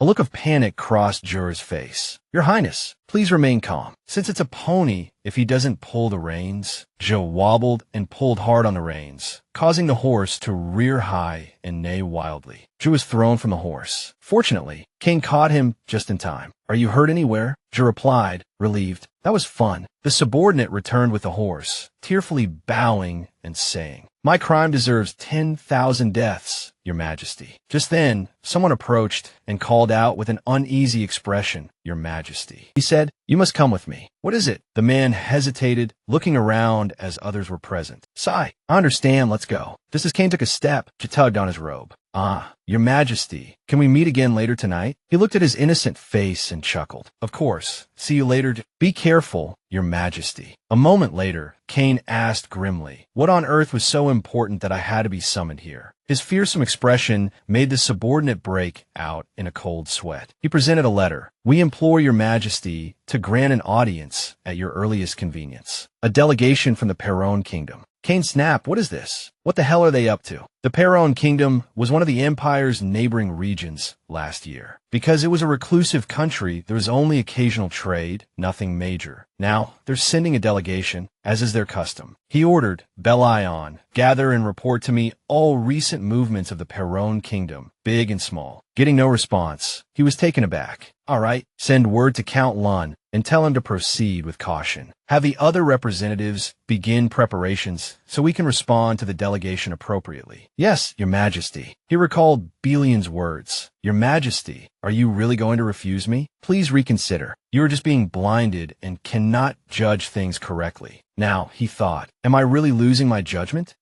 If I were blinded and mixed private feelings with public affairs, a mess like this would have happened long ago. That night, he went to the place he had promised to meet Jo. The child must have been waiting for a long time. Seeing a servant ahead, he called out, "Wait, is the prince asleep?" Hannah jumped, turned around, and cried out, "Your Majesty." At that moment, Marianne saw Kane and trembled in fear. Kane frowned upon seeing Marianne. He strode over, pulled Marianne aside, and asked, "Why are you here?" Marianne trembled and stammered, "Seekoff, I was wrong, Your Majesty. It's not what you think." Hearing the commotion, Estelle came out and said, "I was the one who called her." He frowned, called Estelle into the room, and asked, "Explain everything." She explained, "You previously promised to leave Marianne's punishment to me." "Yes, and this is the punishment I decided for Marianne, to make her a lady-in-waiting to the Empress." "Kane, stop it. Do you think that's reasonable? What did that woman do to Jo?" "Yes, I knew Your Majesty would not agree, but I was planning to discuss it with Your Majesty today and formalize the procedure. Before that, I didn't expect Your Majesty and this lady to meet like this. It was my oversight, my mistake. Your Majesty, it's not that I don't trust you, but if I were to fall in love with you again, I hope it's not trust that I receive. She will become arrogant, but I don't want to let her bear everything alone. Is this my greed? I do not understand what Your Majesty is saying. I know Your Majesty is worried about me, but she was tragically abandoned by her family. She's not smart enough to devise a perfect plan without her family's help. In In case something happens, I plan to help her avoid assassins. I believe your majesty would permit it if I explain my intentions. This is no longer about how to deal with that lady. Deciding not to punish her immediately, but to keep her by your side, is extremely dangerous for you right now. The Crane family is lying low, and their power could grow at any time and endanger you and Ja.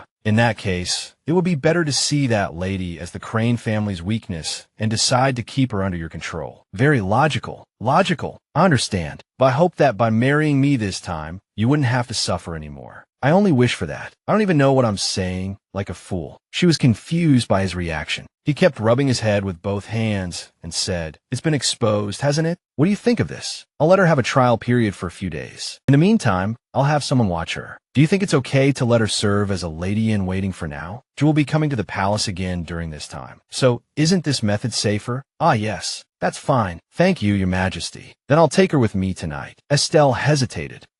Just take Hannah and Brolin with you. The child will be shy in a new environment." "All right, I'll pass the word to the child and Hannah. You get some rest." With that, he walked out and slammed the door. She swayed and collapsed into a chair, thinking, I was so surprised. I thought I had gotten used to seeing Kane express his feelings. Why would he say those things? I hope she would be less tired in this second marriage. I don't even know what I'm saying, like a fool. It's as if Kane has fallen in love with me. Don't have any illusions. Kane's feelings don't matter. I won't trust him again. In any case, I can't make the same mistake twice. Feelings like that, no matter how many, can be thrown away. She murmured. Now, I just need to focus on raising Justine change. Joy's eyes sparkled at the splendor of the palace. Wow, the palace. Do you like it? I like it so much. I've never seen such a beautiful place. If you want, you can live here in the future. Then where do you live, your majesty? Will you live in the same palace as the Empress, Enja? He was taken aback, then laughed happily and replied, "Haha, if only that were possible." Jumping onto the bed, Ja rolled around, laughing with joy. Lying there, enjoying the comfort of the bed, Kane placed a teddy bear next to Jor's head and said, "If you like it this much, it's time to sleep." A moment later, they stared at each other without a word. Noticing Jor's expectant gaze, he chuckled and asked, "Is there something else you need? Tell me a fairy tale." Once upon a time, a fairy tale. Kane demurred. "Ah, you don't know any fairy tales? You don't know?" Kane froze. Having been taught how to be an emperor since the age of 4, it's understandable that I don't know fairy tales. Ja continued. Even that nasty old man told me fairy tales. Ja sighed. Sigh, it can't be helped then. Suddenly, Ja crossed his arms shrewdly and said, "Then tell me the story of your majesty and mom." "Me and Estelle? You're curious about the story between us? When did your majesty and mom fall in love?" Ja waited for Kane's answer with expectant eyes. Kane thought with a headache, Estelle never liked me. But even a half-truth is better than a lie, right? He began, I met Estelle on her first day at the palace. It was probably to test if she was qualified to be the crown prince's fiancée.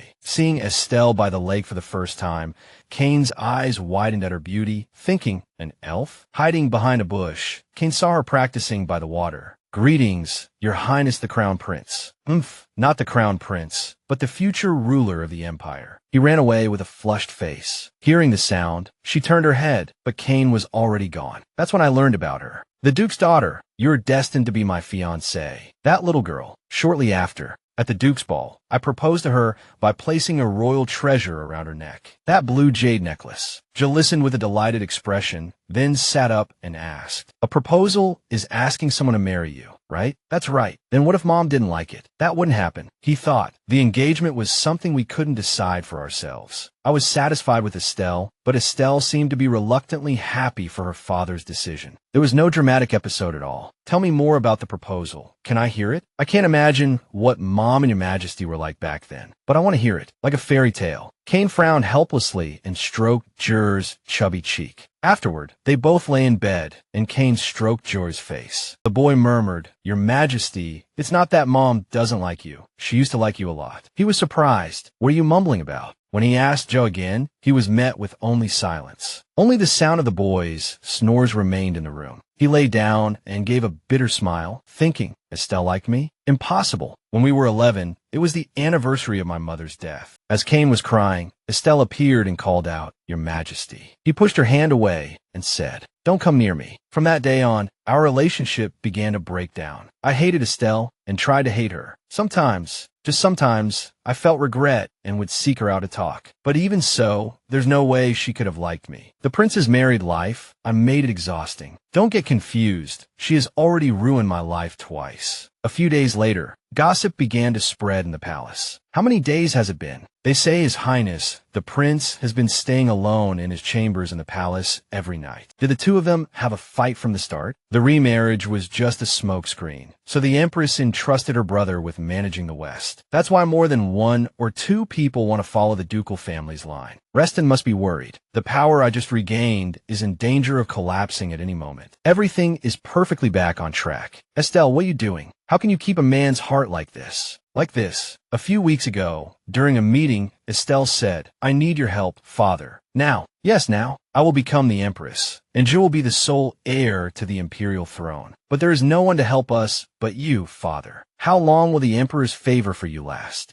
Not long. You're not young anymore either. Estelle seethed inwardly. There's really nothing good to say. Then replied, His Majesty has become the administrator of the West and has promised to transfer the position to Fritz. What? Why to Fritz and not me? Because it's not allowed to be transferred back to you, father. Even if you don't directly manage the position, father, it's easy to see that the Duke will be able to regain his former power. So, father, please think of me and the prince. We can only trust you. He walked away, thinking, does father really think I can't use this to my advantage? I'll go to the Empress's palace first to check the situation. Duke Reston headed towards Estelle's room. His gaze stopped. He pushed the door open forcefully from the outside, startling her, and shouted, TSK. He roared with a displeased expression. Get ready at all costs. You must hold onto the Emperor's heart. Meanwhile, in the Grand Hall, a red-haired girl appeared. The delegation from the Perron Kingdom has come to see the Emperor. It seems an unexpected figure has come as well, hasn't she? The girl smirked and replied, Your Majesty, I am Daphne, the third princess of the Perron Kingdom. This may be a bit sudden, but do you not intend to welcome me as your concubine? She said, looking at Kane with confidence. He replied bluntly, I refuse. What trick are you trying to play? The princess laughed. I am not joking, Your Majesty. I am truly heartbroken. If this were true, what would you think? Based on the royal marriage between the Perron Kingdom and the Rastir Empire, we propose an exclusive trade deal. Until now, our two nations have traded via land, but the border region between our territories is very dangerous, so passage has not been smooth.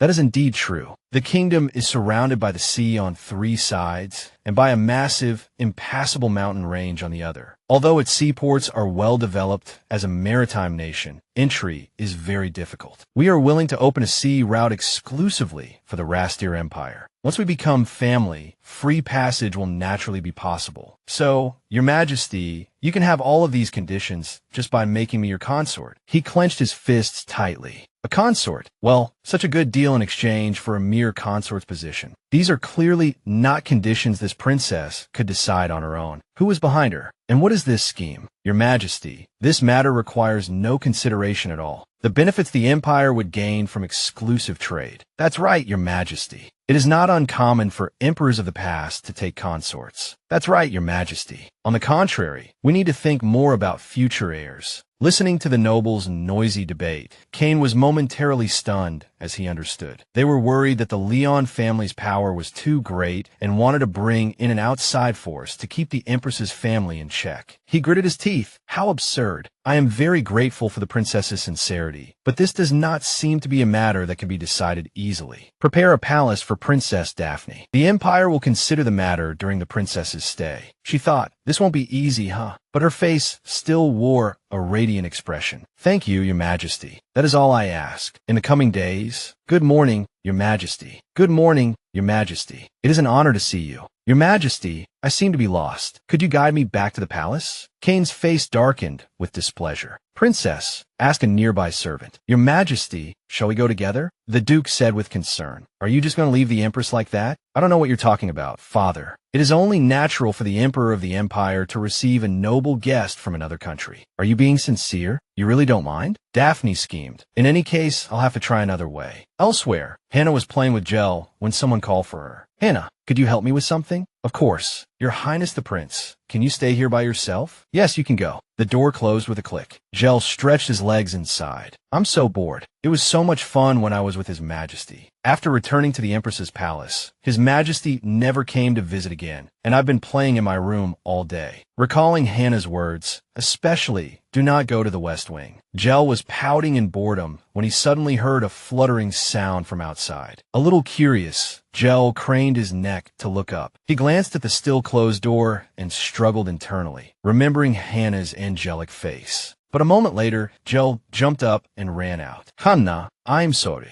I'll be right back. Gel's footsteps pattered away. Gel was delighted by the scenery around the Empress's palace. Suddenly his eyes, what's that over there? Where am I? This is the West Wing that Hannah told me not to go near. The sound of approaching footsteps startled the person sitting inside. Gel peeked his head through the window. Oh, ma'am, what are you doing here? Marion turned around, startled. Here. Marion looked around worriedly and pushed Gel away. You must not stick your head in. Go back quickly. It will be bad if you're discovered. Gel chuckled lightly. Ma'am, why are you suddenly using formal language with me? You are His Highness the Prince now. His Highness the Prince must never come here. If I'm caught with His Highness the Prince, I'll be scolded. Why is it so strange? You're not a bad person, ma'am. That's enough. Please leave. I will pretend I did not see you here, Your Highness. With that, Marion drew the curtains and sat down dejectedly. Gel tried calling out, Ma'am, I don't know the way back. Marion pulled the curtain open. If I draw you a map, can you find your way back on your own? Amachum. Marion turned and thought for a moment, then turned back and asked, But why are you here alone? Where are your maids?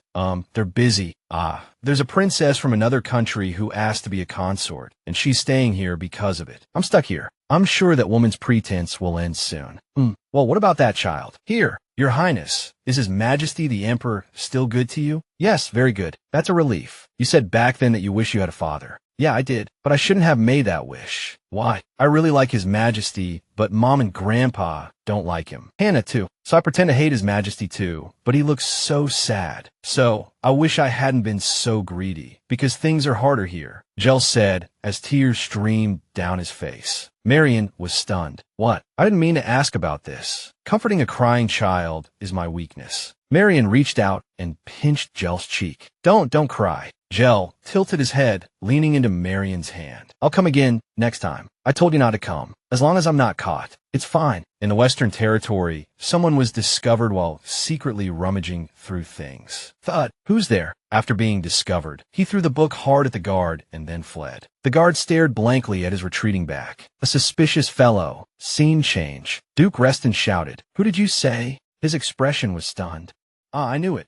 I guess that kid would betray Fritz. After Fritz escaped, he thought, damn it, even after searching the entire Western Territory, I couldn't find any evidence of father's corruption. No, I must return to the capital first. I have to protect Estelle. Over here, the Duke put down his pen and said, Which way did that disobedient child go? Here, inside the Empress's palace. Gel stared listlessly out the window and asked Estelle, Mom, can I go out today? What should we do? It's raining heavily today, so you can't. I'll have your grandpa take you to see the stables later. Okay, Gel replied without any enthusiasm.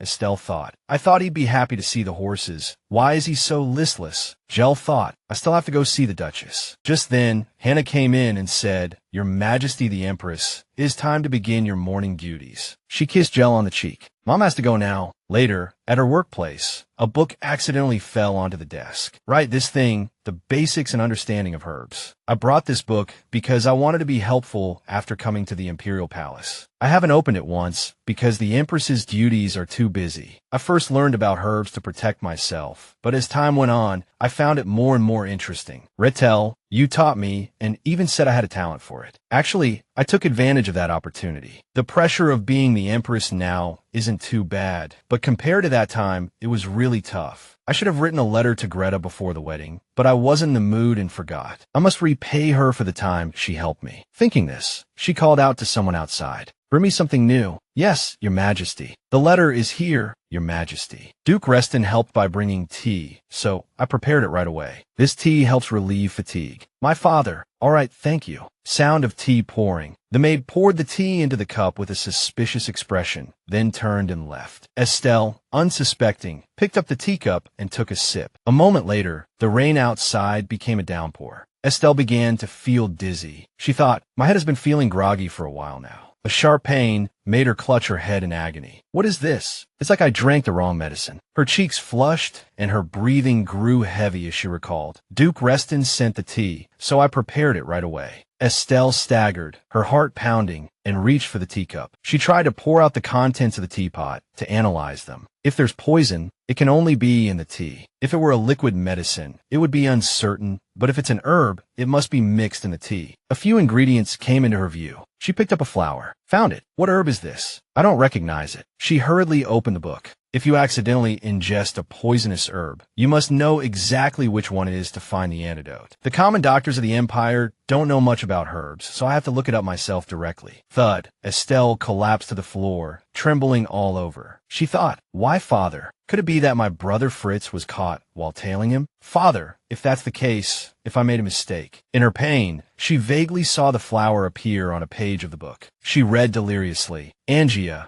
N-G-Y-A. Its effect. Ah, thank goodness. After saying that, she lost consciousness. Just then, Kane walked in, calling for Estelle. Seeing her on the floor, he rushed over, exclaiming, Estelle. Later, Kane carried her back to her room. The doctor said it was because of Angia. Angia is an herb that promotes pregnancy. It's not used much recently, but it was very popular decades ago. The herb itself is not dangerous, but when used with an incompatible herb, it causes a high fever. These are records from the books the Empress has been reading. I have prescribed medicine for the fever, and the Empress will recover soon. Kane nodded. You are dismissed. Do not let this matter leak out. The maid who was present earlier was quickly summoned. She said, recently, the Empress has been worried about not being able to conceive, so the Duke, his fingers tapped thoughtfully. It must have been the Duke. He was probably afraid I would take a consort. He thinks that gel alone is not enough to guarantee his position as heir. He drew the line from the very beginning. In any case, I had no intention of taking a consort. Estelle opened her eyes and looked at him. She asked why. Why not take a consort? He called her name. Estelle, are you all right? Yes, I'm fine. Lie down. You still have a high fever. She replied, confused, yes. Then she turned away, avoiding his gaze. She was still thinking, why won't he take a consort? He still hasn't given me an answer. That night, after sleeping for a long time, she sat up and saw Kane sitting beside her. She moved closer and called out, Your Majesty. He stood up and turned her toward the bed. I told you not to get up. I'm fine now. Estelle took his hand and placed it on her own forehead. See, suddenly, she flinched. A habitual gesture I used to do with him. He paused for a moment, then pressed her back onto the bed. Even so, you need a rest. He thought, I don't know if the heat is rising from Estelle or from my hand. She replied, I can't sleep anymore. And she looked at the table and asked, why are you playing chess? Jill said I should teach him. I haven't played in a long time, so I wanted to practice again. Then let me play a game with your majesty. Your body hasn't recovered yet. I'll say so right away if I get tired. He replied with a smile. All right. Even if you lie because you don't want to lose, I'll turn a blind eye. You think I'm going to lose? I know your skills well. You're probably worse than when you were a child, right? I had only been learning chess for a short time back then. This time, you don't have to lose on purpose like you used to. She knew. His Majesty let me win on purpose. Fritz told me later. Kane earnestly ruffled her hair. All right, I won't go easy on you this time. The two played chess for a while, and Estelle placed a piece down, saying, checkmate. Kane's eyes widened in surprise, while Estelle burst out laughing. Don't laugh. Isn't it because we haven't seen each other in a long time that your skills have improved so much? It seems this will end easily. Then let's make a bet on a new game. A bet? Yes, to grant the winner's wish. He thought, if it's her wish, I'll listen. It's the same even without a bet. In the new game, Estelle said, Your Majesty, why didn't you answer my question from before? What did you ask? Why won't you take another consort? That's obvious. Besides, this isn't a topic to discuss with a sick person, is it? Obvious. There's a long story behind this. I don't want to let her into the harem. It's better not to have a force opposing you. Angel, but it's not for your majesty's sake. If I were your majesty, I would keep Princess Daphne by my side. He frowned and asked, what? Why do you keep bringing this up? Because I believe your majesty has made an inappropriate choice. You don't know the details yet, so stop talking about it. If it were the usual your majesty, You would accept a dangerous proposition even if there might be risks later. You would consider the immediate benefits first, and before you get hurt, you would eliminate all dangerous elements. So, this is a choice that is out of character, and this time Your Majesty did not make that choice. Your Majesty, I know it's because you love Gel dearly. But Your Majesty, are you willing to take a loss and sacrifice the Empire's interest for the future of Gel and me? Sacrifice what? She's exaggerating too much. Is that so, Your Majesty? Have my chess skills not improved over the past 6 years? I've played well except for the first few months, but I always lost because Your Majesty said you wouldn't go easy on me. Right. Cain looked at the current game and recalled Estelle's earlier words. Let's make a bet on a new game to grant the winner's wish. Why won't you take another consort? He hurriedly tried to stop her.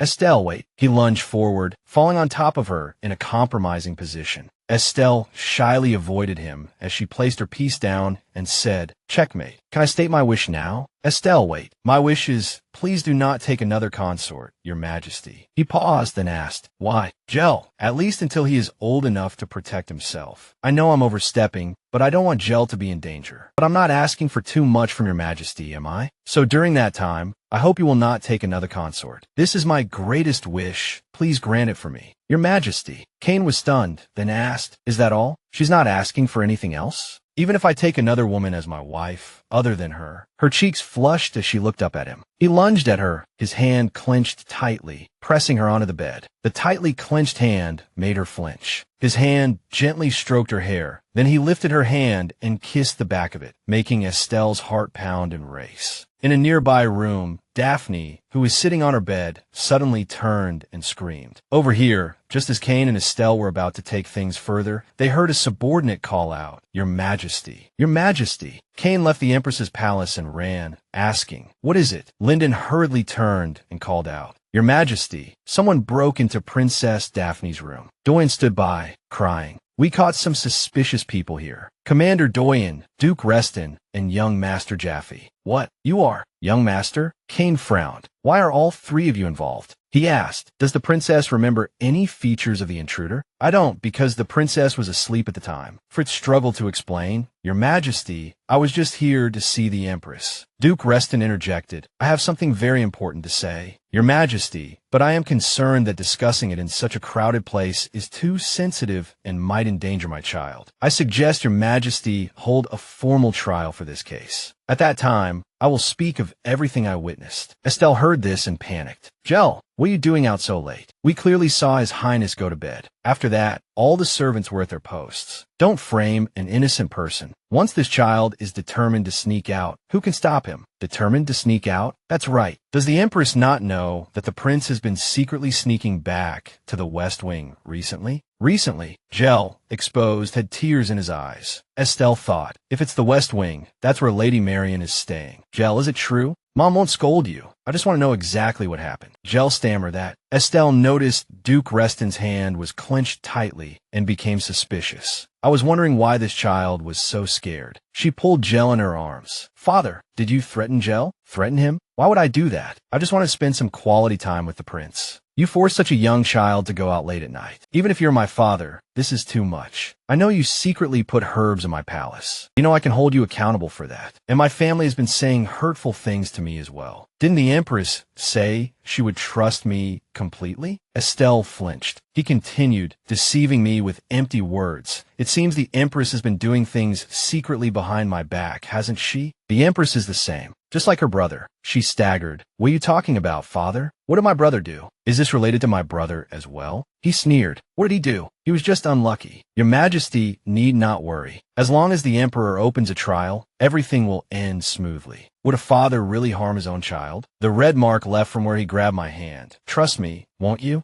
Estelle held Gel tightly. I understand now. Father suddenly sending herbs, and even taking Gel out was all to warn me, because I found out what my brother was secretly doing behind Father's back. If it's already been discovered, it's really too much to investigate further. Now, although I've escaped his suspicion, I'm still not safe. The person who reported Gel's whereabouts to Father is definitely in this palace. I'm completely cornered. Father, what should I do? Don't worry too much. No matter what, I will get to the bottom of this. Everything will be all right. The trial was set for 4 days later. I heard it's difficult to see Fritz. Thankfully, he wasn't put in prison. Have you spoken with His Majesty? Yes, but His Majesty... I asked His Majesty not to intervene until that day. If we're not careful, it could affect diplomacy between our two countries. It's really difficult, at least if Jell weren't involved. How could such a good child become like this? He's been so well-behaved recently. Isn't he a smart child? He also knows our situation is not good, so he had to endure every day when we were in the East. It wasn't until things stabilized here that he started to show the liveliness a child should have. At his age, it's natural for a child to get into a little trouble, right? Yes. I overreacted. I'm going out for a bit. Where are you going? I'll be right back. She sat down in front of a grave and said, Jacqueline, my dear mother, is it all right if I go to see him now? A gust of wind blew, and she faintly saw an image of Jacqueline. All right, it's time to turn a blind eye to past mistakes. I will muster all my courage. Afterwards, she went to see Count Exelin. It's been 30 years since we last met, isn't it? I didn't expect you, Marquis, to have a seat prepared for me in advance. Have you been well? Well enough. You look well. Marquis Kaizen bowed his head. I am sorry. Please don't do that. Why are you apologizing to me? Because I have no face to see you.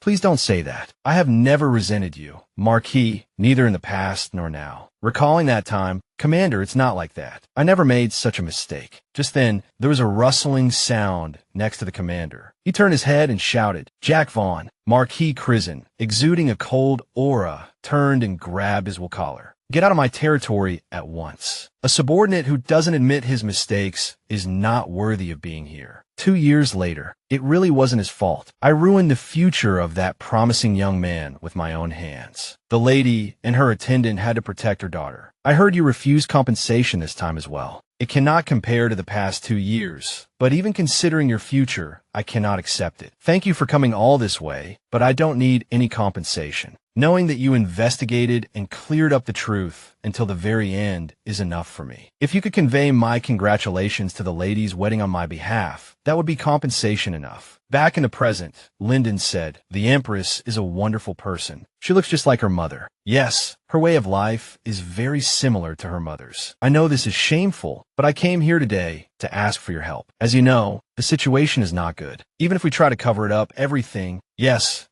points to Her Majesty the Empress being the mastermind. Can you help us? Lyndon took a step closer and replied, of course. Thank you. Thank you very much. Lyndon recalled Jacqueline's words. Your eyes are so pretty, aren't they? Like freshly sprouted grass in spring. Scene change. In the darkness of night, a cloaked figure departs stealthily. He seems to have some intention. Elsewhere, Daphne was enjoying herself. Don't worry. The criminal will surely receive their due punishment. Yes, thank you. In contrast to her satisfied mood, Estelle was worried. On the day of the trial, Estelle stood before the door and took a deep breath. Kane took her hand and called, Estelle. She smiled brightly and replied, let's go in. His Majesty the Emperor and Her Majesty the Empress have arrived. Both entered and took their respective places. Daphne gave a triumphant smile. Then let the trial begin. Daphne cried and pleaded. I was sleeping when suddenly a maid said she saw a stranger, and another person pushed me to run quickly. Your Majesty and Your Highness the Empress. This whole affair is a conspiracy carefully planned by Princess Daphne. I have evidence. With that, he signaled for someone to enter. Murmurs erupted from the crowd.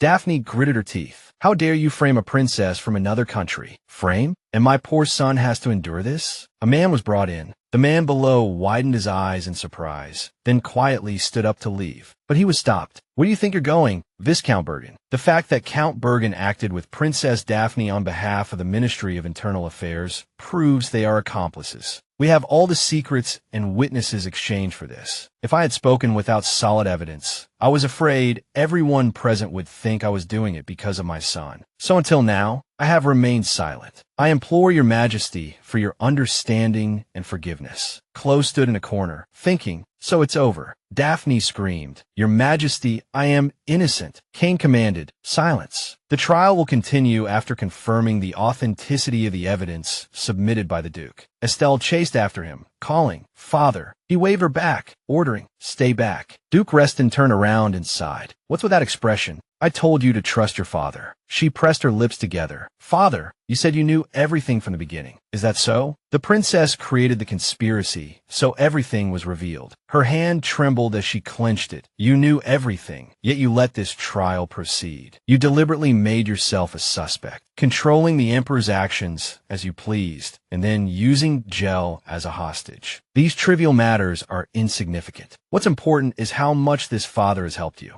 Estelle shouted, "Father!" He reminded her, "There could be no consorts in the imperial palace. Remember that, daughter." He pointed his finger directly at Estelle, startling her. "You must become a flawless, unwavering empress. You absolutely must, for my sake." After he left, Estelle staggered. "I can't believe father would push me this far. I can't let father have his way forever. If I don't draw the line now, I will surely be controlled. But recalling before? I'm sorry. Estelle, even finding the ledgers hidden in the Western territory won't be enough." She pressed her lips together. She turned and walked back to the desk, her eyes widening when she found a stack of documents. What could this be? The next day, Estelle was having tea with Duke Reston. He said, "You seem to be in a hurry, seeking me out after just one day." Estelle smiled. "What's the rush? I have a father who is always willing to help me." "Ah, this obedient attitude is good. You finally realized your father's grace. Isn't that so? I've always been grateful for your help, father. So, I have a request. Since you're already going to help me, could you pass the title to Fritz?" Reston froze. "What are you talking about now?" "I'm saying you should pass the title to my brother and step down from your position as Duke." As she spoke, she pushed the stack of documents toward him. He thought, those are the secret expenditure ledgers of the Western territories. "Ha, you believe those ledgers and are putting on this act? What can you do with just those old books? Please calm down and read it, father. This is something I prepared for you." Only then did he take a serious look, snatching them to flip through them carefully. Estelle slowly sipped her tea, listening to the rustle of the pages turning. The Reston family's territory in the West was very large. According to imperial law, large territories had to pay huge taxes corresponding to their income, whereas small territories could enjoy tax reductions. Her father had taken advantage of this, deliberately dispersing assets to surrounding small territories to reduce taxes. In other words, tax evasion. Although Kane had dealt with illegal activities after his enthronement, this move was quite bold during the time of the previous emperor. His hands trembled. "How did you get the tax record from the previous emperor's era?" Estelle recalled last night. "Just do as that person said. I'm on Fritz's side. Do you think I'll be safe after this is exposed? This isn't treason. I probably won't lose my position as Empress, and my brother will take care of me. If that's not enough to convince you, father, then I can reveal even more. What about the assassination attempt at Don's castle and the kidnapping incident? Do you think I don't have evidence of those events? Don't lie. If you had evidence, the Emperor wouldn't have let it slide until now. You can think positively, but this was never the issue from the start. If we do this, our family will become the Emperor's in-laws. Isn't that what you've always dreamed of, father? The only difference is that my brother, Fritz, will become the Duke, not you, father." He burst out laughing. "Ha, all right. I'll do as you say. Fritz is a grown man now, so it's not strange for him to inherit. I was going to pass it to him sooner or later anyway. But you will definitely regret what you've done today." He finished, slammed the door with a bang, and walked out. Estelle sat quietly with her head down. It's done. Father is not a man who yields easily, but taking away his ducal title is a huge achievement. After being stripped of his title and held in check, father will slowly be driven out of politics. Duke Reston has lost his livelihood, and for now, that's enough. Then, if I use a reasonable excuse to drive father out of the family and the castle, it will be difficult for him to rebuild his power. For his age, he's lucky. If I didn't have that document,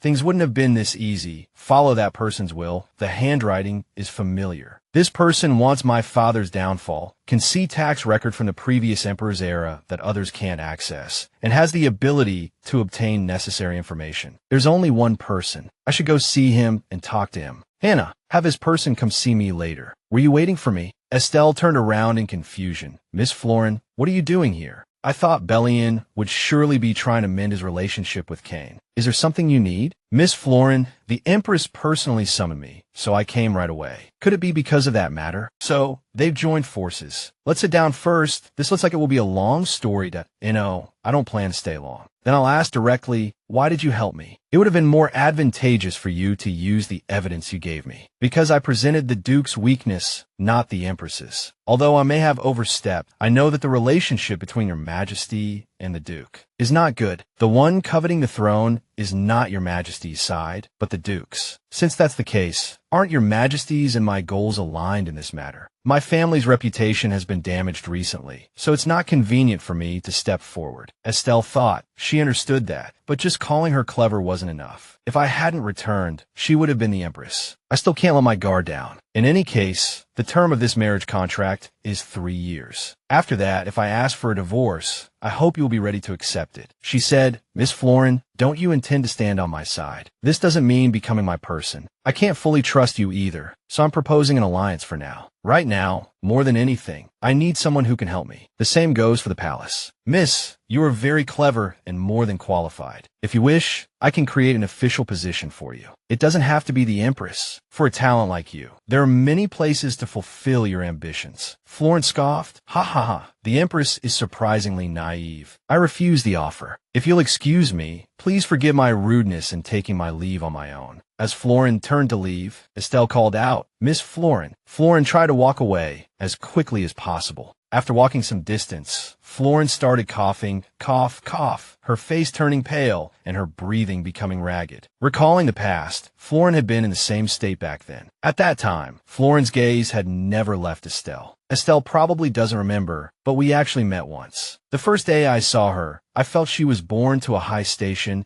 and the position of crown princess would only solidify that. Noble status is power. Unlike me, a weak-bodied person who can't be healthy. If it were her, she could have everything she wanted. Florin often heard whispers behind her back. The older sister is beautiful, but the younger one is so pale and thin, she has no charm at all. Stiff and not cute at all. Since she's so weak, will she even be able to marry? I want to be like her. I'm afraid of being abandoned and killed at any moment, and I want to escape this miserable situation. Not a pawn that someone like her can just throw away. I want to become her Oh dear, the accessory is dirty. I'll have to throw it away. A few days later, the investigation related to Princess Daphne was completely terminated. All the evidence my father submitted was confirmed to be true, and several ministers, including the Minister of the Interior, confessed to the charges and were arrested. For the good of the empire, Princess Daphne was sent back to her kingdom. In exchange for the princess's duplicity, they had to give up exclusive trade rights that were extremely disadvantageous to that kingdom. Estelle said, what? Fritz is taking over as Minister of the Interior? While some positions need to be filled, isn't this a bit much? This position is for Fritz because I recognize his abilities. No one can adapt to the work as quickly as he can. Through this incident, I was thinking of ways to protect you in my own way. If Fritz takes over as the Minister of the Interior, I'll also feel a little more at ease every time you leave the palace. She clenched her fists. Also, regarding Jael becoming the crown prince, I want to hear your and Jael's opinions. I have no intention of forcing Jael to live the life of a crown prince. I will do my best to support him so he can live the life he wants. However, the longer we delay the investiture of the crown prince, the more talk there will be about the legitimacy of the succession. Succession? What do you think? Jael reached out and grabbed Estelle's skirt. Mom, did you call me? They both looked blankly at the boy, then burst out laughing. She picked Jael up. Yes, Jael. Is there anything you wish for? What do you want to do in the future? What kind of person do you want to be? Jael thought for a moment, then said, I want Mom to be happy, and His Majesty, and Grandpa, and Hannah, too. Jael muttered, is it too much to add Brian and Levin? Cain and Estelle looked at each other and smiled. Suddenly, they both leaned in for a hug, sandwiching Jael in the middle. Jael yelped, ah.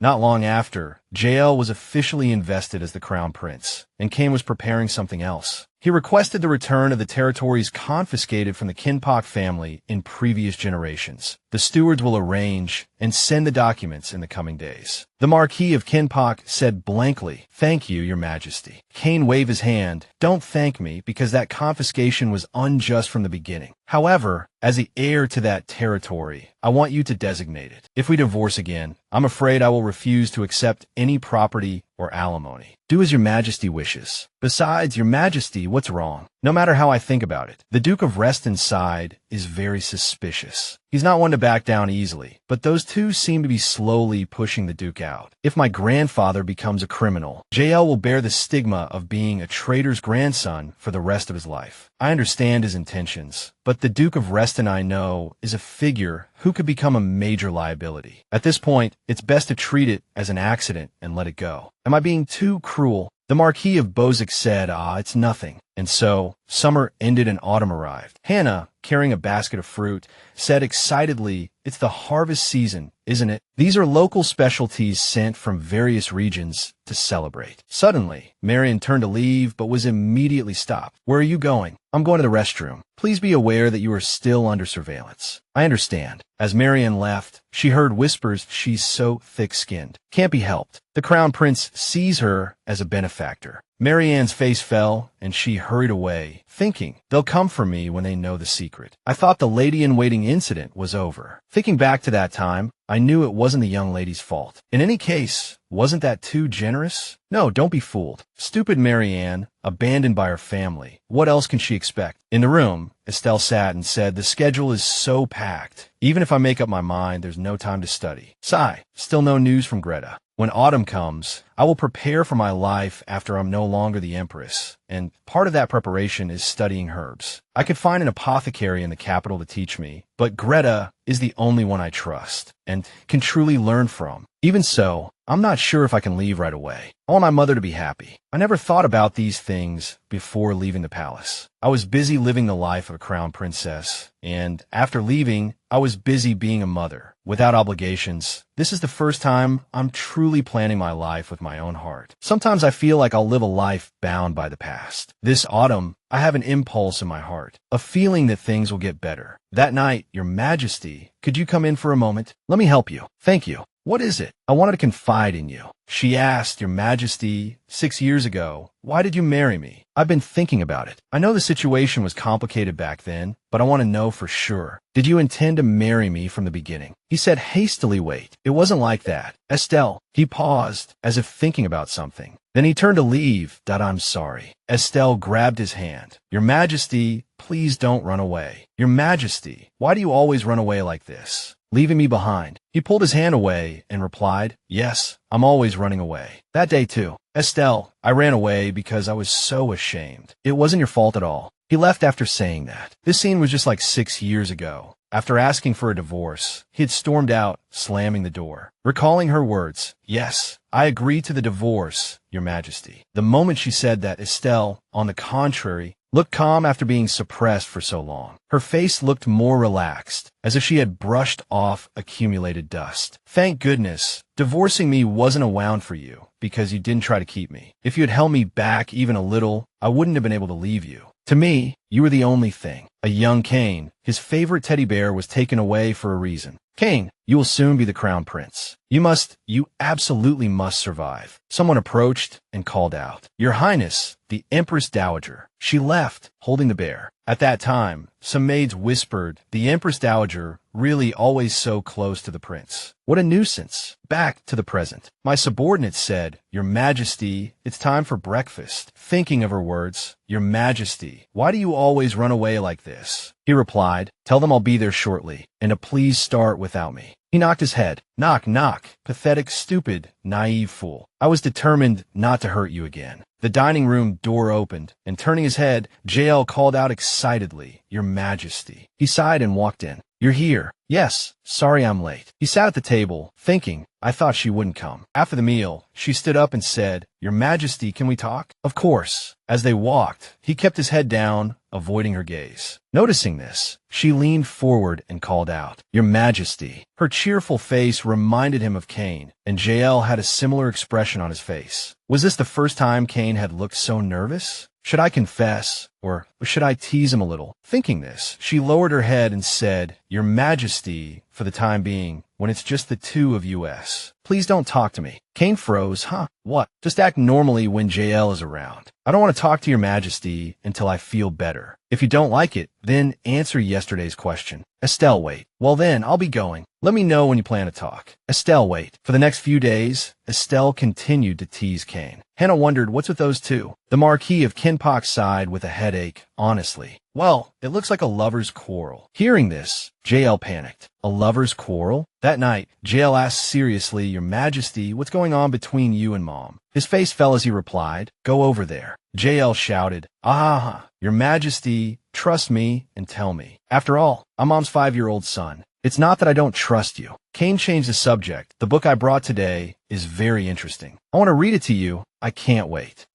Then after you finish the fairy tale, you have to tell me what happened. All right. Kane lay down, thinking he'll fall asleep after I read it anyway. The rustling of pages turning. And so, the knight participated in the swordsmanship competition. Your Majesty, do we have swordsmanship competitions in our country too? Well, we used to have them during the Harvest Festival, but now they've been replaced by hunting competitions. JL looked blank. Hunting? The image of the giant bear's corpse from the villa area flashed through the boy's mind. JL turned his head and pouted. I hate hunting. That bear was dead. Kane panicked. If you don't like it, I'll hold a different competition. Right? How about we change it to a swordsmanship competition? Would that be okay? Of course. He closed his eyes, thinking, it seems everyone will be working overtime for a while. Suddenly, JL's eyes lit up at a page in the book. The knight's sincere confession was the key to opening the princess's heart. Your Majesty. The next day, Kane paced back and forth, lost in thought. Estelle was secretly annoyed. How many minutes has he been doing that? It's so annoying. Suddenly, he called out, Hey, Estelle. She looked back listlessly and replied, What is it, Your Majesty? Please don't talk to me when it's just the two of us. He quickly picked up Brian as a shield. I have something to discuss with you. It's about JL. Can I come in for a moment? I see. Then please put Brian down. He put it down and patted its head, sorry. He approached her and said,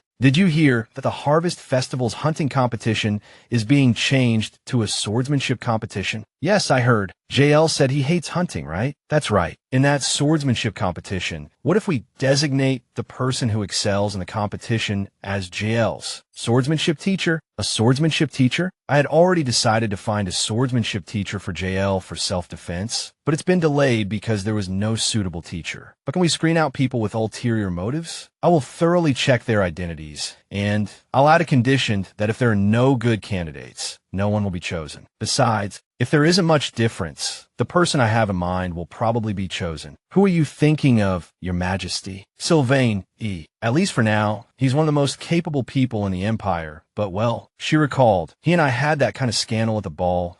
I asked that okay. What's important is not me, but your opinion. Although time has passed, and everything is gradually being forgotten. If he is chosen, some false rumors will erupt. If you feel uncomfortable, just pretend I never said it. But if you care about me, I hope this won't affect the recruitment. I hope not. Besides, JL has taken a liking to him recently. He will sincerely protect JL. I'll think about it some more. All right, I'll be leaving then. Then Estelle looked up, thinking, is that it? I thought he was going to talk about the reason for the divorce. How long is he going to hide it? When on earth are you going to say it? On the training grounds, the Marquis of Kinpock was in a bad mood. It's frustrating, so frustrating. Those two clearly have feelings for each other, yet I see no sign of their relationship progressing. Count Lun replied, That's a memory from their youth. Aren't the circumstances around them too complicated for them to be honest with each other? That's an old story, and she even remarried. But why haven't they progressed now? I think those two probably don't know each other's feelings. How about you give them a little hint all of a sudden? Count, I don't want to interfere. The Emperor made my granddaughter suffer. He should be punished. Haha. Well, if that's the case, then we can only let time solve it. It's just that the Empress shouldn't be too sad. The Empress and the young lady are very similar. Are you talking about Jacqueline?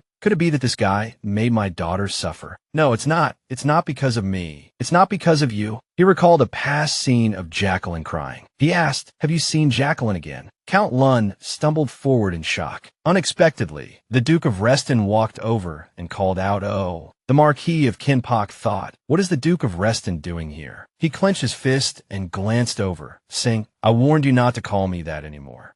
You're still as annoying as ever when you talk. Father, can we talk? The Marquis of Kinpock rolled his eyes and turned to leave. Follow me. The Marquis of Kinpak was secretly relieved. Good thing he didn't hear the content of that conversation. Reston walked with a displeased look on his face. A moment later, the door was pushed open violently. Your back, my lord. Reston walked in with a thick, murderous aura. He slammed his palm against the wall. Bang! That bitch, Jacqueline. Reston opened a room, the former Duchess's room. Recalling the Marquis of Kinpak asking Lun, "Have you seen Jacqueline again?" Reston trashed the room, things falling and breaking. Was she secretly meeting that lowly Burgundy knight again?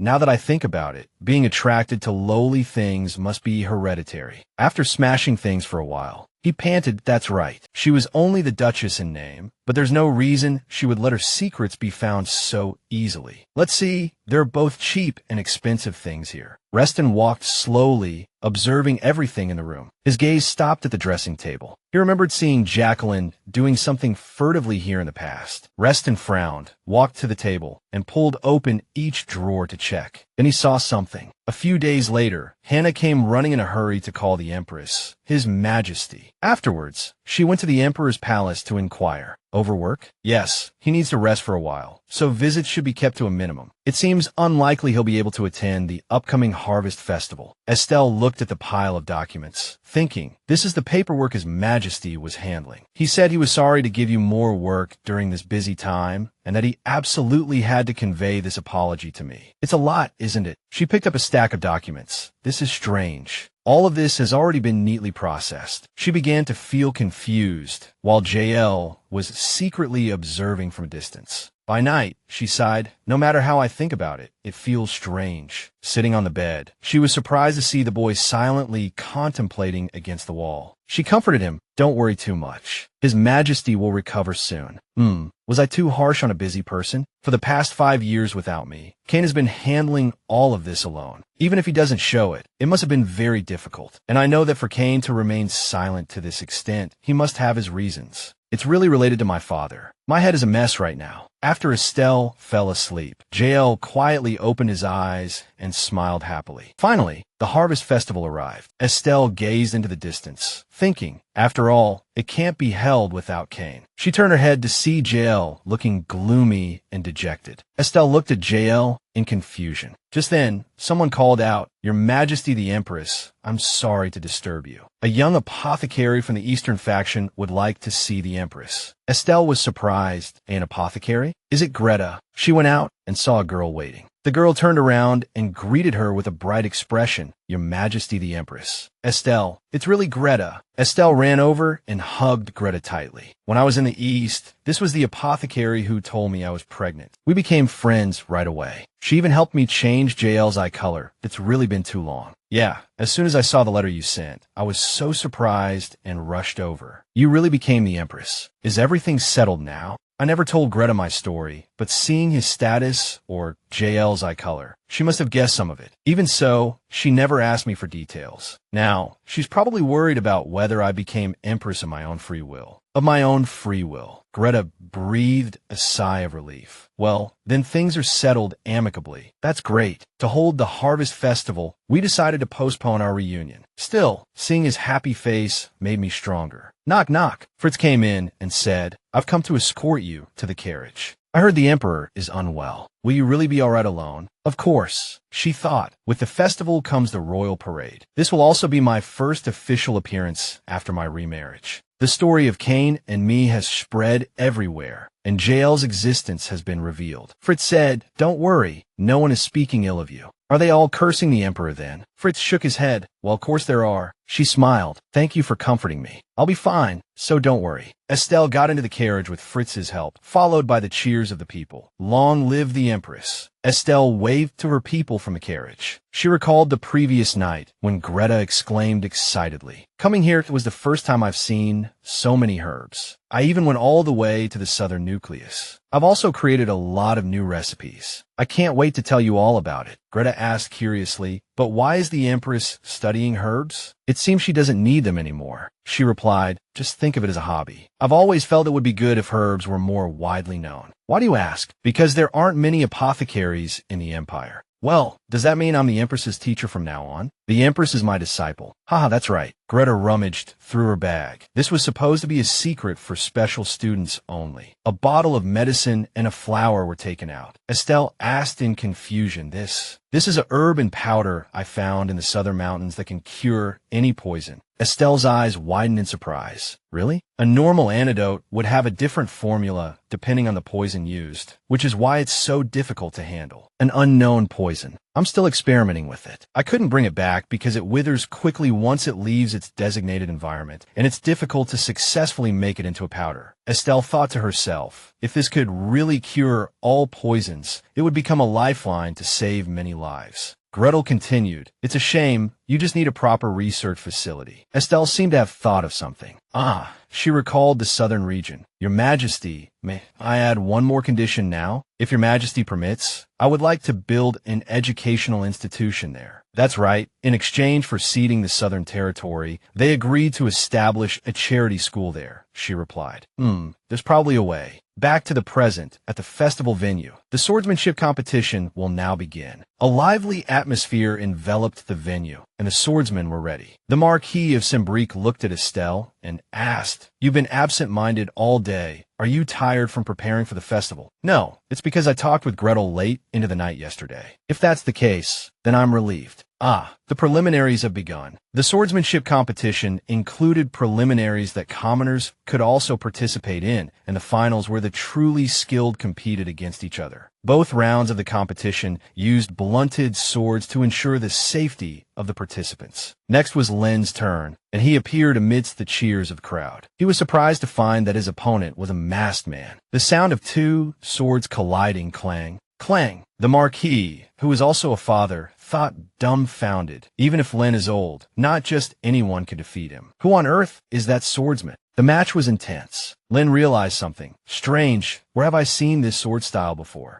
As he thought, he struggled to resist. At that moment, a person also came to his mind, Kian. The sword fell to the ground with the applause from the stands. I surrender. As expected, I'm old and have no strength left. Len glanced at Estelle. I don't know what the exact situation is, but also depends on fate. Len walked over and shook Kian's hand. It's my honor. If you get a chance to enter the finals, come find me. I have something important regarding the queen. With that, he left. Kian watched him leave in confusion. During the harvest festival, time passed quickly and the preliminaries ended. Starting tomorrow, the finals will be held. Currently, there are two candidates with the potential to win. One is Sir Bell von Aaron, and the other is the masked man. On the other side, the Duke of Leston entered the headquarters. The Emperor hasn't shown up throughout the harvest festival. After the festival ends, the succession issue can no longer be delayed. I will be stripped of my ducal title as they wish. Before that, I must. That's right, I can use that. In any case, it will be at the end of the harvest festival. Jell ran to call for Uncle Fritz. Fritz also welcomed Jell with a warm hug. You said today is the last day. It would be great if we could all go sightseeing together. I heard the swordsmanship competition is intense. Yeah,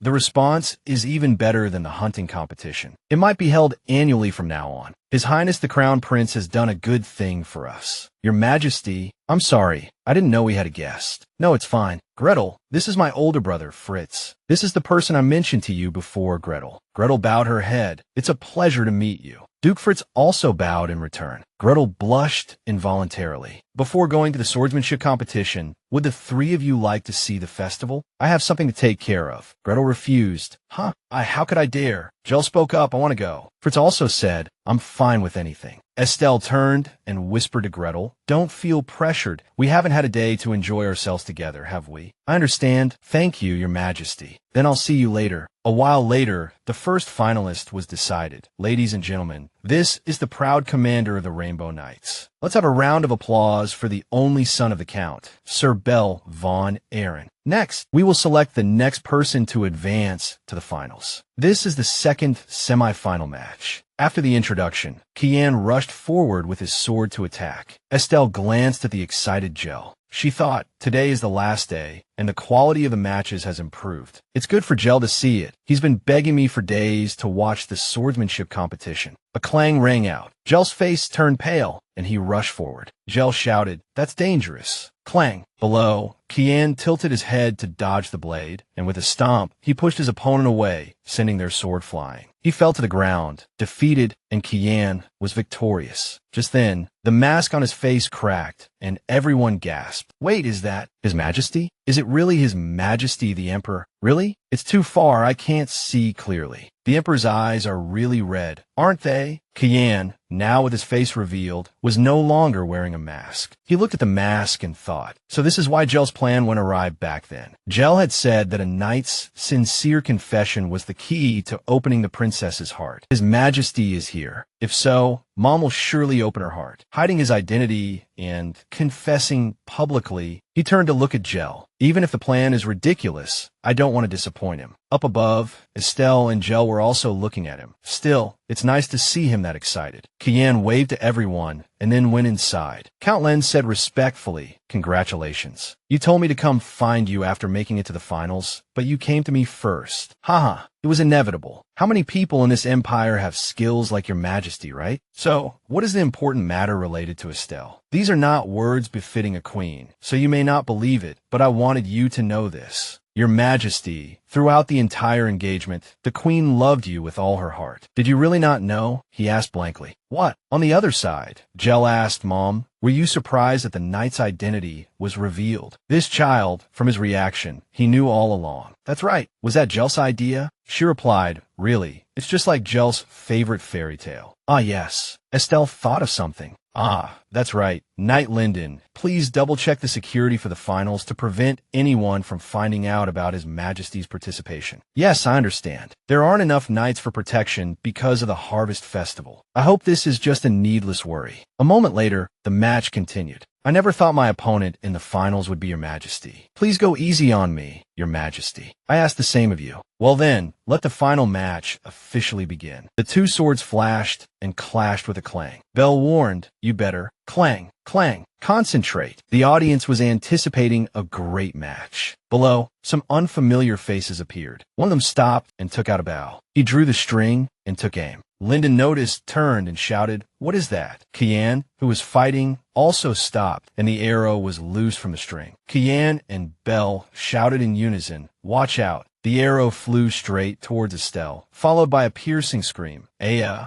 Estelle held Gel tightly and carefully opened her eyes. The arrow had missed. The soldiers below were in chaos. The assassin has committed suicide. Protect the queen and the crown prince. Your Majesty. Estelle, up above, exclaimed in shock. Your Majesty. Kian, pale-faced, held his sword and shouted, Your Majesty. He gritted his teeth and clutched his stomach. Don't worry, it just grazed my clothes. I'm not hurt, but the weapon used in the match was definitely a sharp sword. How could this be? Kian's gaze dimmed, and he collapsed. Your Majesty. The knights ran over, shouting, Your Majesty. Bell struggled to support Kian, then stumbled and fell heavily to the ground. Your Majesty. Knight Linden approached and said, Sir Bell, put His Majesty down and step back. Sir Bell was stunned. What? You are now a suspect in the attempted assassination of the Emperor. Bell met the scrutinizing gazes of the crowd. Get away from His Majesty at once. Lock down the capital immediately. Kian was quickly taken to the treatment room. The physician examined the wound and then turned back. He stood up, staggering, and said, trembling all over, It's poison. Hearing the terrible news, Estelle covered her face. The same poison was found on Sir Bell's sword. Since we don't know what poison it is, it seems difficult to cure at the moment. Oh, why? This is completely baseless. Suddenly, the door opened, and a man said, You're calmer than I expected. Estelle looked up and cried, Father, actions within the capital must be stopped from the very beginning. I never intended to hide anything. Estelle asked, Did you do all this? Wasn't it? He sneered. Estelle rushed out, but he slammed the door shut. Where are you going? Get out of the way. If I'm convicted of plotting to assassinate the emperor, what do you think will happen to you and the crown prince? That's none of your business. Slap. He slapped Estelle hard across the face. Don't do anything foolish, because the emperor will die anyway. Will Kian die too? How can he be so sure? Because it's an incurable poison, is that it? Are you only now understanding those words? Father, my poor daughter, there's nothing you can do. Do you really think I'm the mastermind? Listen to me. If it's the crown prince you want to protect. Estelle froze, thinking of Gel and Kian lying in bed. The image of a happy family of 3 shattered. It's all over. She lowered her head and replied, I understand. I will do as you say, father. Haha, that's my daughter. I trust you know what to do from now on. Queen, I will get rid of your brother soon. What brother? Oh no, I wonder if the word brother is appropriate. Father will handle this matter personally, so you just need to know that I will contact you soon. What did father mean by that? He said no more and walked straight out. She gathered her courage and screamed, Father. The door slammed shut. The words came back to her. Have you seen Jacqueline again? After hearing those words, hidden in the dressing table was an old diary torn in half. Inside it was written, he left. Jacqueline caressed her own belly. I don't know what to do anymore. What should I do? How can I protect everyone? He proposed to me, and I decided to marry him. Although father was against it, he eventually accepted. I thought it was a good thing. That person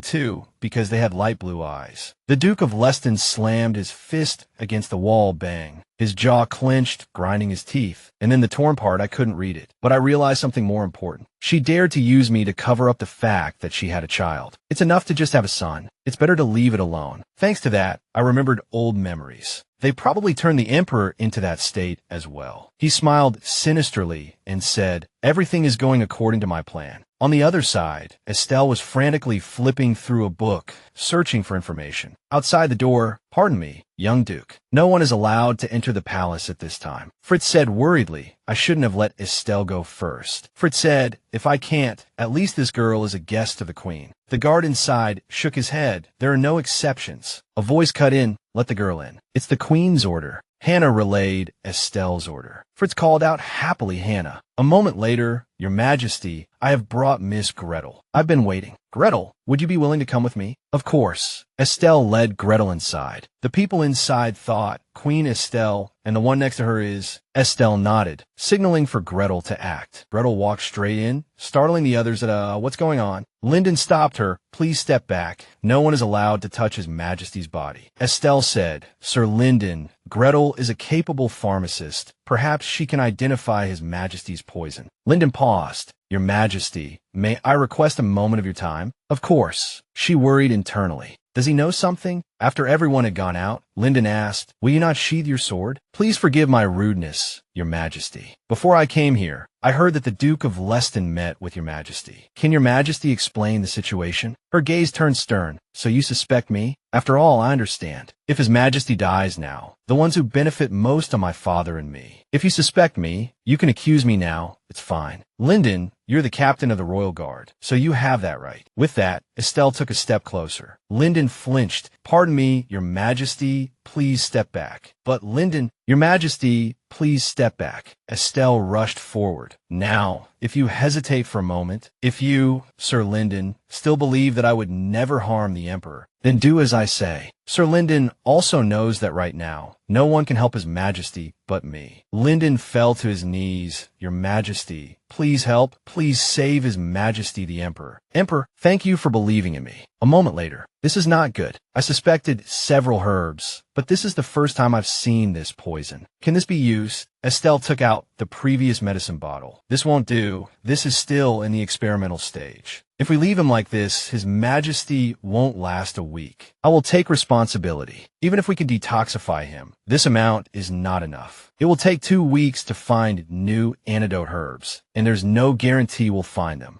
It's okay, Gretel. Gretel always saves me in difficult times. I'm counting on you. The medicine was mixed into a bowl of water. Gretel fed it to Kian. After drinking it, Kian's expression relaxed, and he stopped frowning. Gretel was happy. It seems to be working. Estelle said urgently, Gretel, can you go find the antidote now? You tell Sir Fritz, and he will help you. Queen. Gretel left. Estelle shouted, Sir Lyndon, immediately summon all ministers to the palace. I understand, but what are you going to announce? While Gretel went to find Fritz, the ministers were in an uproar to be summoned in this situation. Claude and Florin were also worried. The Marquis took on the responsibility of protecting Gel. The boy was crying in his sleep. The ministers were gathered. Estelle announced, from this moment on, in accordance with imperial law, as the official representative of the emperor, all powers of the royal family will be transferred to the queen. Before that, Estelle slammed the table and said, I want to know the exact distribution of the imperial army. If someone wanted to assassinate the emperor in the heart of the capital, they must have had someone helping them from behind. That backer can handle any sudden use of force. The only troops near the capital are the Royal Guard Knights and the Capital Defense Force. What if we don't limit it to the capital region? Currently, the Renbox Knights and other knights are stationed in the north. We also have the Rosewood Knights in the south. Whose command does each army follow? The Royal Guard could be commanded by me and the Emperor. The Guard is part of the Ministry of the Interior, ostensibly commanded by the Minister of Military Affairs, Count Zane, but it's not absolute. The Renbox Knights are very loyal and would never betray their leader. Sir Bell, if that's the case, then it could be Rosewood. But they are of one mind with the Marquis of Grillen. This means they have no reason to join forces with my father. The reason behind it has not been revealed, but I can predict it. If we're right, yesterday's enemy could become today's ally.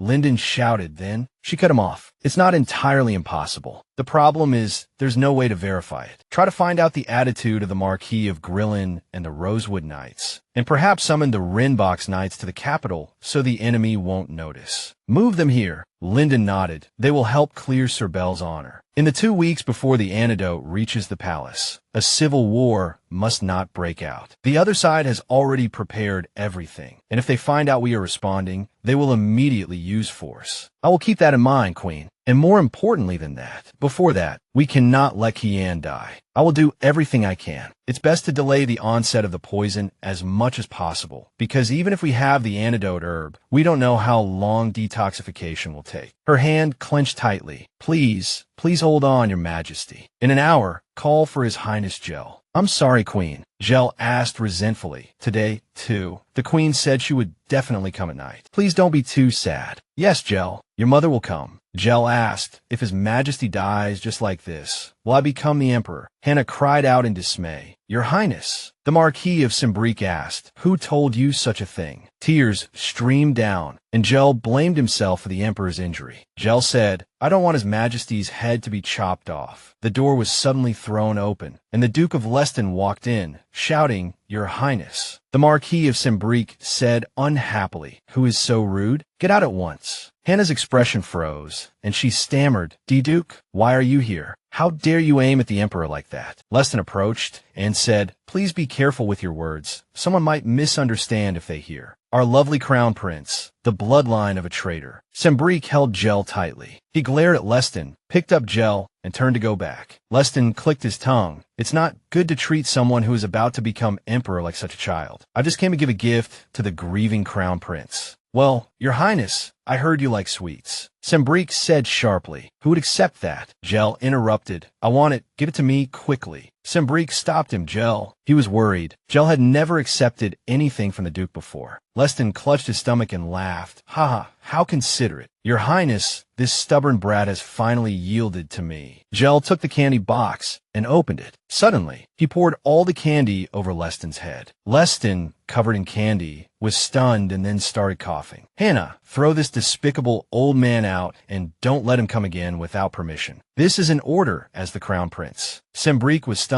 This kid is expected. They share the same blood. As Leston was about to leave, he bumped into Marianne. Where are you looking? Wait, this is... Marianne, he whispered. Sorry. Leston recognized the eldest daughter of the Croyn family. Marianne was startled after recognizing the Duke of Leston. Marianne stood up and bowed her head. Leston gave her a scrutinizing glance. You look healthier than your sister. I heard you have no manners at all. With that, he turned and left. Marianne, who had been looked down upon, shouted, Manners? You, what are you talking about? Marianne returned to her room with tears in her eyes. That's too much. Looking at the bed, she found, why is there a piece of paper here? The paper read, come home at midnight in 3 days. Marianne immediately thought of the Marquis of Grillen. Father, are you looking for me? Meanwhile, in prison, Claude went to visit Belle. Why are you here?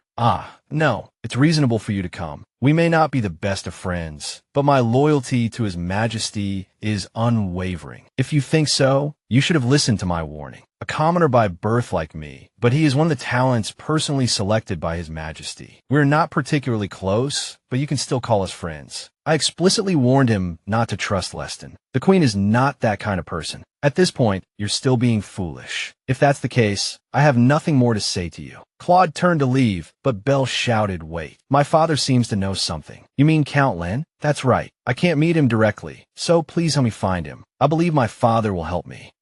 What a desperate situation. If that's the price that must be paid, so be it. Belle, help me escape. With His Majesty's fall, it wouldn't be surprising if a civil war broke out. To ensure the safety of the royal family, we need the strength to control the rebel forces. Not for the Queen or the Crown Prince, but for the Emperor's return. Claude thought for a moment, then replied, after confirming the information from the Count, I will make my decision. Then he turned and left. The mastermind behind this assassination is definitely the Duke of Leston, but that's the only thing I can be sure of. As Claude was about to leave, someone called him from behind. Sir Bell, have you seen your friend? I don't recall telling you the specific date and time, miss. My lady, why speak so gloomily between us? Aren't we working together for the same goal? That's right. I want to get rid of the Queen and her relatives. And you, my lady, want that position. But the more I know, the less I can trust you. It's better not to talk about Count Len. I hope this doesn't happen again. I'll be leaving first. Florin sneered eerily.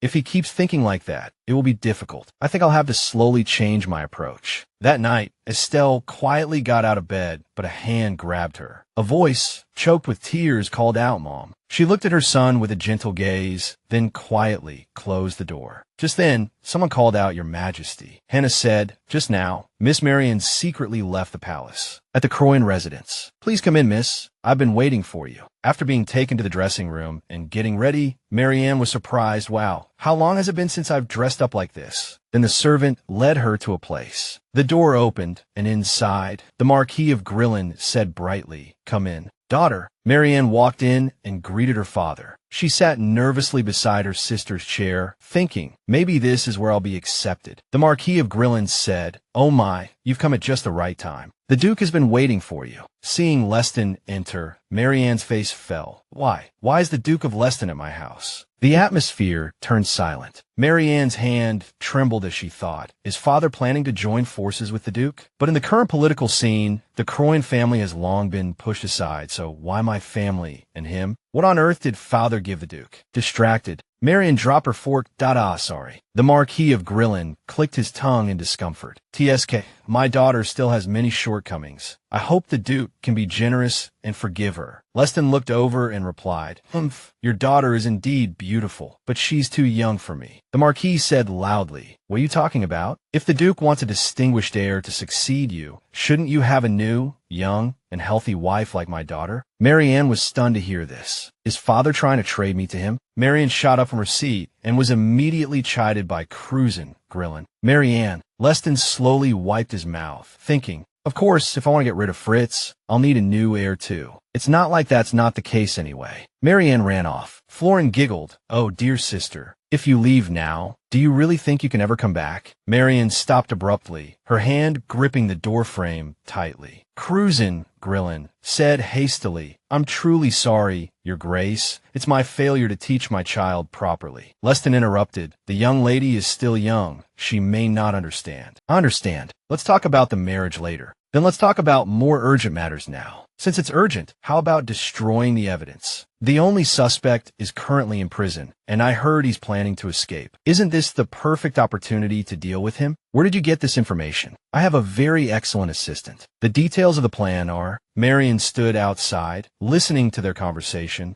and then left. Marian ran back to the palace with all her might and met one of Estelle's men on the way. He said, Please be quiet and come with me, my lady. A moment later, in the Empress's palace, Estelle closed her book and looked up at Marian. She asked, My lady, is there something you wish to tell me? Marian took off her hat and replied, Yes, Your Majesty. Following your orders, I have learned of their plan. Estelle recalled when Marian had come to her a few days ago. Return home at midnight in 3 days. Why are you telling me this? Marian clutched her dress tightly. I know you won't believe me, but no matter how foolish I am, I know my family is not calling me back for any good reason. On the contrary, it was you, your majesty, who gave me many chances, she had said at the time. I will keep you by my side and see your repentance. I know this is not your fault. After hearing Marion's report, she thought, so those two have joined forces. I still can't fully trust her, but if she is sincere, it's a good thing for me. Thank you for not making me regret giving you a chance. Can you tell me the details? Marion's eyes lit up. Yes, of course. Their next target is Lord Bello. In a week, they'll pretend to help him escape and bring him out. The plan is to kill Lord Bello and disguise it as an accident. Many days later, Sulla was broken out of prison. I escaped this easily, Sir Sobel thought. Did the Duke of Reston and my father sort things out? Suddenly, the person leading the way stopped and drew their sword. Damn it, is it a trap? Then came the sound of clashing swords. Clang! In the palace. Estelle was worried. Why do I feel so uneasy? The plan is very simple. If the assassin targeting Sir Sobel flees, Lord Lyndon's soldiers lying in ambush will attack and pretend to let Sir Sobel escape by mistake. Even knowing this, I feel uneasy. Kaheen has been unconscious for over 10 days. Have Fritz and Gretel found the antidote herb? They might be being pursued and can't contact us easily. The research for an antidote within the palace still has a long way to go. Where did Father originally buy this poison? Estelle touched her neck, feeling the necklace. She suddenly realized it was the blue moonlight. She touched it unconsciously. It was a habit from when she was the crown princess. Back then, she felt exhausted every day, and this necklace from Kaheen was her comfort. Blue moonlight. Before it became a royal treasure, it was proof of our relationship, a witness to our promise. That place by his side is mine. What's the point of wearing this now? No, I can't waver. No matter how complicated the situation is, one thing is certain. The fact is, I want to save Kaheen's life. Just then, Hannah rushed in, flustered. Hannah, what's wrong? Earl Lumon has been arrested. By the time Lord Lyndon arrived, the Earl had already killed the assassin. This happened after Sir Sobel's escape. Her eyes filled with determination as she thought. He is not a man who does anything without reason. She said anxiously, I'm going to see the Earl. Does anyone else know about this? Hannah replied, Lord Lyndon, myself, and a few soldiers who were present. My lady, now that the assassin responsible for relaying the message has been killed, Father will soon find out. I'm going now, so please prepare a private place for me. When Estelle went to see him, Lyndon was already standing there. I have been waiting for you. Her Majesty the Empress has a request. Lord Lyndon, please step back a little. Let's talk in the cell first. Give that to Her Majesty the Empress. Lyndon handed her something. She took it, feeling puzzled. A book? No, it's a notebook. The cover has been torn off. After Lyndon bowed and left, she asked, what is this? He replied, it belonged to Jacqueline, a part of the diary written by Her Majesty the Empress's mother. Her eyes widened in surprise. What? He continued. Before you read it, there's something I want to tell you. Jacqueline and I were once lovers. So that's why you two were so sensitive whenever the Earl was mentioned. I see. May I read it now? Earl Lumont nodded. Estelle opened it and read. It said, he has returned. I think it's a miracle. This boy is like an angel. His name must be Fritz. After Jacqueline gave birth, the doctor said, the young master is healthy, but the lady's body has become very weak, and it may be difficult for her to conceive again. Reston frowned upon hearing this, but ignored the doctor's warning and continued to greedily take from Jacqueline. Jacqueline struggled. I don't want to, please. After he was finished, he looked at Jacqueline and said, you must give birth to a daughter. Did you think I brought you here to live in luxury? Give birth to a daughter and make her the Empress. Jacqueline thought in despair, I want to die. But if a duchess like me commits suicide, then our child, Fritz, I must find a poison, one that is unknown, that slowly drains one's strength and leads to death. If it doesn't exist, I must create it. That way, can I escape this hell? As Jacqueline gazed at a flock of pigeons soaring freely, someone called out Jacqueline. It was Lamont, who had come to see her. Back in the present, Lamont said, your mother's diary doesn't end there. Turn to the last page. Estelle quickly turned to the last page. It read, my husband knows about the poison. Estelle paused. Wait, my mother passed away shortly after giving birth to me. If this diary is real, then father has possessed this poison for a long time. And it was in the year I was born. Lamont continued, around the time your majesty was born, that diary came into my possession. Although it was hastily torn, leaving only half, and there was no accompanying letter, I don't know if she wanted to destroy the evidence or let everyone know the situation. I can only guess that she was pushed to that point. Estelle was stunned. Could it be? Lamont said, Your Majesty, in the year you were born, the symptoms of the poison appeared, just as written in the diary. Wasn't there someone who slowly lost their strength and then passed away? That was the late Empress. Estelle was shocked to learn the truth. Lamont lowered his head sadly. I was very scared at that time. While I was hesitating, not knowing what to do, Jacqueline died during childbirth. I felt guilty and disappointed. In the end, I couldn't do anything. This is all I wanted to convey. I entrust my fate and that of the diary to you, Your Majesty. Estelle closed her eyes tightly. All the circumstances fit together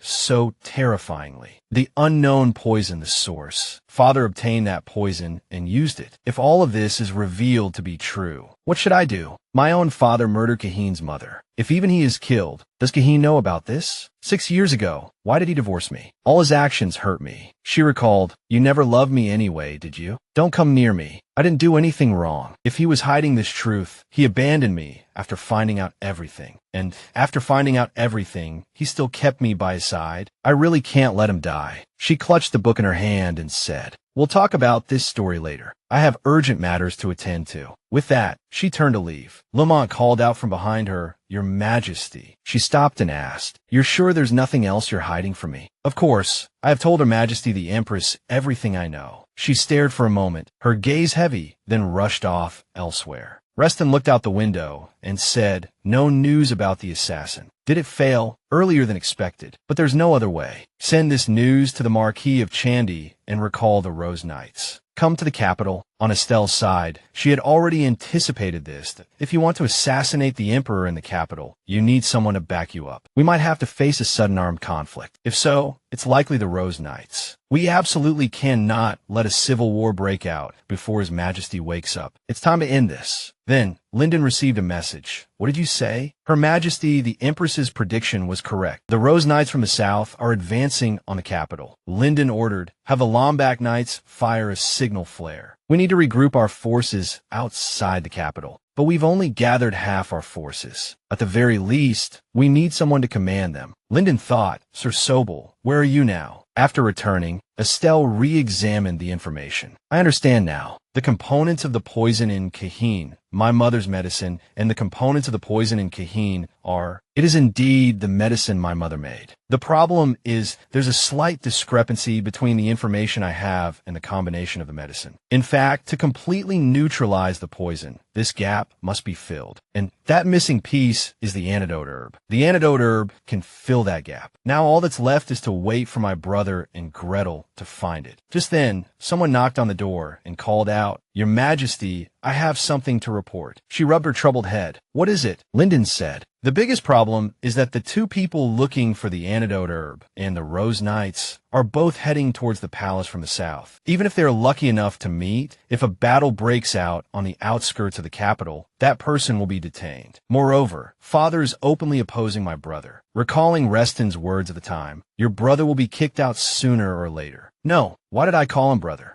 It's really happening now. Maybe Kaheen can be saved. Please, you two must return safely. At this time, in a place near the capital, Fritz and Gretel had returned and finally saw the capital's border. But why are the Rose Knights here? The commander of the Rose Knights shouted, Make way! I have come on orders from the palace. The knight guarding the capital replied flusteredly, The capital is currently under lockdown. The Empress's order is that no one is to enter or leave. Gretel whispered from behind, Duke, please go back and ask the lady about the antidote herb. Gretel shook her head. It's not good. The longer it takes, the faster it withers. That's not good. We have to find another way. Fritz turned his horse, making a sound. The commander of the Rose Knights turned his head and asked, Who is it? The commander remembered Reston's words. My son hasn't been seen for several days. He must have secretly left the capital. If you find him, don't hesitate. Shoot to kill. An arrow flew swiftly towards Fritz, embedding itself in a tree trunk. He ordered, Quick, go after him and confirm. Please do not act on your own. This is the area of the Guardian Knights. That person could also be the criminal who escaped after the failed assassination of the Emperor. Isn't that so? In the end, if the Guardian Knights had done their job properly, there would have been no need to call for reinforcements. Fritz's horse suddenly shrieked and struggled. Fritz thought, I didn't expect to waste time here. Is it possible to lead them away? Another arrow came, flying forward. Just as it flashed towards Fritz, a sword blocked it. Seeing the fluttering banner, Fritz recognized it as the Lombak Knights. The man took off his helmet and said, "It seems you needed help, so I intervened. I am Knight Sobel. After escaping pursuit with my father's help, I ran straight for the outskirts. The key to suppressing the rebellion is to strengthen the capital's security. If it's Her Majesty the Empress, I knew she would think so. I didn't know that even the knights were lying in ambush from before. That was truly fortunate. Even in this state, I can still help Her Majesty the Empress." Sobel jumped off his horse and asked, "Are you two heading to the palace? We will clear a path for you." With the clang of swords, the path clearing began. In the palace, Estelle was worrying when she suddenly heard a familiar voice calling. She turned around and saw Fritz, covered in dust, had returned, her eyes widening in surprise. Estelle ran over and asked, "Brother, are you hurt? What about Gretel?" "I'm sorry, Estelle. The antidote herb." Estelle waited, pale-faced, for Fritz's words. The Lombak Knights did their best, but they couldn't outrun the speed at which the antidote herb was withering. The horses were exhausted from the long journey and couldn't carry 2 people anymore. "Then where's Gretel now?" I asked Knight Sobel to protect her. Lyndon exclaimed in surprise. "You said Sobel?" Fritz nodded. "If it weren't for Knight Sobel, I wouldn't be here now. You should check the condition of the antidote herb yourself." Looking at the withered flower, she thought, "The situation is more serious than I thought. The longer it takes, the more useless it becomes. Can I do this?" Thinking of Kaheen lying in bed, she clenched her fists. "There's no time to hesitate. If I want to save Kaheen, I must act now." After preparing the medicine, Estelle brought it to Kaheen. She helped him up to drink it. She worried, if the medicine is wrong, he could die. Or, if the medicine doesn't work, he could also die tonight. Will Kaheen live or die because of me? Through the long night, Estelle sat by Kaheen's bedside. "This is the first time I've felt a night to be so long. I know, there was one other time. Recalling that time, Your Highness, His Majesty the Emperor has just passed away suddenly. You must go at once." He coldly told them to be quiet and to proceed according to the laws of the state. "But Your Highness," he raised his voice. "Crown Princess Estelle, she has just fallen asleep." Hannah bowed, "I understand." As Hannah went out, she glanced back. Kaheen's hands were clasped tightly in front of him, trembling slightly. That night, the reason I couldn't wake up was probably because I vaguely sensed the tragedy that was about to befall us. The next morning,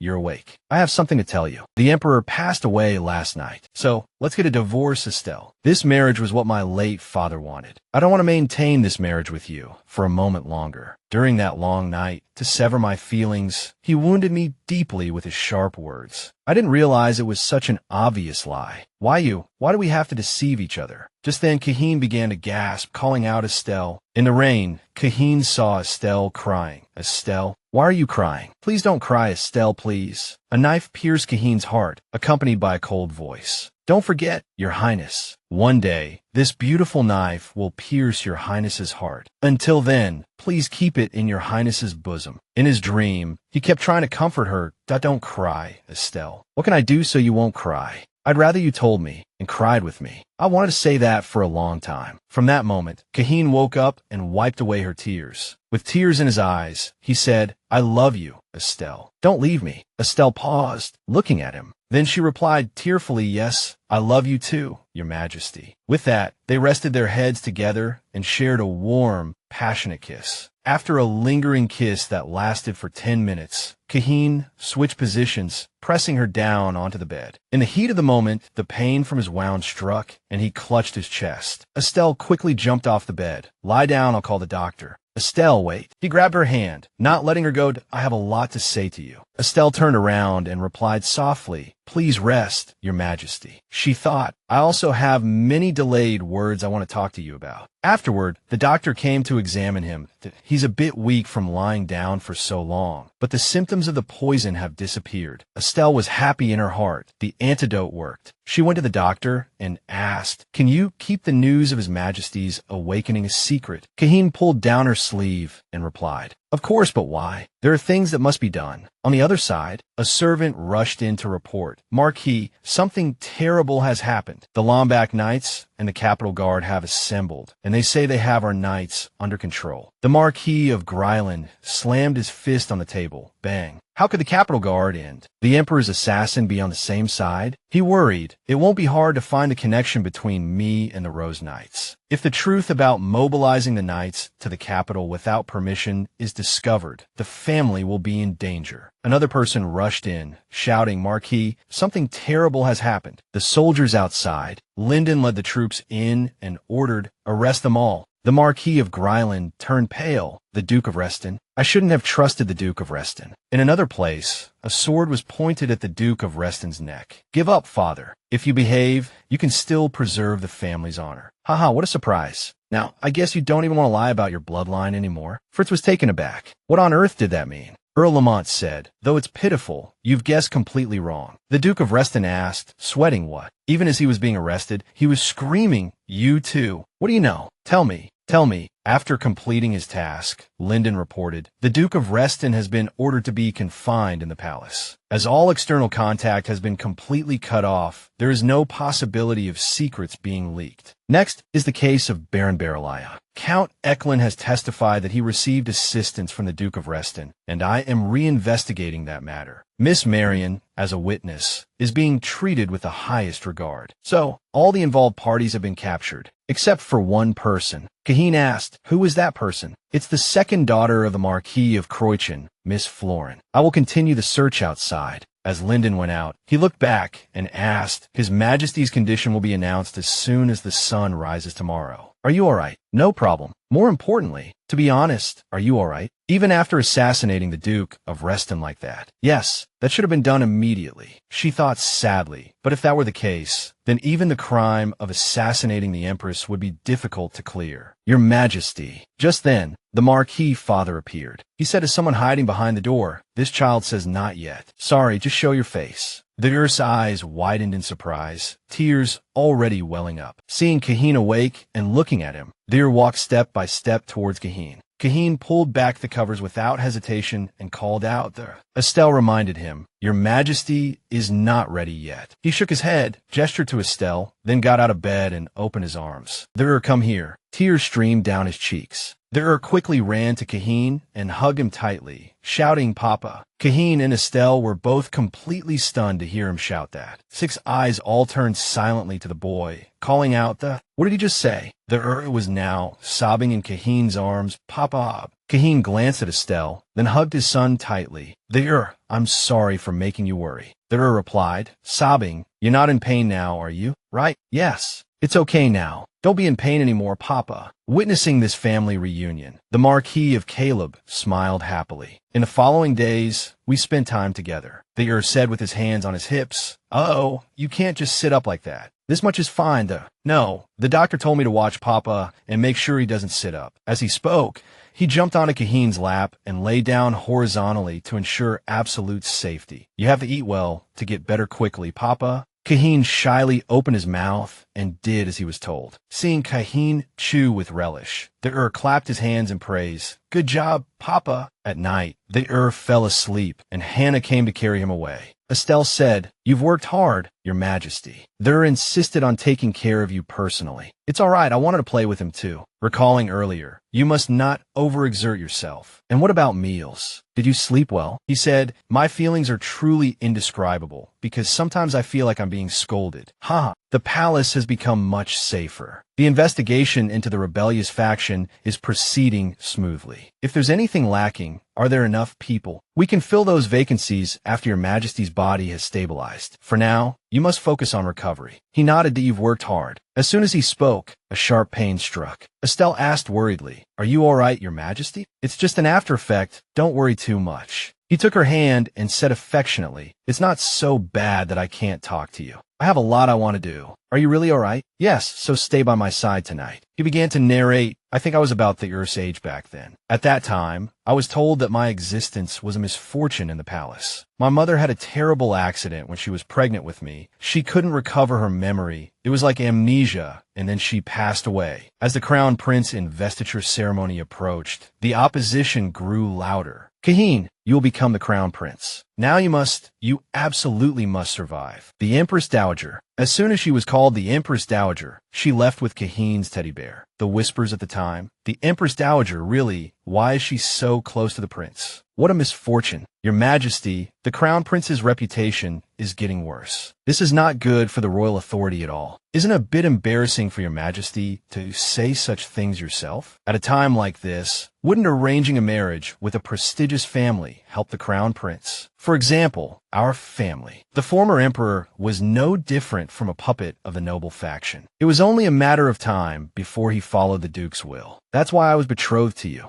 After that, all related rumors disappeared. It was all planned. The Duke of Reston created this puppet show that you and I acted out. When did you find out that truth? At 11, in my mother's diary. Thinking of Kaizen's attitude at the time. Don't come near here. She thought, I had no idea. I only enter high society after my engagement to Kaizen, and at that time, my only friend my age was Hannah. Back in the present, she asked, I was hateful, wasn't I? He smiled and replied, hateful. But at the same time, if I could be with you, I thought being the Duke's puppet wasn't so bad. Estelle mused. When we divorced 6 years ago, we were much younger than we are now. Kaizen, in that situation, suddenly became emperor without any support. After I left the palace, the capital was like a battlefield every day. Every time I heard that news, did Kaizen let me go to protect me? I had hoped so in my heart. But now I know the decisive reason we had to separate was something else. She said, there are many things I didn't know, especially that you fell in love with me at first sight. Kaizen said shyly, you're still teasing me at a time like this. Estelle laughed happily, haha. Although I don't know how to bring it up. The fact that he protected me alone for 10 years, and the heaviest reason for our relationship. Kaizen, his face flushed, said, if you feel comfortable, you can bully me as much as you want. Estelle stared at Kaizen's face, red as a tomato, and burst out laughing at his embarrassment. What should I say? We don't need to be in such a hurry, right? Because we have a lot of time in the future. At that time, I had such a naive misunderstanding. Somewhere, Florence said, that's right, help me do this. This is what will ruin her. Back at the palace, the heir sneezed loudly. The Marquis of Croichin put a coat over the heir. Oh my, it's gotten much colder. It'll be snowing soon. In the east, Estelle, sitting beside him, said, yes, because the east is where winter comes earliest in the empire. We'll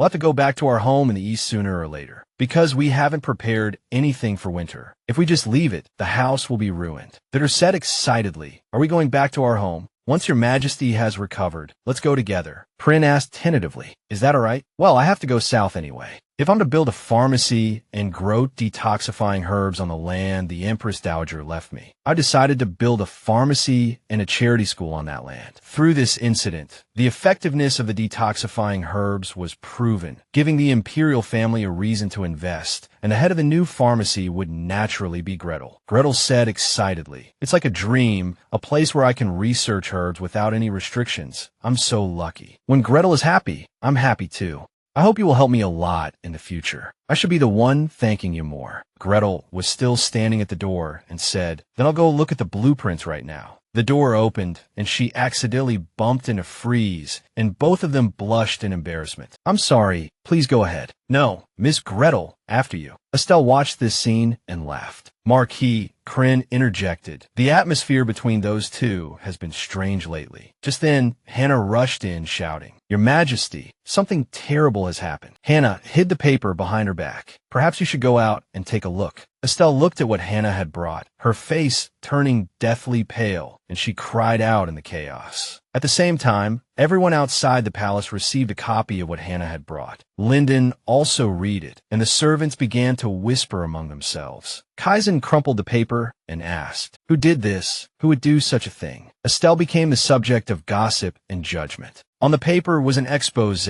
detailing the tragic love affair between a noble lady and a low-ranking knight, as well as the suspicious death of the former empress. The expose spread throughout the capital within a day. It was the story of Estelle's mother and father. The story was portrayed as both dramatic and romantic, but did not directly reveal their identities, instead providing enough clues. Perhaps they wanted the story to spread wider through speculation. The more people talked, the more the family's reputation would fall. Marquis Crean said sadly. Why did he have to drag the innocent Jack into this? Estelle analyzed silently. The truth about the origin of the poison was known only to my mother, myself, my father, and the Count. There was another reason the exposé mentioned my mother. Estelle said, he wants to humiliate me. If I try to prove my legitimacy in this situation, it would be tantamount to showing off that the Empress is the daughter of a traitor. It's truly unpleasant, but he's very clever. If I remain silent or coldly reject him from now on, the stain on my birth will haunt me for the rest of my life. Not just me, but also the rightful heir to the imperial family, Jair. She said, just keep a close eye on Jair and don't let him hear this useless stuff. The Marquis nodded. Another day passed, and the protagonists of the exposé were identified as our family. At that moment, to cover this up and expose the past, the mastermind officially appeared. Florian appeared and said, Your Majesty, I have come to request a fair trial. Hearing this, Kaizen jumped up. That's not happening. Your Majesty, Florian continued, I will not deny the fact that my father participated in this rebellion, but I did my best to stop the evil deeds of my father and Duke Leston. In the process, I learned this terrible truth. The poison that killed the former Empress 26 years ago. The truth is that poison is the same type as the one used in this rebellion. Those who heard began to whisper, Your Majesty, please hold a trial. Through the trial, we must expose the crimes of the Empress, Duke Leston, and that lady. A murderous red glint flashed in Kaizen's eyes. Florian was stopped, but still smiled provocatively. Kaizen gritted his teeth, approached her, and had her escorted to prison. She thought worriedly, I'm afraid this will turn into an ordinary scandal. I think I've touched upon something the Emperor has long been ashamed of. Even while imprisoned, her expression never changed. Florian thought to herself, Duke Leston and the Count have hated each other for a long time. Strangely, such a Count was only friendly to the Empress. While investigating the connection between the Empress and the Count, I learned about the old scandal between the Count and the Duchess. The truth is, 26 years ago, the two met again, and the former Empress died suspiciously. More importantly, the Duke's attitude was unusually confident. Recalling that time, Marquis Grillin asked with concern, but what if the Emperor recovers? Duke Leston answered confidently, Don't worry, because that will absolutely not happen. This was clearly the confidence of someone who had already confirmed the matter. If the Empress is dragged down by Duke Leston, the Emperor will have no choice but to defend himself. The more this happens, the more people will believe the contents of the exposé. Let's just struggle to our heart's content, because luck seems to be on my side at this moment. Akasol ran over in a panic and asked Lyndon, Has His Majesty heard the news? Lyndon hesitated for a moment. His Majesty is with the Duke in the palace right now. Inside, Kaizen pointed his sword at Leston and said, You will die here today. No one will know of your death, but you must die knowing your sins. Your sin is daring to assassinate an emperor of the empire, and the crime of killing my mother and hiding it for over 20 years. He muttered, I see. So you know everything, huh? If I had known you were this smart, you should have died with your mother back then. Kaizen raised his sword to strike him. Leston then asked, Are you all right, Your Majesty? Kaizen paused, startled by his question. He continued, Most importantly, I really can't believe it. You lost your composure and impulsively handled a matter that should have been dealt with secretly. It seems something has happened outside. For example, something Your Majesty desperately wanted to hide, but all the crimes have been exposed. Do you want to protect the Empress and the Crown Prince now? If I disappear, the suspicion will become more certain. It's only for a moment. I don't know how many more years it can be hidden.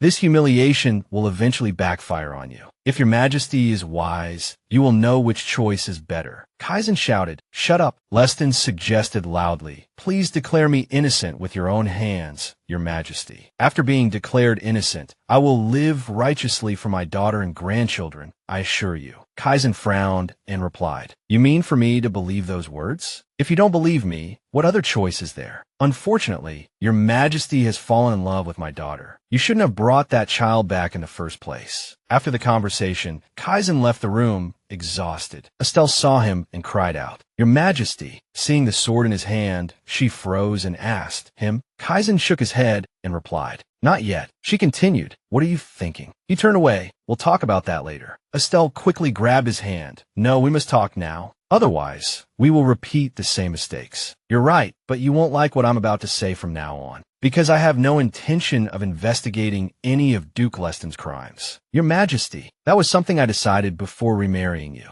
I don't want you to be hurt again because of the problems between me and the Duke. Your Majesty, if that's the case, the wrongful death of the former Empress. There was no wrongful death. It was all fabricated. No, it's not like that, Your Majesty. Estelle collapsed to the floor, shouting, I have evidence that my father murdered the former Empress. He was stunned. What? While you were unconscious, Your Majesty. That evidence unexpectedly fell into my hands. And so I found out. Kaizen's hand loosened, and the sword fell. That truth. Why would you know that truth? He held his head in his hands. That was the one thing I hoped you would never find out. How could you? Your Majesty, the truth can't be hidden forever. Let's not hide anything from each other anymore. All this time, we've been hiding things from each other, haven't we? Estelle pulled Kaizen's hands away and asked through her tears, Then what should we do? What do you want to do? She held his hand tightly. Let's solve this together, shall we? And this was the end of the long ordeal. Afterward, in the royal court, murmurs arose. I never thought that traitor Leston would accept his daughter's request. Since he made such a scene in front of the imperial palace, he had no other choice. Of course, he wouldn't know that the contents of the exposé might actually be true. Outside, a guard shouted, His Majesty the Emperor has arrived. Kaizen strode in from outside and took his seat on the highest throne. Many people quietly raised questions. Isn't the Empress attending? Kaizen announced, From now on, the court for the trial of the traitors officially begins. Marquis Grillen shouted, I am innocent. I was just following Duke Leston's orders. I had no idea he was plotting to harm me. Another person said, Those two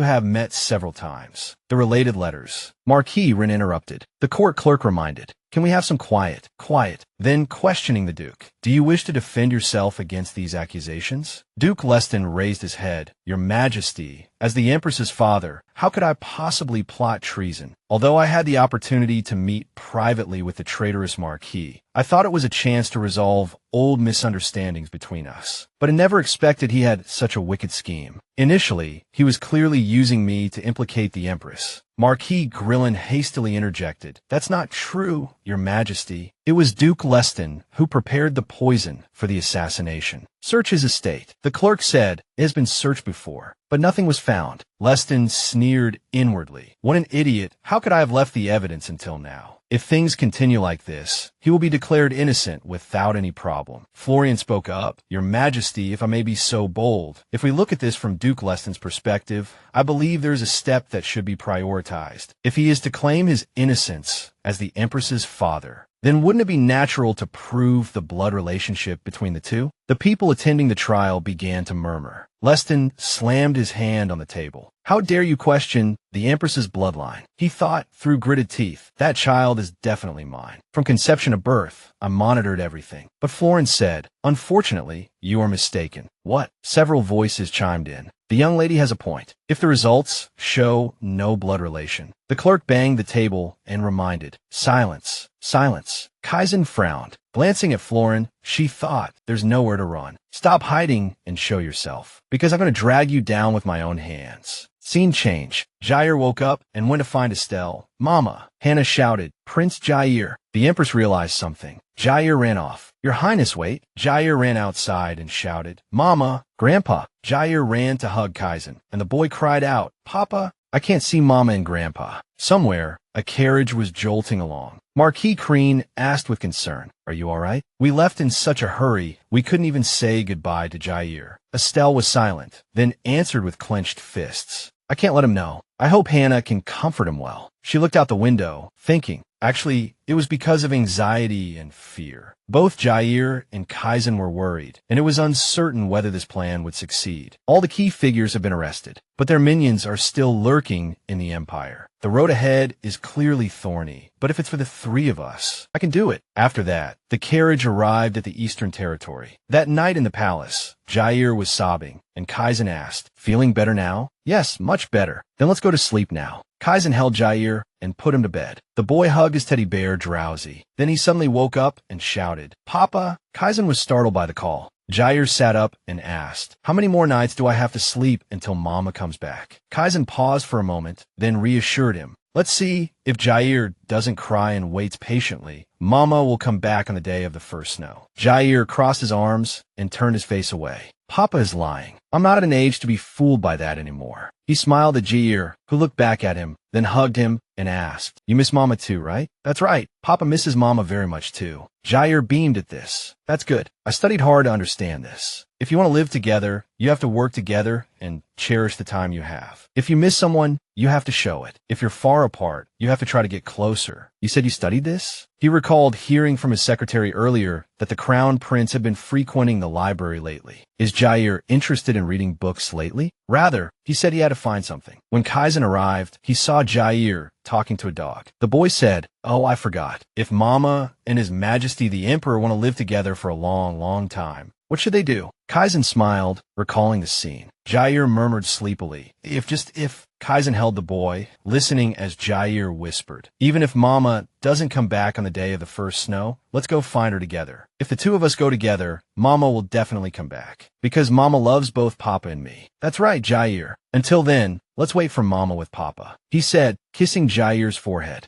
A new day began. The gavel struck, and an announcement was made. "Today's trial is adjourned." Amidst the noisy whispers, Florin muttered to herself, "It's strange. It's been 2 weeks since the first trial, but the Empress hasn't appeared once. What on earth is she planning?" Meanwhile, Duke Leston was being escorted away by knights. He frowned, thinking, the paternity test can't be delayed indefinitely. The longer it's delayed, the more ridicule I'll receive. But what if the result shows that even just one of them is my biological child? A knight's voice interrupted his thoughts. "Ah, Captain Linden, thank you for your hard work. Please go ahead." The knight replied, "Thank you, Captain." Meanwhile, Duke Leston was secretly scouting his surroundings. This is the path to the abandoned palace, which is rarely used. Just then, Linden was escorting someone. When the person's face was revealed, Duke Leston was shocked. He whipped his head around and shouted, "Convey this to His Majesty the Emperor. I will proceed with the paternity test immediately." The person recalled a scene where Estelle's mother introduced someone before Duke Leston entered. "My dear, say hello." Back in the present, the person said, "It is an honor to meet you, Your Majesty. I am the maid who cared for the Duchess until her death. I received this letter a short while ago." Kaizen took the letter and opened it. "Come to the eastern outskirts of the capital in 4 days." Kaizen recognized Estelle's handwriting and the imperial seal. The maid added, "The 4 days mentioned in the letter was 3 days ago. Although I waited, Her Highness the Empress never appeared. I don't know if she foresaw this situation." Kaizen pondered. At the end of the letter was a contingency plan in case the meeting failed. He clenched his fist and continued to think, a way to ask the Emperor for help. The meeting place was specified as the eastern outskirts, so Estelle's final destination is likely to the east. Could something have happened on her way back? If a search party is dispatched, Estelle's disappearance will be officially known. That path would lead to wider controversy. If I act rashly, I will lose my reputation. If I delay, Estelle could be in danger. Kaizen closed his eyes, faced with this difficult choice. He said to the maid, "I understand. First, you need the protection of the palace." Outside, a knight knocked and called out, "Forgive my intrusion, Your Majesty." On his way to the abandoned palace, Duke Leston is making a scene. He says he wants to conduct a paternity test with the Empress immediately. If that's not possible, he wants to prove his blood relation to his grandson in front of His Highness the Crown Prince. Until then, Duke Leston is shouting nonstop, demanding that the officials come here at once. He cursed Estelle inwardly. She didn't even show up for the trial, and now she's pulling this kind of stunt behind my back. This is the best way. They love their child so much that they will try to end the trial to protect the Crown Prince. Therefore, this level of risk is acceptable. Thinking this, he shouted loudly, "Call the officials, tie me up so I can't escape. In the end, leave me no choice but to yield, because blood is thicker than water." Elsewhere, a maid stood before the Emperor's room and knocked. "Forgive my intrusion, Your Majesty." Suddenly, she overheard the conversation inside. Then she gossiped with the other maids. "What? So the Empress really ran away overnight?" The blonde maid gestured for quiet. "Shoo, who knows? But it's true that the Empress and her maternal grandfather, the Marquis, are not in the palace, right? It's strange that they've been hidden for so long. Poor Crown Prince, what will happen to him? Anyway, none of you are to speak of this." That night, the maid secretly wrote a letter. She is not in the palace. She left with an old man. The letter soon reached Florine's wet nurse. The wet nurse recalled what Florine had said. "Wet nurse, please observe the movements outside the palace. Then she pondered, where on earth did the Empress go? Scene change. Jair was drawing a picture of a horse and spoke up. Princess, can I go horseback riding? Marian immediately refused. The weather is getting colder. You must be careful with outdoor activities. Jair said sternly. Not even for the crown prince's order? Marian replied firmly. Yes, you may not. The boy pouted, thinking, I have to learn to ride a horse well to greet Mama. After thinking this, he acted sullen, which softened Marian's heart. I'll go ask Hannah if we can use the indoor equestrian arena. Jair shouted happily, wow, you're the best. Marian went outside. Your Highness, please wait a moment. Just then, she ran into a maid, and Marian called out, Hey you, can you watch the crown prince for me? I'll be right back. She replied, yes. Marian was relieved, thank you. But immediately after, the maid's expression changed, and she whispered in Marian's ear, but haven't you heard? Don't get too close to the crown prince, because he's become a kite with a broken string now. Marian was startled and shouted, wait. Inside, Jair heard and was puzzled. He looked towards the door. Marian asked frantically, what does that mean? Everyone in the palace is saying it. The Empress ran away because she was afraid her origins would be revealed. Duke Leston has already requested a paternity test with the crown prince. Everything will be revealed at the next hearing, so no maid will go near the crown prince. You must not have heard yet. I'll be going now. I can't stay here long either. Marian's face grew grim. She said, a secret about his birth? Does everyone believe this groundless rumor? His Highness Jair is no different than usual. From the beginning, it's impossible that the Empress would abandon His Highness. Could it be that Florin wrote that expose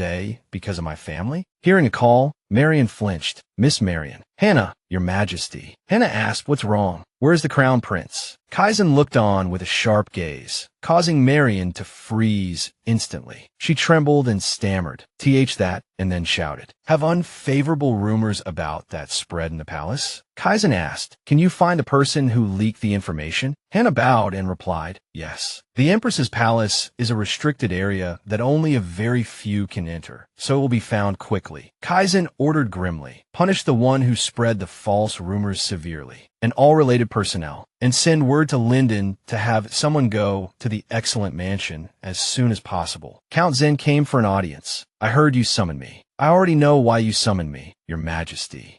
After that, he said something to Kaizen. Thank you for answering truthfully. I just wanted to confirm before I leave. You're leaving? Yes, I will keep it a secret. I will be back soon. Kaizen, dressed in black and with his face covered, went to Jair. The boy was riding a horse, and, seeing him approach, shouted happily, Papa. Then he quickly ran to Kaizen's side. Seeing the sword he was wearing, the boy asked, Papa, where are you going? Kaizen took the boy into his arms. I'm going to bring Mama back. Jair asked, confused, but the first snow hasn't fallen yet. He gave a reason. It will be difficult for Mama to come back if the first snow falls, so I'm going to get her now. Jair asked hesitantly, then can I go with you? Then he boasted proudly, I'm really good at riding horses now. I practice very hard, so I can go with you to get Mama. Seeing Jair waving his hands and chattering excitedly, Kaizen gently touched Jair's forehead and said, what should we do about that? Maybe Jair has to stay in the palace. That way Papa and Mama can come back quickly. If it's for that reason, how long do I have to wait? Even if it's long, it won't be more than a week. Linden stepped forward and said, Your Majesty, if it's a week. Hearing this, Kaizen understood the meaning and interrupted. Yes, that's the time left until the next trial. Standing before the three of them, Kaizen said his farewell. I'm leaving. Jair sadly raised his hand and waved. Marian comforted the boy. Your Highness, it's cold, isn't it? Let's go back now. Jair answered simply, okay, but that thing, did Papa leave because of the paternity test? Why'd I have to do a paternity test with that bad grandpa? Tell me, I hate not knowing anything. Before that, he had pressed his ear to the door and listened to them talk, but only heard fragments. The Empress ran away. Leston, paternity test. At that moment, the boy thought, what on earth is a paternity test? I'm sure I've heard it before. Before coming to the palace, I did that with Papa. Papa and I are family. That's why we did it. Suddenly, Jair realized something and his eyes widened in surprise. The scene shifts to Kaizen. He was galloping through the forest as if flying. His thoughts raced. According to the secret investigation, Estelle did indeed go east. From her last known location, there are a total of 3 places Estelle could have gone. Among them, there's only one place where she would surely be trapped, and that is that place, South Mountain. To reach the capital, one must cross the treacherous mountains, and this is a region where heavy snow falls. There have been avalanche warnings everywhere recently. We also requested military support from the capital. Now is the time, as the search can be conducted under the guise of snow removal. But the Emperor cannot act openly. We need a commander who can be trusted and entrusted with the mission. Someone like this, for example. Commander-in-Chief C. Obel.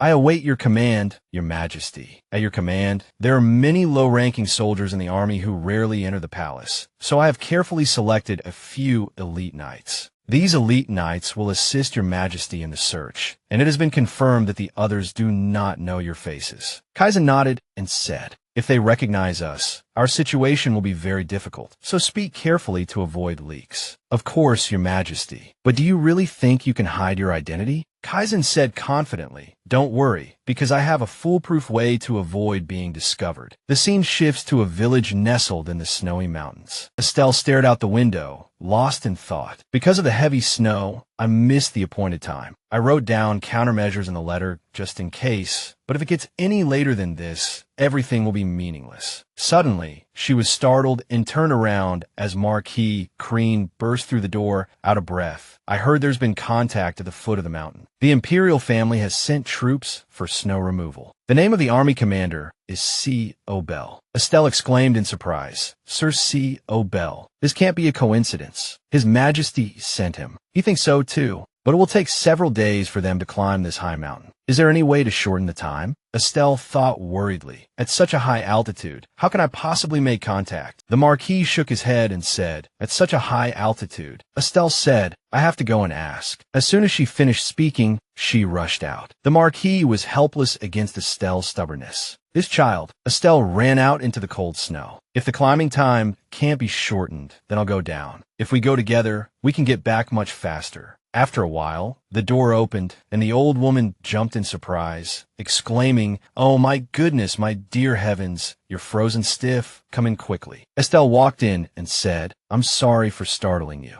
I heard someone from down the mountain had contacted this place. Yes, that's right. Estelle grabbed the old woman's hand and asked eagerly, do you know where the person who contacted you is now? If that person hasn't gone down the mountain yet, could you go with me? I need to get down the mountain as soon as possible. Oh, heavens, anything as long as there's a way, really anything. Suddenly, she noticed the sound of flapping wings. It was a carrier pigeon. She suddenly fell to her knees. No, there's really no time. The old woman quickly helped her up. The fire in the fireplace was still burning brightly, warming the house. Warm yourself up first. Your hands are frozen. Estelle took the cup, trembling. Thank you. The old woman watched her catch her breath, then spoke. If you go behind the village, you'll find a stream where the water is warm all year round. That water is the drinking and daily use water for the whole village. Everyone who enters or leaves this mountain range passes by that stream, even if the path up the mountain is blocked by snow, because it's the only area nearby that doesn't freeze. But it's very narrow and steep, not a place people can easily pass through. It seems someone is waiting for you down the mountain. Who could it be? Family? The old woman teased. Or a handsome lover worthy of this beautiful lady? Estelle smiled and replied, it's my husband and son. Oh my,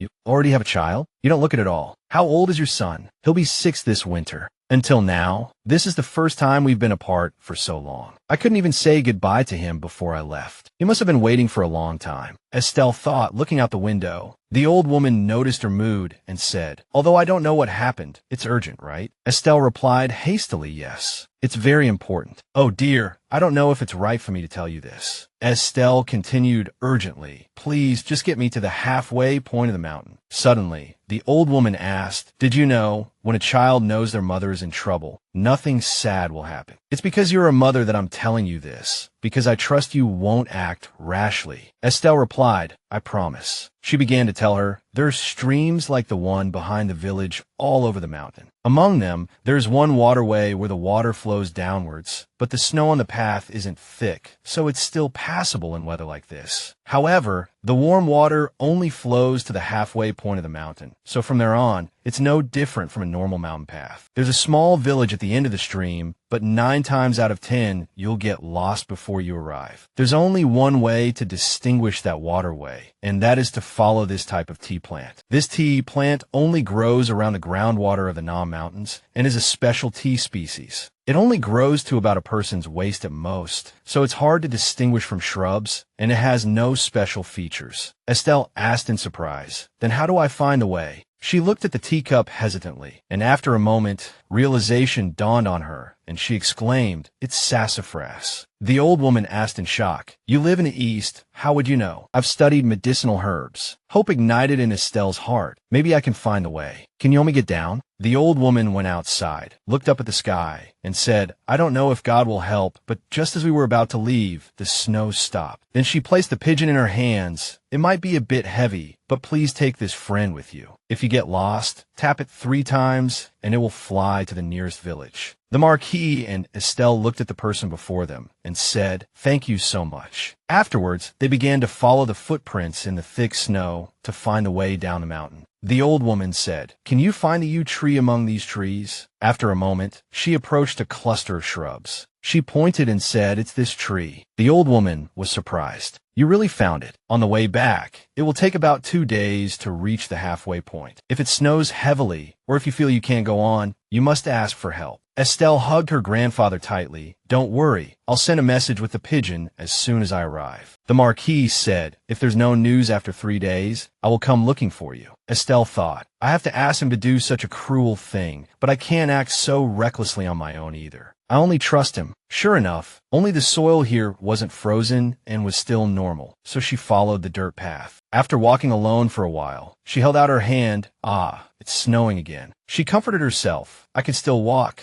I just need to get to the halfway point." Think of Theodore and Kian. "There are 2 people waiting for me on the other side of this road." The scene switches to Kian's party. Snow removal on Norman Mountain will now commence. The objective is to secure passage and rescue those on the mountain. Move out in your designated teams. "Yes, Commander." Siebel was constantly coordinating the movement of the knights from this side. "Be careful," someone suddenly shouted. "There's someone here." The person, bundled up, was sitting in the snow. It was Lady Florence's nanny. She said gratefully, "Thanks to the soldiers, I'm alive." Kian stepped forward and asked, "What are you doing here?" "I was on my way back to my home on the mountain peak and got stuck." Kian continued, "We are also on our way up the mountain. Please come with us." "Thank you so much." When she saw Kian's eyes, she was suddenly startled. Then she quickly looked away. Kian moved on as well. She thought to herself, "For a moment, I thought that person was the Emperor. It must be a misunderstanding. After all, I've never seen the Emperor's face directly." A shout rang out, "Keep moving." Switching to Estelle's perspective, she began to pant, huff, huff, her face flushed in the harsh, snowy landscape. She trembled, thinking, the path is getting more treacherous, and finding Valerian route is becoming difficult. Have I reached the point where the stream stops? If so, there must be people nearby.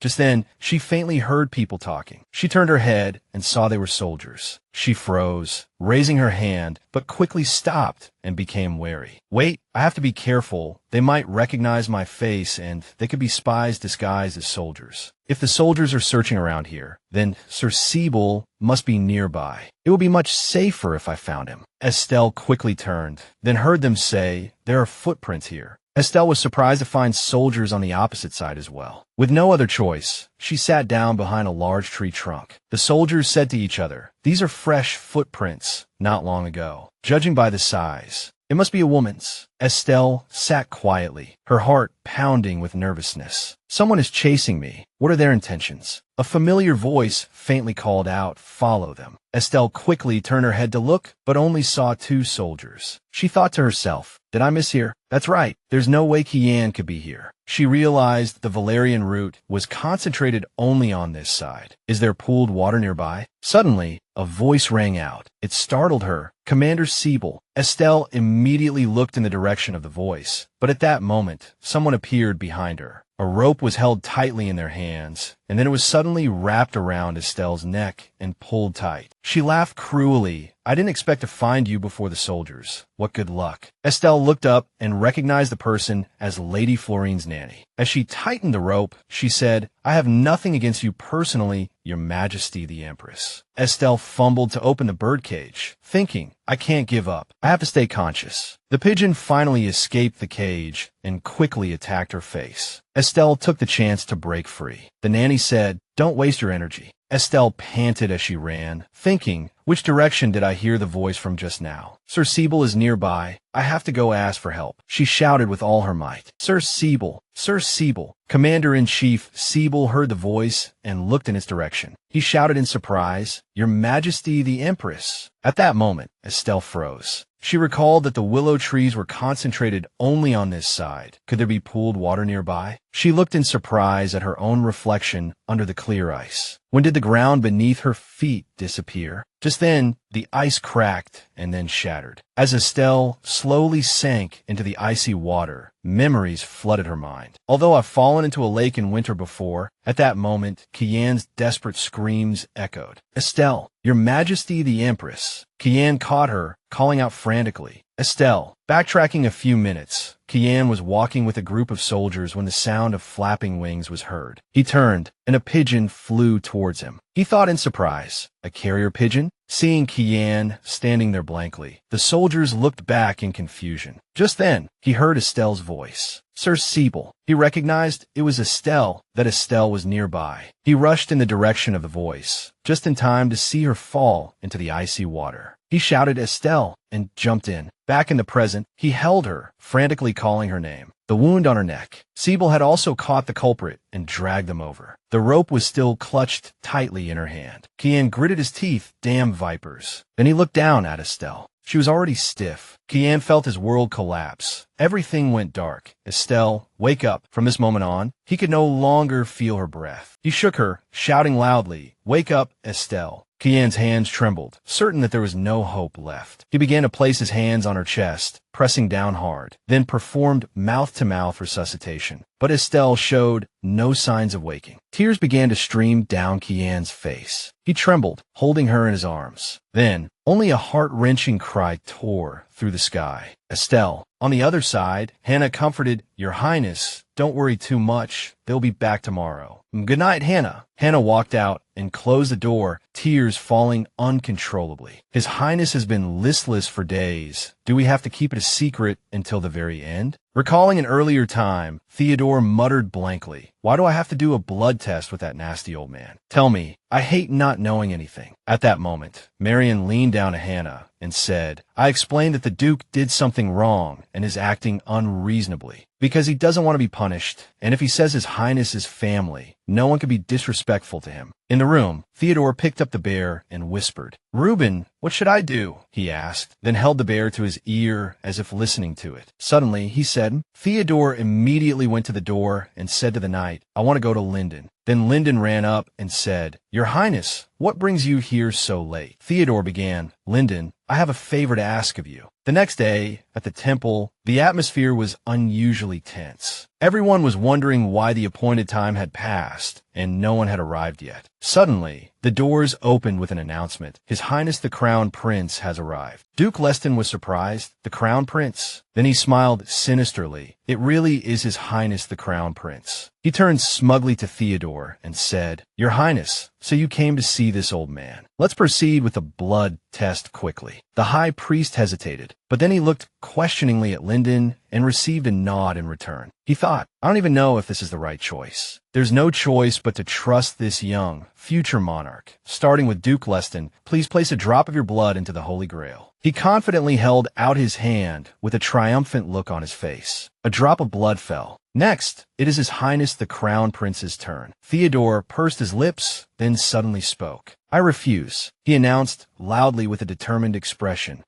Crown Prince Theodore Steele officially refuses the blood test with Duke Leston. Duke Leston shouted in shock, Your Highness. Linden warned, Please be careful, Duke. Many eyes are watching. He could only grit his teeth and swallow his anger. Theodore asked Duke Leston. When was the first time you saw me? Duke, this summer. That's strange, Your Highness. I'm almost 6 years old now. Why couldn't I see you for so long? He was at a loss for words, then made an excuse. It was Her Majesty the Empress's decision. Your Highness, what parent wouldn't miss their child? He swallowed at Theodore's words. He continued, if you wanted to come, couldn't you have come? He answered, trembling. I was foolish. I thought my daughter was hurt because of me, so I didn't have the courage to see you. Didn't Mother have the courage to marry His Majesty the Emperor? He shouted, silence, Your Highness. This has nothing to do with this trial. High Priest, proceed with the blood test. Isn't the blood test to prove we are family? The Duke didn't look for my family for 6 years, but every time you saw Mother, you were so rude to her. Even when Mother said she didn't like it, you dragged her away by force. If I didn't listen, you would use force. I don't need such a terrible maternal grandfather, Theodore said firmly, so I will not do the blood test. The people below began to whisper, and he frowned, muttering, how dare you? Suddenly, he grabbed his hand and pulled him back, continuing to speak. Do you think you could deny our blood ties just like that? Duke Leston, let go now. Family isn't like that. You can't throw it away even if you want to. What no one can deny is the bond of family and blood. Duke Leston was taken aback, and just then, the doors opened and a voice rang out. That's not what you said. Didn't you say you don't need a daughter who isn't an empress? So, I should just disappear. He shouted in shock, that voice. Estelle. Just as he thought, Kaizen and Estelle walked in. He sneered and shouted, Lyndon. Immediately, a sharp slap was heard, followed by a cry, wah wah. The two approached, calling out, Theodore. Ah, come here. The little boy replied, Mom, Dad. Then he ran over quickly. Kaizen hugged his son tightly. Estelle said, please take care of Theodore for me. Kaizen nodded in agreement. Estelle turned and shouted as she approached. Duke, come in. Looking at the people who entered, Duke Leston froze. The maids I saw at the imperial palace. Not only that, but also the doctor who examined Theodore, the stable man who returned to his hometown, and even the chef who once worked at the imperial palace. These people all look familiar. Estelle watched him sweat and thought, for the past few weeks, I have been searching for witnesses to my father's crimes. Even if all the decisive clues were cut off, the people he remembered must still be around. The witnesses began to speak. At that time, the Duchess's mind and body were almost beyond recovery. He had me regularly search for medicinal herbs. A month after the late Empress passed away, there was news that a senior chef had suddenly resigned. Thinking, each of their statements must lack force, but if focused on the right place, they can outline the core of the severed events. According to handwriting analysis, this is indeed the late Duchess's diary. Furthermore, the poison ingredients recorded in the diary are almost identical to the poison used in the assassination. The diary's contents were confirmed to match the witness testimonies. Duke Leston shouted, this is a trap. Forged evidence. Do you think I'll let this go? Estelle looked at him and asked, what can you do, father? Her confidence stemmed from the promise of their absolute protection, rather than persuading them herself. He trembled with anger and cursed, you ungrateful wretch. How could you turn your own father into a traitor? Suddenly, Miss Florine said with a smile, His Majesty is truly perceptive. If the Empress herself proves her father's guilt, who else do you think can escape? Duke Leston clenched his fists. The current situation was very unfavorable. He had to drag the Empress down with him, no matter what. Florine added, if the Empress refuses to take the blood test, she will never be free from the suspicion of being an illegitimate child. Estelle replied with a cold smile. I will not evade it, she announced loudly. Right here, I agree to a blood test with him. Duke Leston's blood is already in the Holy Grail. Isn't it? As long as I put my blood into this Holy Grail, we can be certain, right? Florine gritted her teeth, thinking, I didn't expect her to accept so easily. She asked, and if the result shows you are not his biological child? Estelle gave her a grim glance. Miss Florine, don't misunderstand. You have no right to interfere in this matter. Hearing this, she blushed with shame.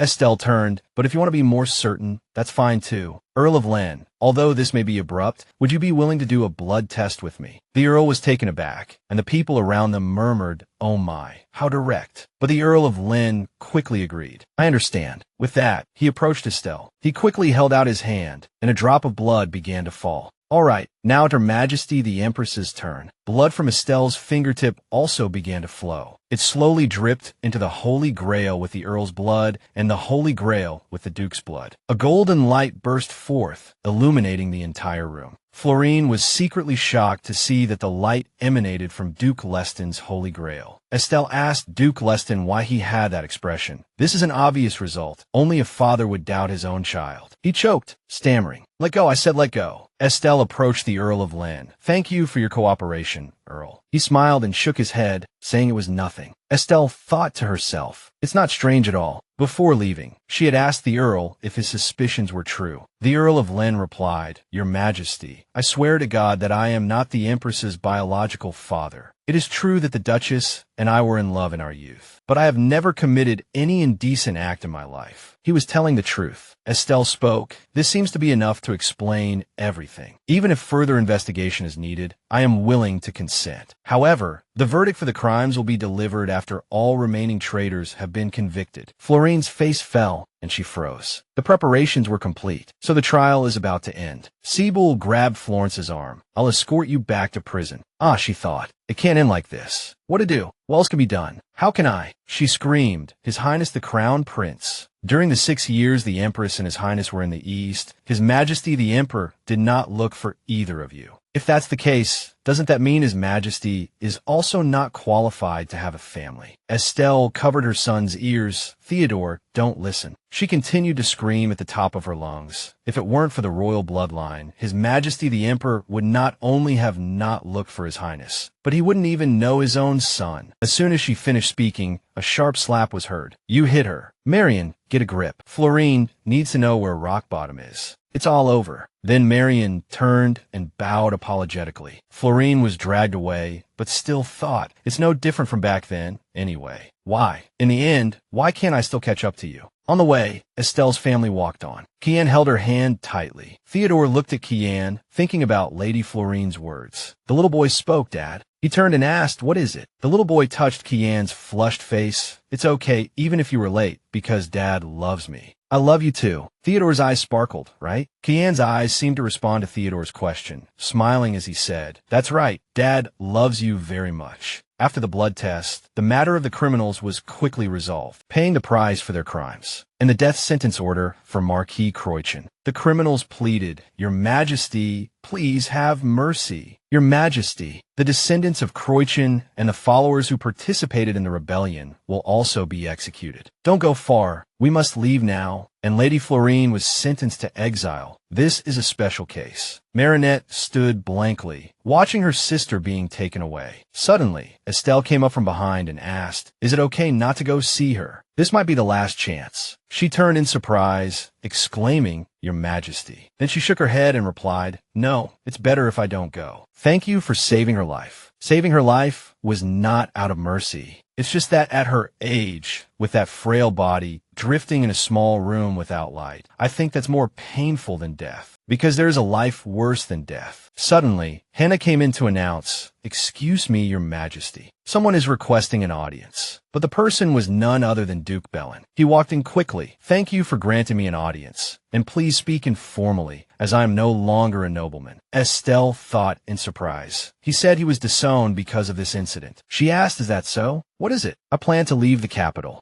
Before I leave, I wanted to apologize to Her Majesty the Empress. He repeated, I wanted to apologize to Her Majesty the Empress. In the past, I was rude to you because of my meaningless judgment. I am sorry for bringing you unpleasant things. My goodness, I was so arrogant and foolish. But I dare to beg you, please let me atone for my mistakes. Bellin continued, trembling, Could you give me another chance? Please agree. Please let me serve the imperial family once more. I never thought Duke Bellin would bow his head like this before me. How things have changed, haven't they? Estelle thought, saying, I am very grateful for Duke Bellin's loyalty. But if it's about chances, haven't there been enough until now? She thought, although he was rude to me in the past, I parted with him on good terms because I worried I might need his help one day. But that kind of help is no longer needed. She turned, I think allowing you here today is courtesy enough. Now go back, Bellin. I will take my leave. I have been disrespectful in the past. Estelle had already thought, the words may be cold, but I will observe him for a while. With the passage of time, if his sincerity remains unchanged, it wouldn't be impossible to make use of him. Now what's left is, Sir Frisk took this opportunity to resign from his position as Minister of the Interior. He said he wanted to leave the capital for a while and rest quietly. I don't know if there are other purposes. After leaving the snowy mountain, I was also reunited with my maternal grandfather. I also expressed my personal gratitude to Sir Siebel, who was a great help in the search. At that, Sir Siebel said, I was just doing my duty. Then he knelt down and kissed the back of her hand, for I will serve the imperial family forever. Kian, standing beside her, looked like he was about to explode. Estelle quickly withdrew her hand, laughing awkwardly. Time passed, and finally, my father's execution is tomorrow. Yes, because he is the Empress's father,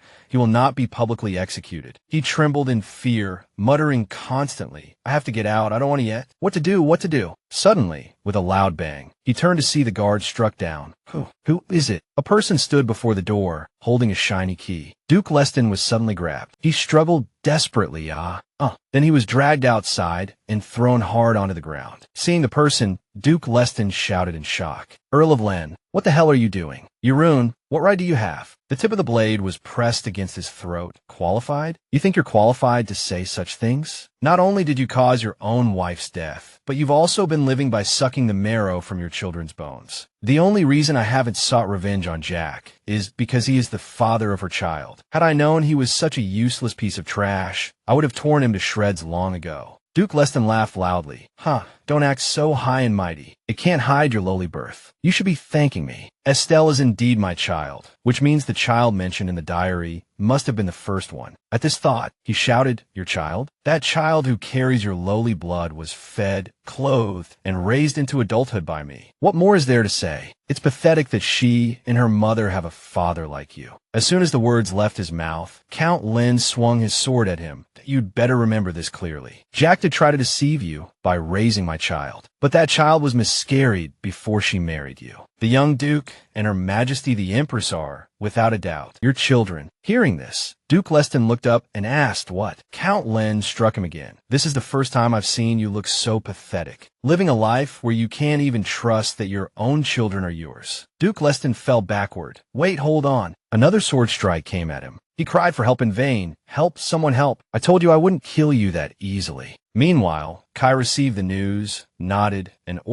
announced that he has been executed according to the law. In accordance with the law. Yes, Your Majesty. It's really over. The ending I've always longed for has finally come. Kin breathed a sigh of relief. Now, all that's left is to wait. Wait for her to return to my side. The next day, Hannah asked Estelle, Are you really leaving? Don't worry, Hannah. This time it's for something else. Hannah said emotionally, I know, but Estelle comforted her. It's all right. I will definitely come back. Besides, I've already decided to leave the palace for a while. All matters of treason have been resolved, but this is necessary to avoid criticism over an unreasonable exemption. On a side note, I also want to personally go and organize the newly built apothecary. Lyndon walked in and said, Let's get going. As Estelle was about to mount her horse, she heard someone call her name, Estelle. She turned around and saw Ken, with Jair hiding behind him. She said, Jair, Mommy has to go now. Ken picked up Jair. Come on, didn't you promise you'd say it properly? Jair lowered his head and sniffled, Goodbye, Mommy. Suddenly, Ken burst out crying with a loud wah, stunning both mother and son. Estelle comforted him. Jair, Mommy will be back very soon, really. Don't cry anymore. The little boy held his mother's hand. Mommy, come back soon, okay? You have to come back quickly. Don't forget Jair. Estelle was deeply moved, and she tearfully squeezed her son's hand that I promise it really won't be for long. We have come a very, very long way. Perhaps this isn't the end, and maybe an even longer road awaits us. Even so, the reason I'm not afraid right now is because Jair was looking for Estelle. He ran while shouting, Mommy, and then fell with a thump, startling an old woman nearby.